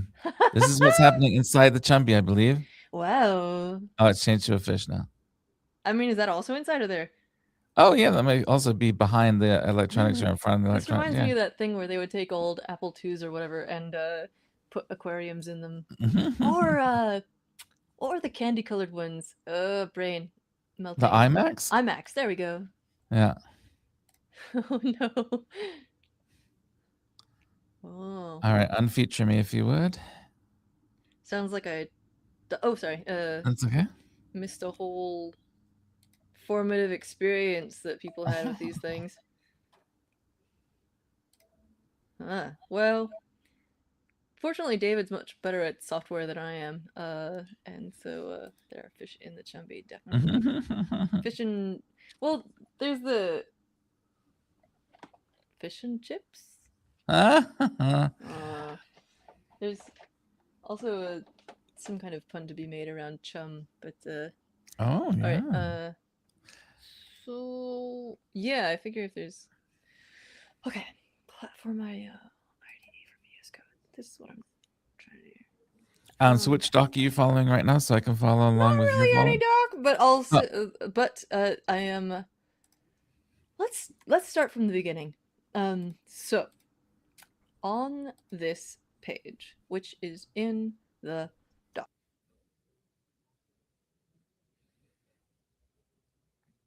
Beanie Bots. Got it. So this should be updating as I update it on my side, but just like a little slow. Okay, so if you go past all these cute but not super useful pictures, you'll find this area where I'm going to add a link to this show. 2026. And yeah, that's what year it is. Can you believe? Wow. Let the chumbies hit the floor. We're back on there, huh? Okay. Oh yeah, let's get some chips. I want fish and chips so bad. Okay, so alright, so previously you used the Bean Loader app from Punch-Through to load an Arduino sketch on the Bean. Maybe what we should try first is just using the Bean Loader app for Mac to talk to a bean. That seems like the simplest place to start. And then if we need to, we can use Platform IO, maybe. So one of these posts, so basically I was talking to this Brooke person, and I made it sound very insulting, but actually this person's super cool. They messaged me on Hackster a few months ago saying that they had gotten their bean working, partially using some information I had shared, and I was like, oh damn, that's awesome, because like the last time I tried to do it using my information, like I totally failed. And so yeah, I was like, can you tell me how you did it? And they very helpfully emailed me some more about their process, and it turned out that for that specific project they had changed to using a different platform and actually created a custom PCB for a Xiao model, which is cool, but also sent me their notes, which is what we have here that I have pasted into this doc with my incredible tech skills. And so and I need to add an S in here because whatever. Anyway, so this is direct quotes from that email. Probably the first things to look at would be these threads, and then I also found a third thread, which is where I got on the Platform IO kick or whatever, and I pasted this in, but it hasn't apparently updated the page yet, but I'll put this in our shared doc so that you can see as well. Bean stuff. David, you're getting your chumby in my bean. Oh my god, you got bean in my chumby. No, you put chumby all over my bean there. What are you doing? I'm trying to keep this separate. Okay. Most info updates go there. Okay. That's like simply supposed to have some punctuation. There we go. All right. So. Oh, you're just deleting my chumby, huh? I put it somewhere else. Anyway, so these are some of those same links that Brooke sent me. Here's the new one though. Here we go. Oh, I already put it in there. Lol. Okay. Mentions platform IO. Okay, cool. Then we got so again, afterwards as well, folks, if you want to learn more about what I'm doing here and any successful stuff, I will dump into this more permanent page. Okay, so anyway, this post is talking about doing platform IO in Atom. It is in fact from 6 years ago. I think we should start with trying to do that Light Blue app or Beanloader app, which exists for Mac. This Oh, is, I think, oh no, this is an Atlassian link. You can go grab that if you wish, and I might have it for other platforms or operating systems as well. I'm not sure. So maybe let me know what you find for your uh, OS. all And right. if it doesn't exist for your OS, we can go into Platform IO on VS Code. And while you try to do that, if it sounds good to you, I will work on the VS Code Platform IO installation process. I should also try Beanloader first, because maybe if it doesn't Cool. work on Mac, So then what there's is no this point. Atlassian page though? That's Is Beanloader. this is like sorry. This Atlassian page, I mean, it's called punchthrough.atlassian.net. Like, is this like official punch through stuff? I believe so, yes. Huh. Okay. They even have like if you're looking at the page, I can't find the tab right now. It has oh, they've got a tutorial from okay, anyway. If you're looking at the Atlassian page, they also have a link to this thing called Vegas Lounge, which is apparently a development board, another development board that they made so that you can develop your own apps for the Bluetooth module that they're using. Um, so this is they are a Bluetooth IoT device consultancy, from what I understand, and so they made the beans as a way to sort of like promote their services, and they also have this Vegas Lounge thing. So I believe it's the same people because it looks very much like them, and it's got like and the new Vegas board, if it's new, has very much the same aesthetic that they have on their other stuff. I think it is them. Anyway, Beanloader is also what the original iOS app was called that you would use to put stuff on the Bean, and also what I remember there being a Mac app, but also like I never looked into it before now because I thought it was cooler to do it from a mobile device, and that's what I really wanted to do.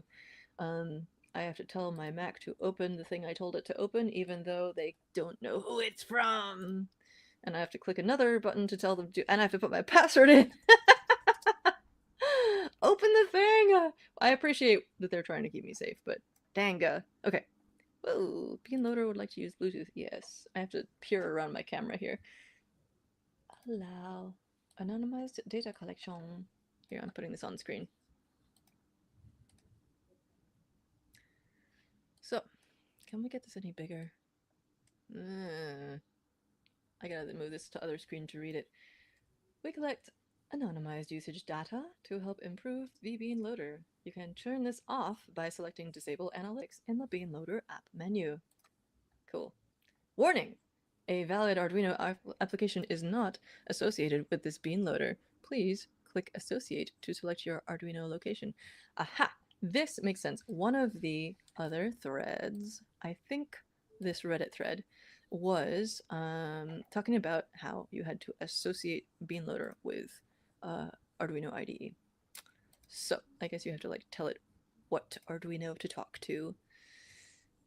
Now, there was close this. Oh yeah, actually, back on the KiCad front, if you want to know how I make my circuit board art, this is not it. Hey, welp, you can go to my site and find my tutorial somewhere. I'm gonna put it back on that PCB site, but you can look up iPad to KiCad. My username Glowaski, and And it doesn't come up. But you can. I'll put it up somewhere. But it's also on my Hackster account. Anyway, I've got a whole tutorial about my process, and I just updated it for 2026. Basically, I use my. It'll go here. I use my iPad to draw circuits, and there's a whole thing with taking screenshots of KiCad and moving them over to the iPad and then doodling on them. So this is saying it doesn't have. Okay, so let's see if it can talk to a vaguely modern Arduino IDE installation.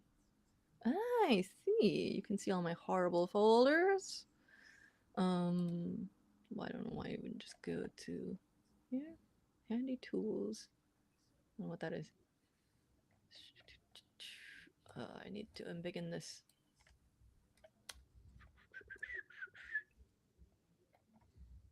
Maybe I should just change the resolution on this monitor.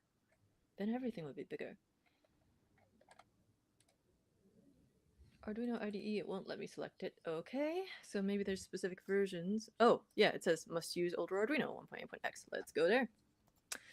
Arduino software. How you doing, David? I'm still just trying to find the Windows Bean Loader. I'm finding stuff from like 2015. There's like the announcement of it being launched, but the actual thing itself is proving kind of hard to find. Ooh. Yeah, different platforms. Hackster.io/Glowaski light blue bean Arduino basics is what I just discovered in my search. Nice, yeah. That sounds like a great tutorial. You should probably read that. Maybe not relevant to your use though. I'm putting the yes. Oh, silently judging my app choices. You can judge all you want. I am confident in my choices. I choose the best apps. I'm dumping the link to my iPad to KiCad tutorial in the thing. Oh, stop being a jerk. Whoa. Not you. Oh. I mean, you too. If you were being one, don't do that. But I didn't think I was, but Chrome, no, I'm sure. Chrome's being a jerk to me. Anyway, if you want to see how I make my stuff, it's there. And also, I made a new info page for 2026, and I don't know why it's not linking, but I'll find it. I'll find it.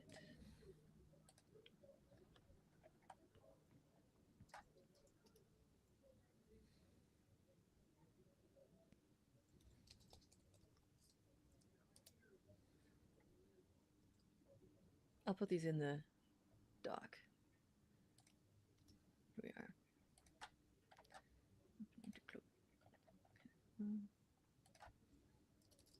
Oh yeah.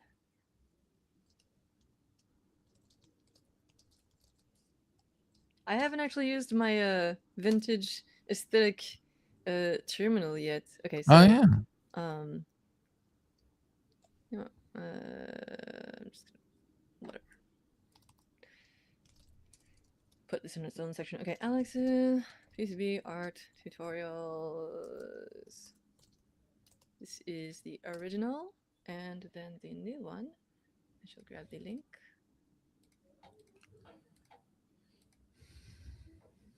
There you go. 2026 update. Haha. Okay, cool. And I'll have to link from those to each other, of course. Oh, actually, you know what? The new one does link to the old one, so that's. The old one was written in 2024, but the process was around 21. Because part of my digging out of burnout was fixing my KiCad install, which I managed to completely bork somehow. But you can see.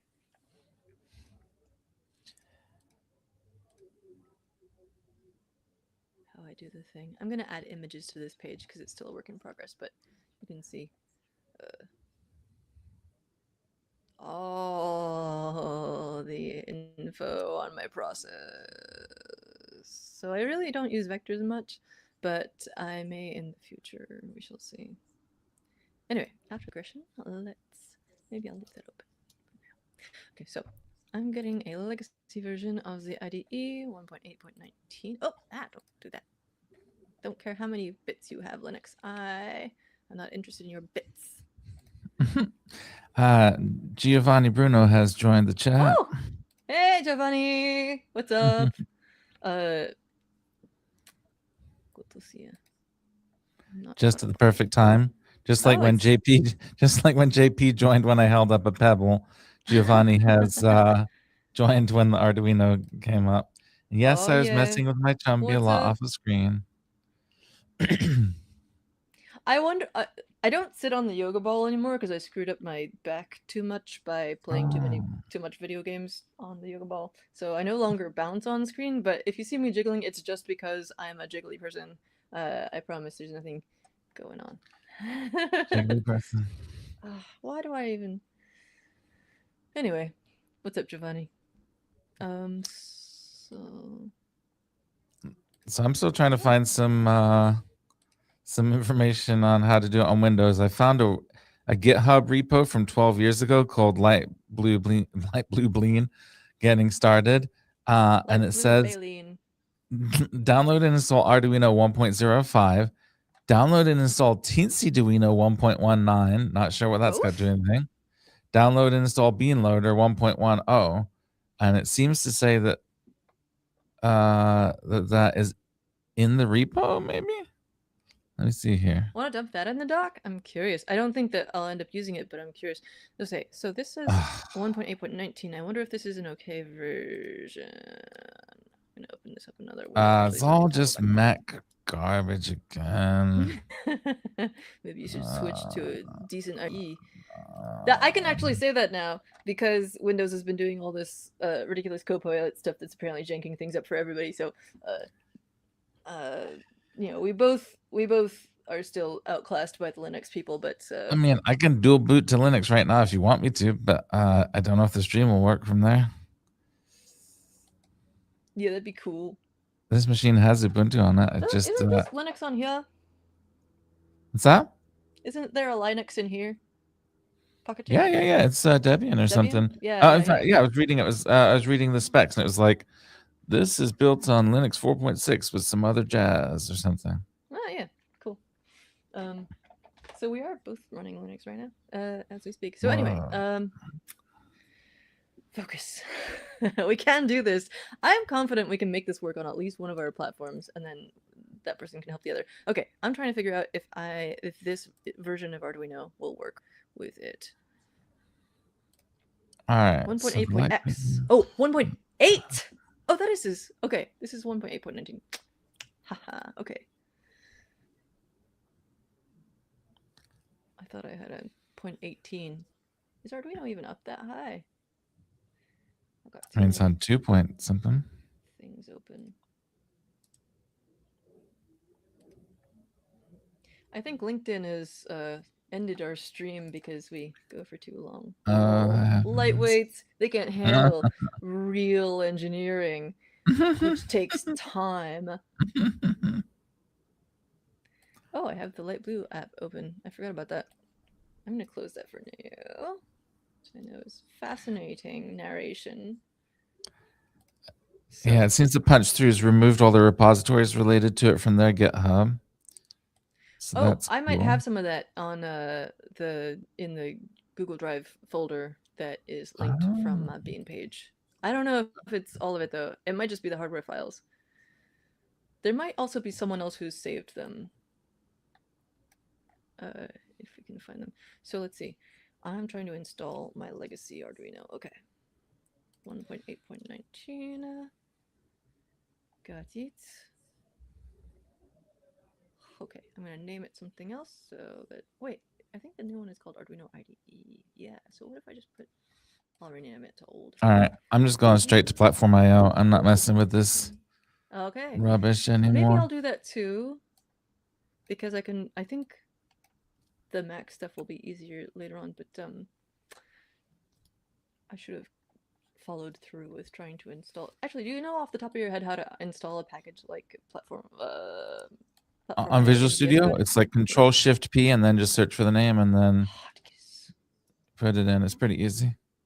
Or you can go the other way. You can like browse from the web and then click on it there, I think. I would Maybe I just should do that. do Control Shift P and type in the name though. Oh, good with extensions. Aha, browse popular extensions. It's right in the app here. At popular. My goodness.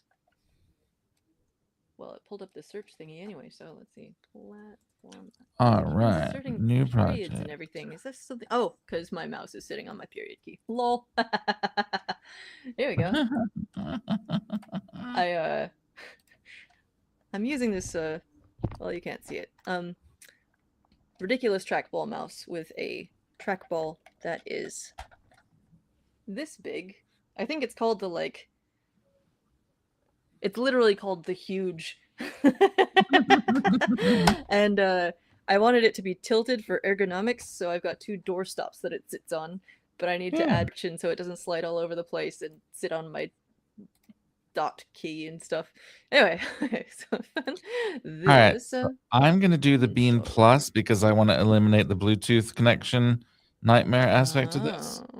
I think the light blue Beam Plus has a connector of some kind on it, right? I have no clue. I've never touched It's those. got a micro USB or something, so that way I'm not For losers. dealing with the fact that the light beam has no way to connect to it physically, right? Yeah. If you want to do it the easy way. Oh, I always thought that the Platform IO logo was an ant. I thought it was too. Wait, what? Is it not an ant? Oh, sorry. There's some chat saying, "What are people's opinions? Is it an alien or a bee? I vote B. I thought it was an ant. Huh! I thought it was an ant as well. Mm-hmm. That's really interesting. I'd go for alien bee too. I'm curious what this was about. Oh, is that the pocket chip? Maybe. That's an amazing avatar. Oh yeah.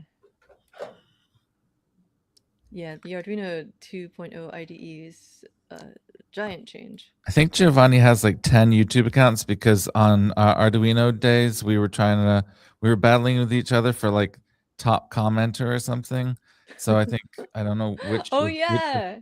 Which of the 10 different accounts that Giovanni has is being used right now. But so the Giovanni avatar seems to be on Twitch. Oh, on Twitch. Okay, all right. I see the icon now. Got The it. answer is none of the above. All right. I'm just saying, I want Arduino Day, and I got the T-shirt to prove it. Oh, hey! Oh, this is a T-shirt that is only given to the top commenters on. On the cream of the crop.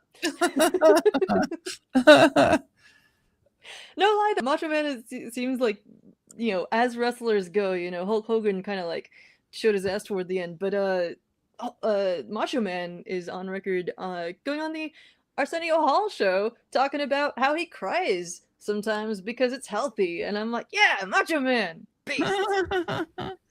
So anyway, he really is the cream of the crop. Let's see. So how do I platform IO? What do I do here? I mean, part of being macho is knowing that it's okay to cry. Yeah, what could be more macho than that?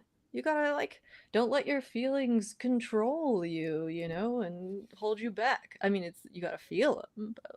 So do I just do new file or some shit? Sorry. Where I was looking at my own screen. So you've got your platform ID. You got your platform IO installed. It's installed. Let me just make my window bigger so I can see your window. Okay. I wish I could so if you just go new project. Oh, so can you make your you might want to make your see if I can make it bigger. I wonder if I oh, I can. Yay. But okay, can you also make the window large? Yeah. I wasn't sure if I was going to be switching to another window or whatever. Bug talk happening in the comments. I don't know what Good. this I is. support bug talk. All right. Click on the ant on the left-hand side. Up. Left. Down. Quad? Left. Down. Oh. Yeah. And now go new project. Oh God. Visual search is failing me. It might be doing something. I don't. Oh, okay. Oh, it's installing it. It says at the bottom it's installing it. I thought it had already installed it. I thought that's what we were just doing, but I guess it's still going. Okay. I'm gonna make a folder for this. I think you say I'm gonna make a phone call. I'm like, okay, really? All right. While that's going, I'm gonna switch back to my own project here. Platform IO automatically detected what now? Oh wow. Please wait. Okay. They're all in the order Hymenoptera. That's so cool. It's kind of like melons and cucumbers and stuff. Let's Well, see. those are both wasps as well. Yes, Huh, I as didn't know that. are cauliflower and broccoli and kale, I think. Huh. Also wasps. Please reload the window. Okay. Hey. Oh, there's a one of the first things it puts on my screen is an all caps word problem. I love this. Oh, okay, here we go. Right, create new Yeah, nice. project. Haha, look at this. New project again. Wait, You might want refreshed to or oh no, yeah. no squidge down that thing at the bottom. I think it's blocking some important jazz. Yeah. Jazz. All right, now new project. Yeah. Okay. Oh Type my some light blue in goodness. that boy. Yeah. If I can spell. There it is. Look at Hey, that. look at that. No shit. Okay. Bean vivification. That's terrible. Whatever. Ah. So while it does this, I will try the Bean Loader app with the vintage Mine is Arduino. also taking that same while that yours is to download. Fortunately, we have another thing to do. It's making me put in my password. Don't speak your password aloud while you type, Alex. Yes, you may access my documents folder. Yes, open the dang app, Mac. That's why I asked you to open the app. Middle out algorithm. I feel like at some point I knew what that was, but right now all I'm thinking is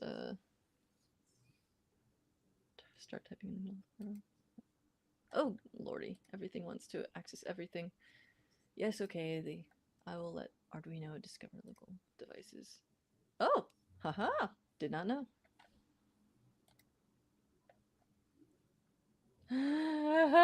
What? Okay. 8 million points for the Elvish joke. You're not my favorite person. Sorry, everyone else. It was amazing. No lie, I've been actually making a list of cool Elvish phrases that would be good to write because I've seen people asking online, like, people don't know what they would want someone to write in Elvish for them. And as someone who wants to write Elvish for people, that is a problem for me. So I've been like going through and being like, what would make cool like little house signs? And obviously melon or just like pedo melon amino, which is like speak friend and enter. And there's also a number of really good ones from like Maigovan and is well met basically in is it Sindarin? I think it's Sindarin.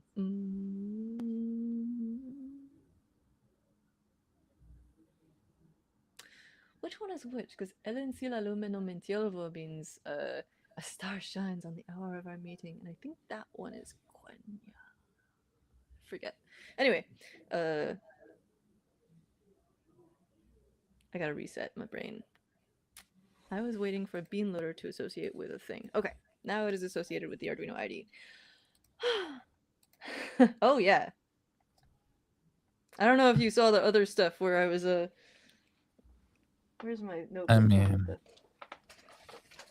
the all this stuff, which is my latest hyperfixation. And somewhere around here, if I've got a notebook, I'm sure I've got plenty of notes in Elvish script.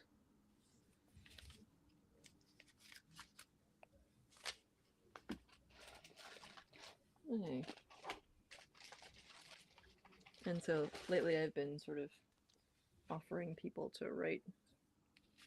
This is like Skelly question mark in my shitty Elvish. Because I've been writing this since I was a kiddo. There's a bunch more random project notes.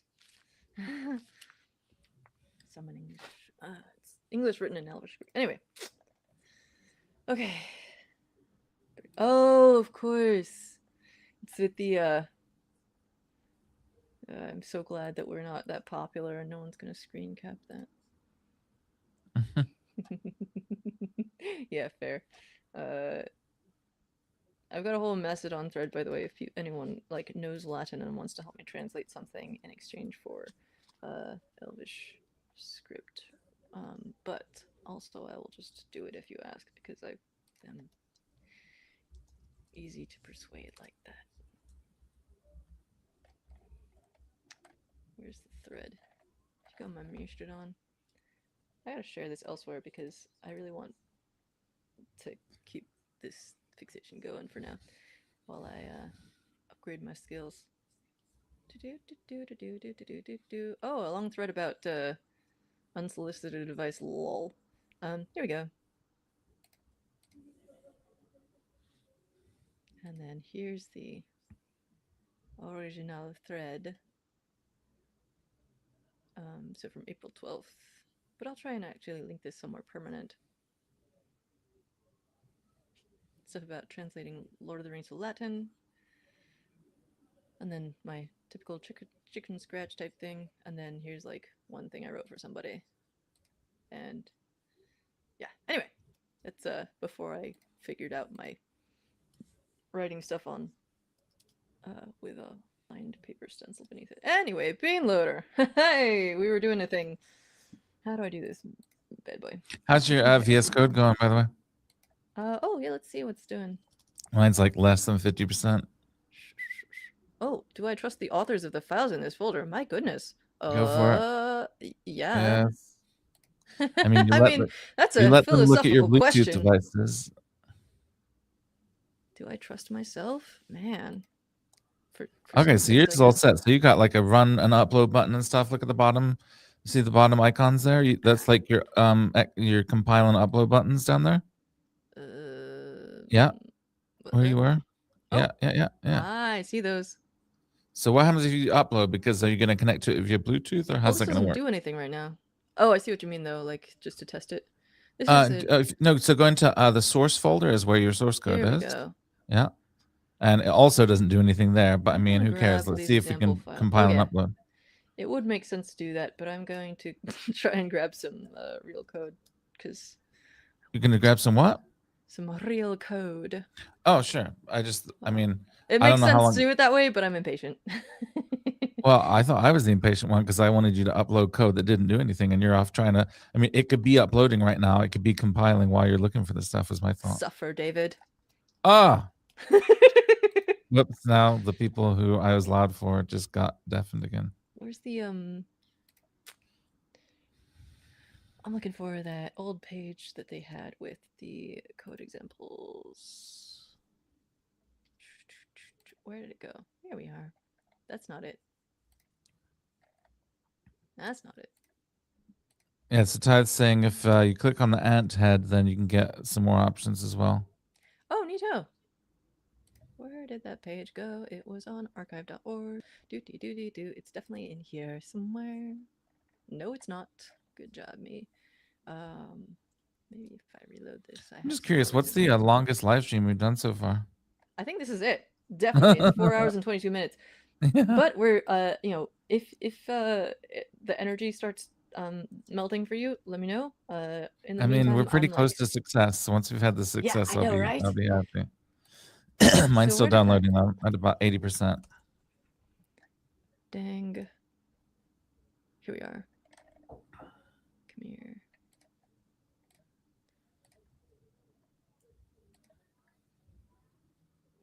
Okay.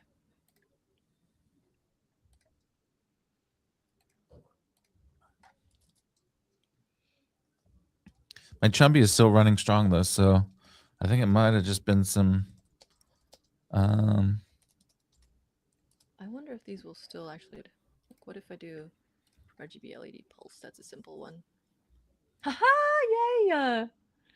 I'll have to download all of these. The archived page of code examples does actually still contain the code examples. Oh, nice. Right? So this is Internet Archive punchthrough.com. Sweet. Nice. It doesn't actually copy it, just highlights it so you can copy it. That's cute. I'm gonna see if this actually pastes correctly. Oh, you know what? I can do that right in VS Code. So if I create, presumably I can make like a new file. There we go. RGB, was it cycle? Oh no! I'm trying to switch to the browser. LED pulse, okay. Okay, my platform IO is doing something. Initializing, I thought we already did that.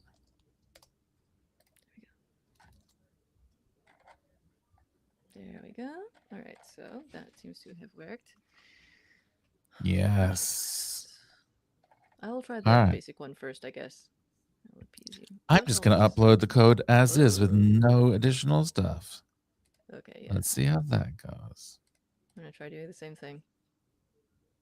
Oh, wait, it's got to find a bean. That's what I was saying, is how's it going to do yours with Bluetooth? That's why I wanted to do the light blue bean with mine, because I thought there was a greater chance of success over USB than there was off of I'm some going to put a battery in one of these. mythical Bluetooth. It's got a battery. And I've confirmed that it turned on. Okay, ooh. Yikes. What's all this? What? I mean, it could be worse. It could be red instead of yellow. Oh, okay. Oh, we got some red too. What kind of stuff is it saying? Oh, this is the stuff from the other example. Oh, yes, success. Oh, I gotta switch over to you.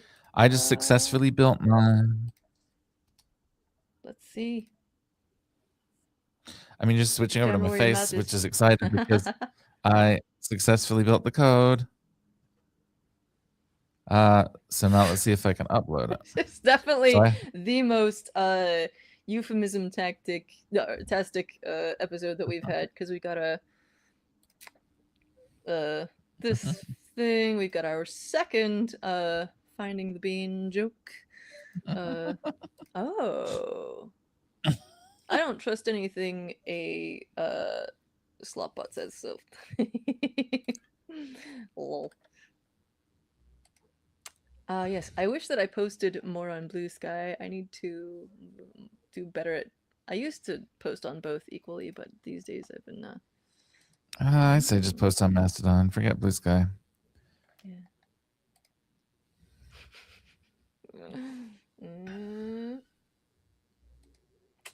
There we go.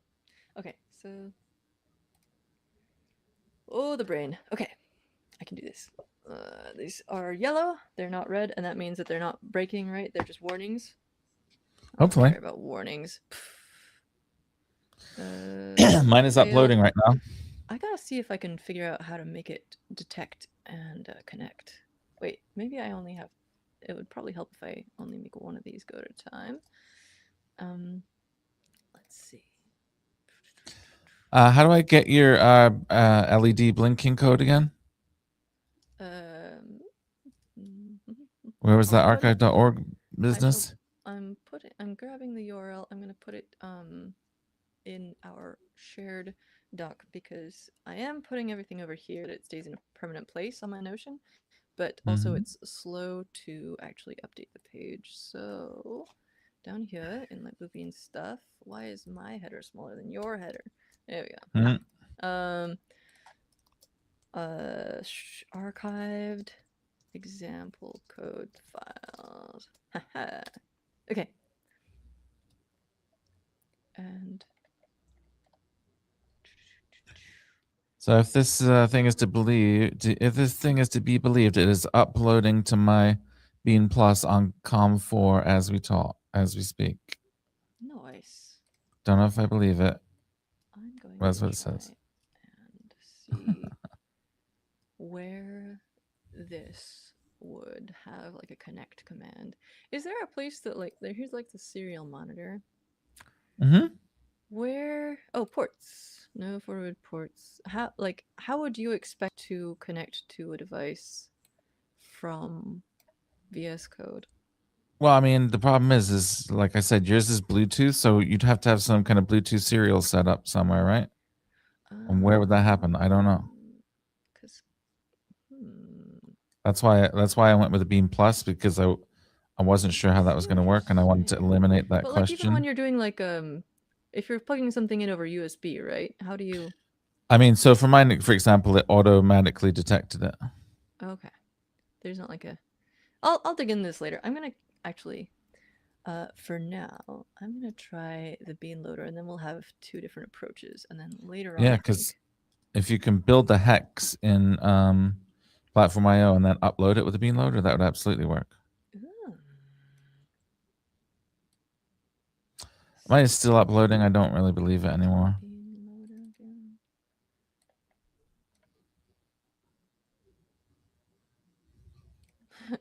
Check for updates. Oh, it's so optimistic. Hey! Check that out. It has found the bean immediately. That is awesome. So, connect. I am. The hubris is fully happening. Oh. Yeah, I'm not going to do that because people told me it could cause problems. I'm going to. Maybe it won't let me use it without doing that. Screenshotted this. Since no one can actually read that, it says firmware for Bean is out of date. We recommend you update to the latest firmware to improve Bluetooth stability. Your But device don't will forget, reboot several times. you can never go back once you've upgraded. No, You learned yeah. that. During the firmware update process, select OK. I'm going to cancel that. Haha! Don't have to do it. So I won't. So now, how do I actually load a thing? Let's find out. Open hex file. That is in under the file menu. It is Command O. So I guess you're right. Yeah, I gotta write the hex file in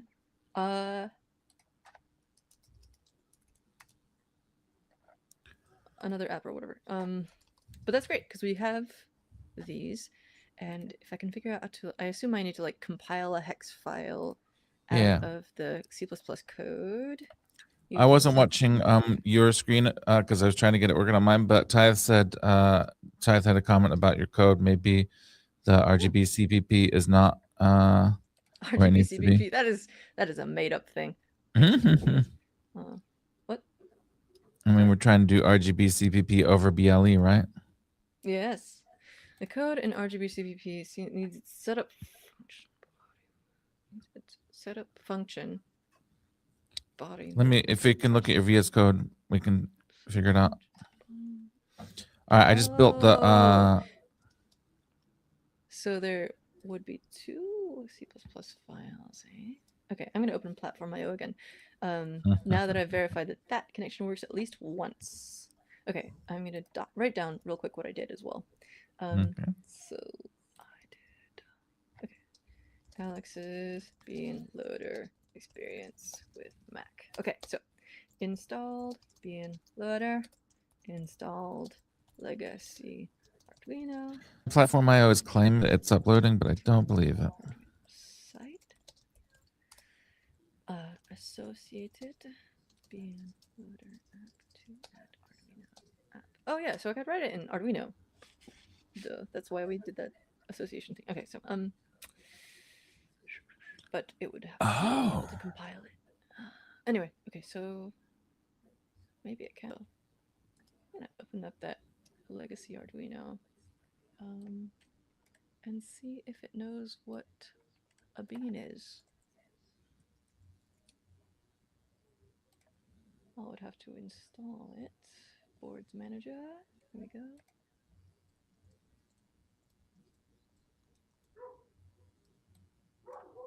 Anyway, so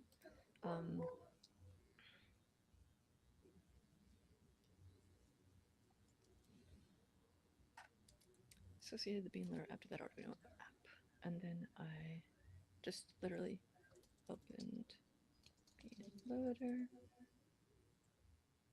with bean powered on nearby.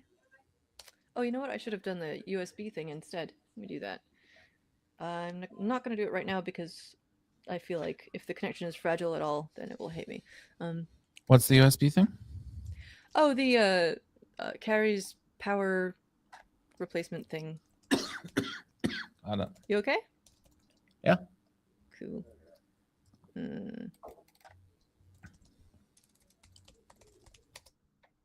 That's fine. I'm sure I might have it somewhere or something. Sadly, my laptop I was using for work stuff in 2019 got stoled. So if there was like an old piece of software, then I have lost it. This sounds like Flight of the Conchords. It's But I naughty don't know by if they were nature. referencing something else when they said that. It's naughty by nature. Oh, I see. Okay.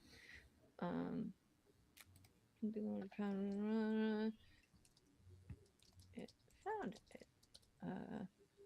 Right click on that and hit connect. connected. Gave warning to update firmware.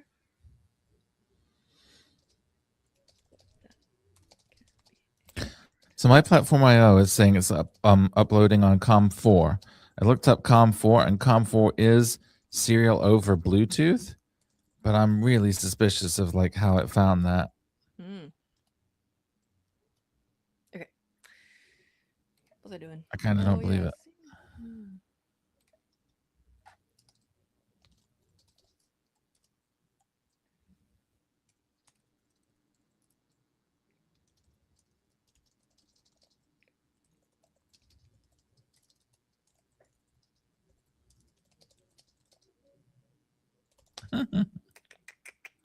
I mean, the whole song is about what OPP means, so the song explains it. OPP? Yeah. Oh, OPP. The entire song is itself an explanation of OPP, so just listen to the song itself and you'll get the full gist. Wow. Okay. I thought they were saying on AP, you know me. Or is this whatever the Flight of the Conchords one is based on? This is the Naughty by Nature early 90s. I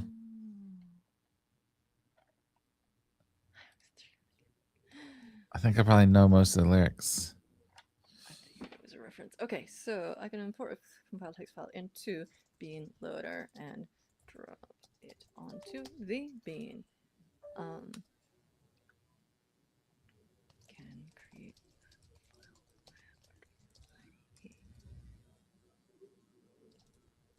okay. I am gonna try and get the platform IO thing working. Oh yeah. Final note on that. I need to find board definition for blue bean.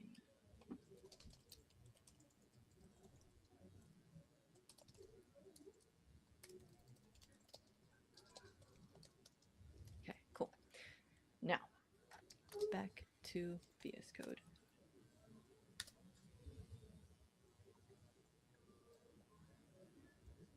How's your thing doing?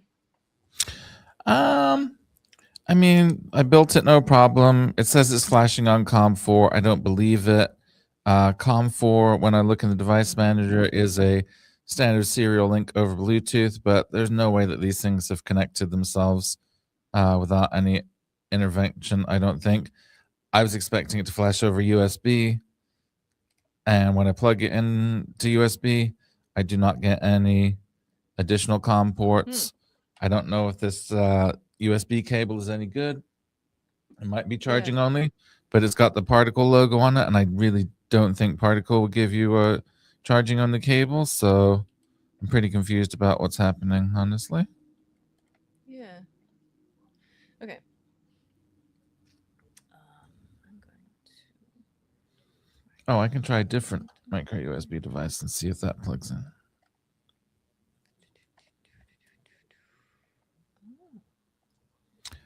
Lots of cool. Good point, Tyth. Let me look closer in the device manager. I was just looking under COM ports. I didn't look for unrecognized devices. Here's what you're saying. The code in RGB CPP is setup function. So, mumble, mumble, mumble. Mumble, mumble, mumble. Okay, let's try the CircuitPython device. Okay, CircuitPython device works great with the same cable. So that one creates serial device 7, so it's not the cable. Oh, I see. The cable is good. No setup code in here. Okay. Haha. So I don't necessarily want to delete this. I mean, just copy the stuff over to main, and then you don't need it anymore, I think was what Tyth was saying. Gotcha. All right, so let's get rid of that. Where are we going to find a light blue bean driver exactly? Why do you hate? I just installed this C and C++ extension pack from Microsoft, which was recommended by the IDE itself, and it looks Yeah, like that's cool. maybe someone's talking about that in the comments too. But Yeah, it's nice. why it still hate me though? Oh, I might need to. Oh, read. Wait, do you think you have it twice? Is it trying to run both of these for some reason? If you don't have it, I mean, you don't have the RGB file in any way like included in the project or anything, so it's never calling those functions. So I don't think it's running them twice. I would definitely, I agree with Ty. I think you should just copy it over to main and then delete it though. Show me the file browser.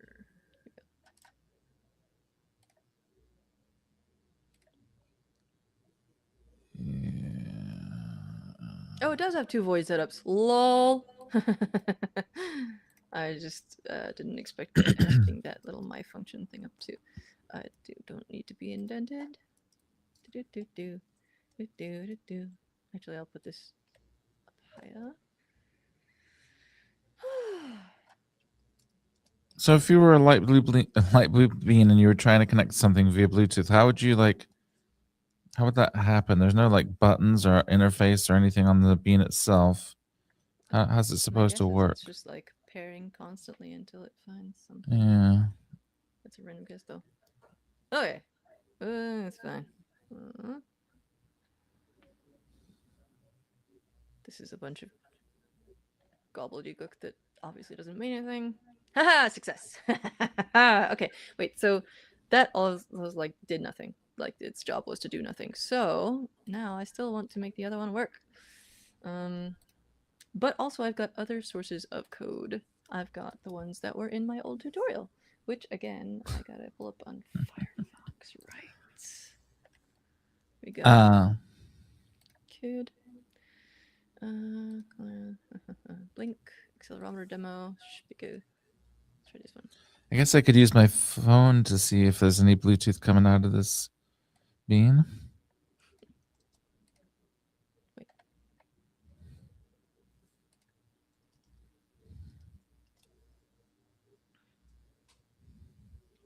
If I'm just trying to run this main app, then why would it care that there's another file in the thing? Do I have to make I don't think it would. I think it's fine. I don't think it would care at all. But okay. So have you got the code? Have you got the code from the other file into your main though?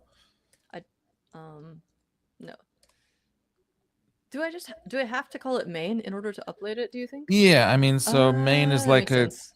you know how like in Arduino it's like all abstracted to make it really easy. So like there's a bunch of stuff happening under the scenes, and then main.cpp is something that gets called. Just like a MicroPython where you're like, if I actually want this to run, I gotta call it main.py or whatever. Exactly. Yeah. That makes sense. Learning things. Go back to sharing your screen if you don't mind. No. So yeah, so I would just grab that loop stuff and dump it in the same one. Move it to main.cpp. Okay, so I'm actually going to do something slightly backwards. Just clobber that old clobber the opposite way and be horrible about it, because I want this to, but then I'll still have to rename it.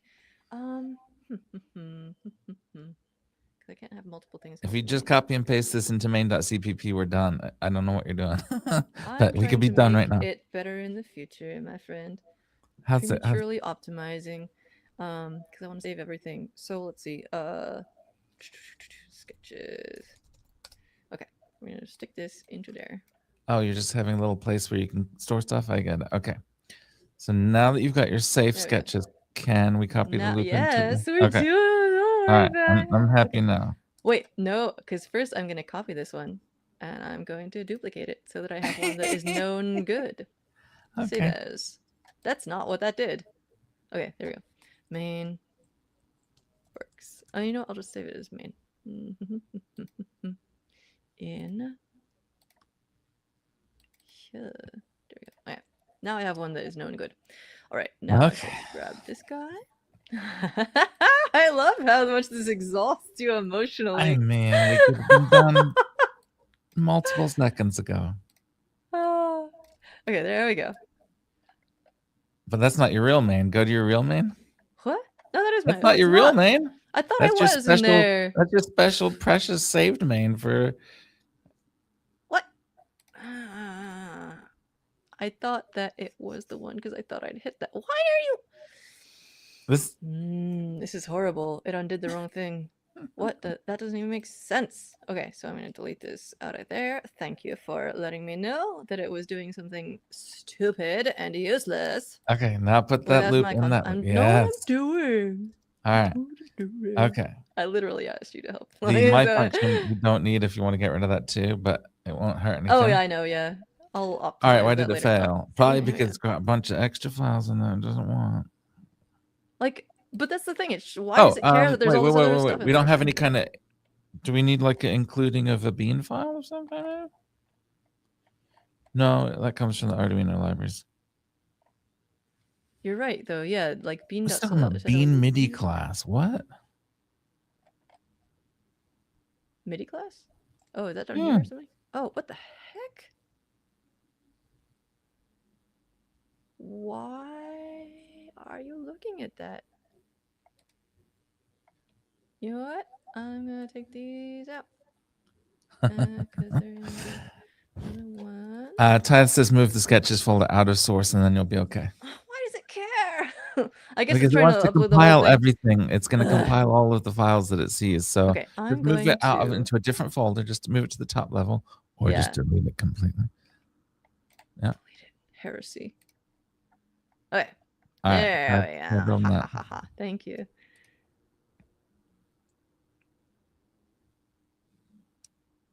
Oh, look, just doing a normal thing without a bunch of weird extra stuff worked. Cool. All right, so it's looking for upload port. Auto detected Bluetooth incoming port. Are you joking? I'm gonna give us a little. I don't think it's working. It's attempting. I wonder if it's because I had that other thing connected to the bean, and maybe I need to disconnect first. What other thing? The bean loader app. Oh yeah.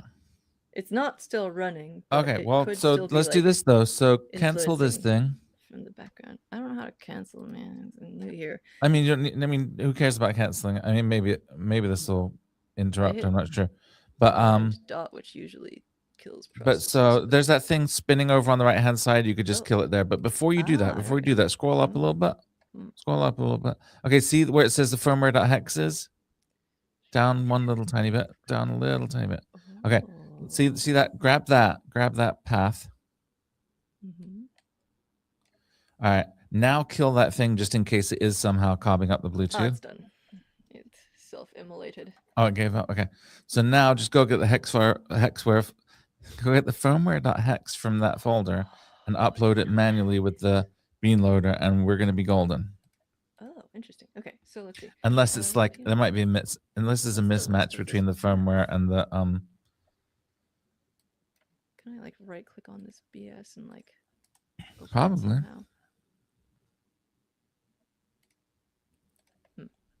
I shall search in my finder for it. And it also would be rad to have the existing firmware. So is it like trying to upload a new firmware file? Because I thought I didn't want to do that. Yeah, I mean, that's what it's doing. I'm going to put this in my old Arduino IDE. Oh, no, I can't because I got to find the board definitions. Okay, board definitions for Arduino for Libbean. Okay. It might be... They probably aren't hosting it anymore, huh? Let's see. No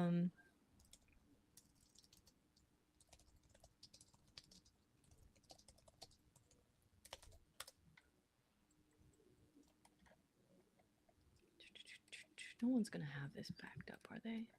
What are you looking for?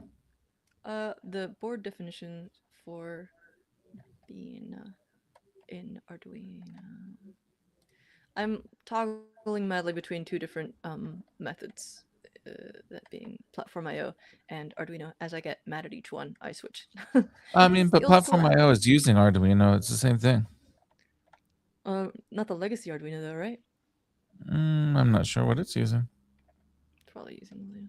That's a good question. It's probably not using Arduino 1.8 point whatever. I want the board different. Oh, it's true. This What says is to use all TNC this? Duino and then bean Yeah, loader as what? well. Huh? Huh.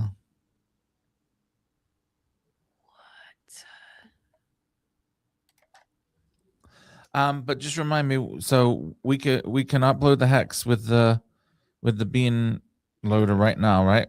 Go away. No, oh.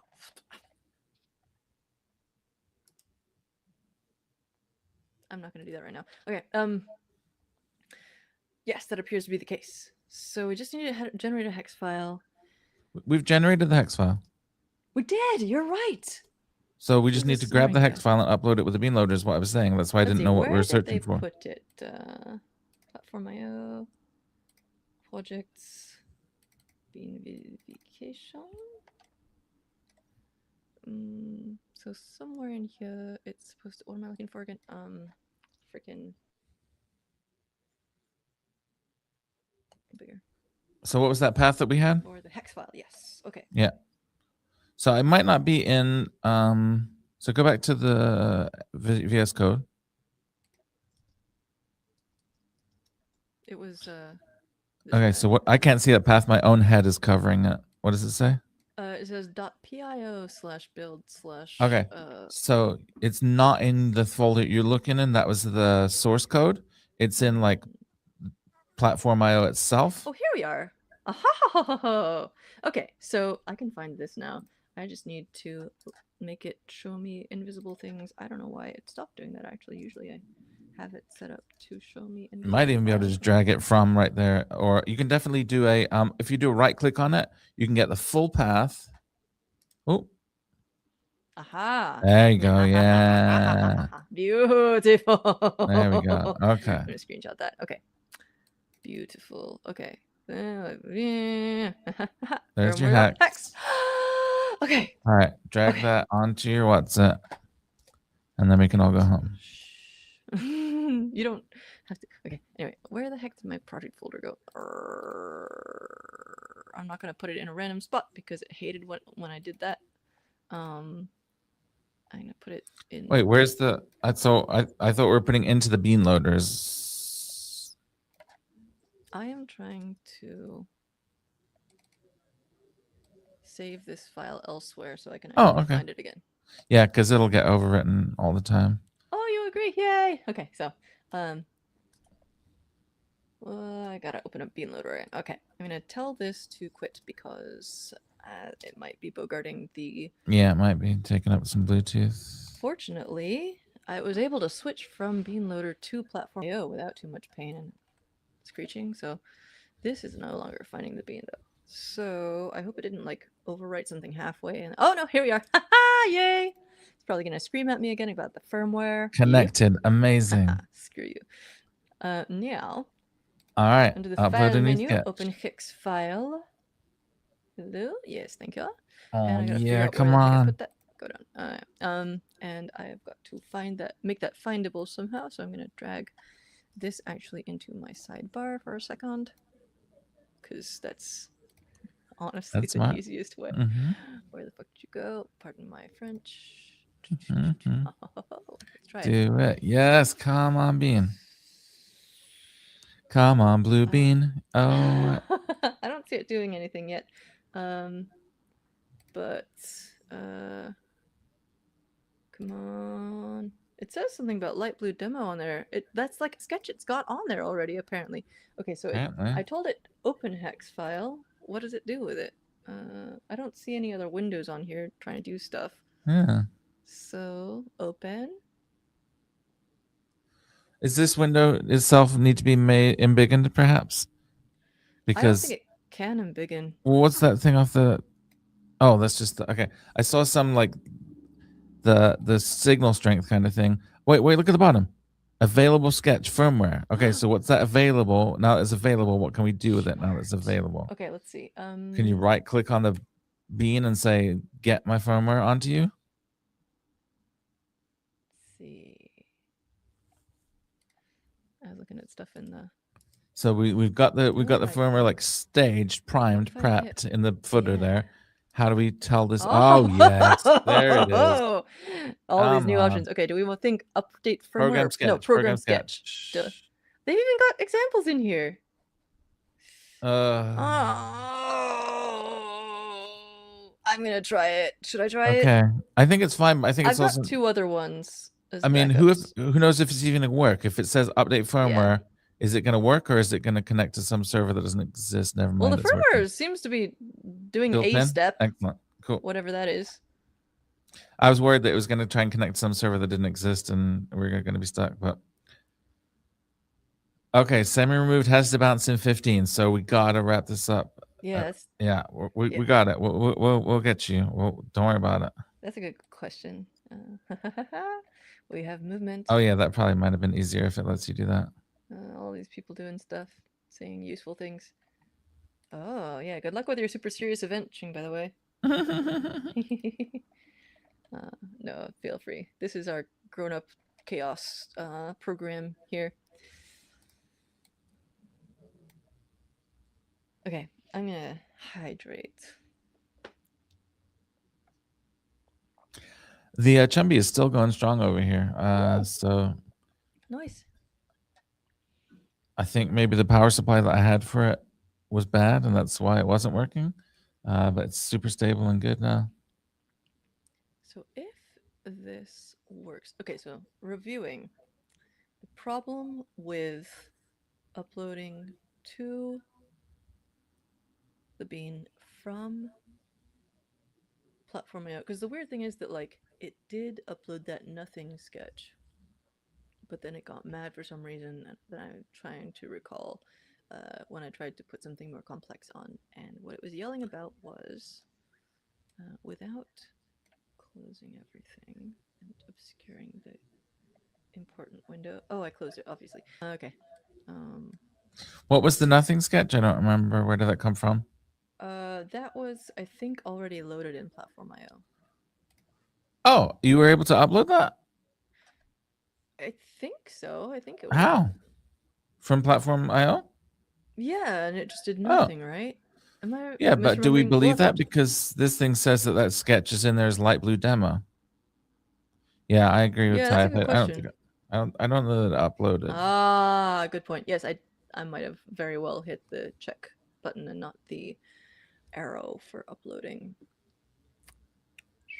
All right, step 2 of the update here. Who even knows what these steps are?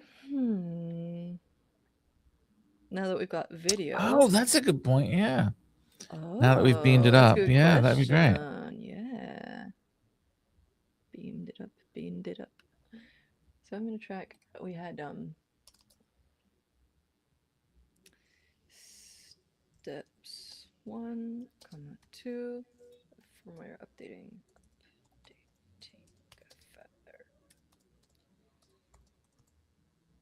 97%.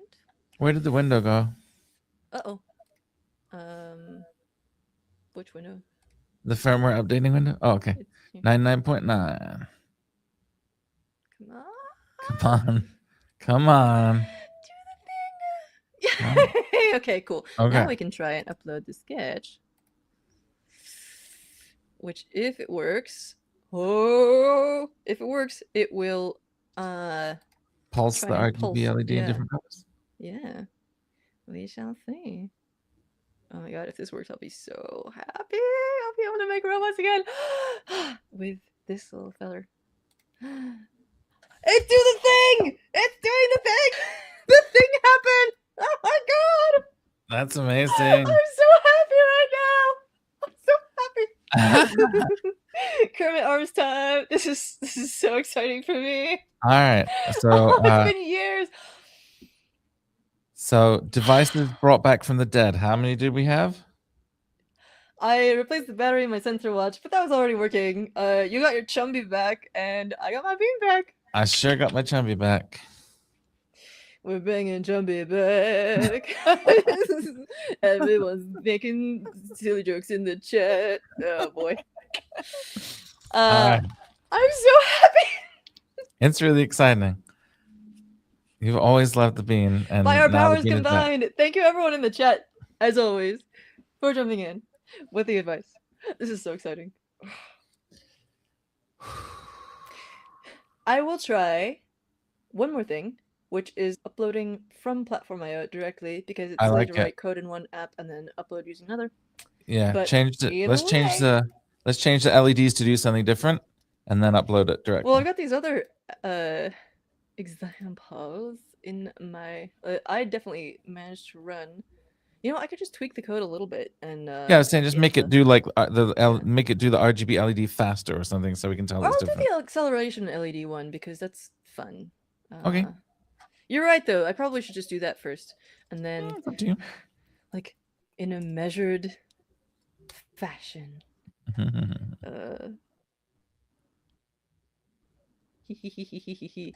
Uh, yeah. And then if that works out, okay. So we'll just stop opening home platform.io. I don't care about you. Go away. I should actually show my screen, lol. All Okay. right. Yeah. Okay. So now we're in business. That's so exciting. Oh my god. I'm gonna save this first as because it works. Right, I get it. RDB pulse works. Not with a D in it. Okay. Alright, cool. Now, back to here. We're gonna make this to, it's going quite slowly, and I'm gonna make it so that it goes 500 milliseconds. Fast. And then I'm not gonna turn it off because that's for losers. Alright. Upload. Looking for upload port. Auto detected. Eat it, David. Sorry. This is still what it was doing before. Oh, but did you close the right, bean loader? I did close the bean. That's what was happening. Okay, so now I'm gonna try real quick. Closing this. Is trash like kill the process? Yeah. Oh. Close this. I'm going to try. Like, it found it, which is the odd part. Like, it was able to see it and stuff, and it seems to be auto disconnecting and connecting and stuff. So, but I'm gonna try manually disconnecting in here first, just in case that's a problem. I like don't it. think Yeah. that's the problem, but that's what I was looking for before. Was the can most likely click the plug at the bottom to connect. I thought that made sense. Okay, so go away, quit it, platform. I don't care. Okay, let me close these as well. So, well, regardless, I now know that as a quick summary, I can go into here and I can just tell it to show me the file in Finder, and I can drag that to wherever. And it's gonna it's gonna override it every time this with your latest one. Yeah. So. I'm gonna rename the old one. It's gonna take a second. So apologies to your understandable impatience at this point, but from where RGB pulse works. Okay, now I'm gonna put this the new one. Copy it over into the old one. This glow hacker thing is smart bike lights. Actually, funnily enough, that's what Brooke was trying to build as well. And so it's funny that that's. I mean, it makes sense. Like if you've got a Bluetooth controllable beam loader, microcontroller that has an accelerometer on it and all this stuff, it kind of makes sense that you would want to make bike lights out of it because bike lights are awesome. So it no longer is saying available sketch, which is interesting to know. Not too important, but just to note that it seems to empty that out either when it disconnects or something. You can see me adding the. Okay, so there we go. Now I'm going to hit program sketch and see what happens. It is uploaded. That's pretty fast. On the computer. So I need to bring my beans to you, and you'll have to upgrade my firmware with your Mac. Cool. Bring me the beans. Brain beans That means back I'll have to to redo this life. on my laptop. There it is. Half a second. Half a second with never turning off. Actually, That's for losers. I'm wondering if there's a way to do this on the iPad, like with one of the existing apps for iPad, because then I could just save a bunch of firmware files onto there and manage to, and then like, give them to whoever. Of course, the thing is that like if you have multiple beans, like let's just try it right now. Actually, what happens if we've got multiple beanie eye on that are alive and awake? You know, what happens then? Well, with bean loader it's obvious. With platform IO, I might have to tell it who to talk to, but like it doesn't really matter anyway because right now that's not working. I was gonna say platforms having trouble with one, let alone multiple. Yeah. So, yay. Ah. So I will write up all of this. Ooh, there's all kinds of interesting stuff on here. People are saying, "Oh, try to intercept the traces and use." That's smart. That's very smart. You can make a little jig with like pogo pins or whatever. Might have to like scratch into some contacts or some traces or something. So we confirmed that the issue was it finding it, and unfortunately updating the firmware did not help. More summary stuff. I will write it up on my Notion page, which is linked in our doc, and then just coming back full circle to like what we've been doing here and what the future holds. Hello, this is Dayglow. You have been watching us for 5 hours, 5 entire hours of Dayglow. This is what this is for. We love actually digging into technology. Down here at the bottom is my page, but also, you know what? I'm going to update this at the top too. Like that. So if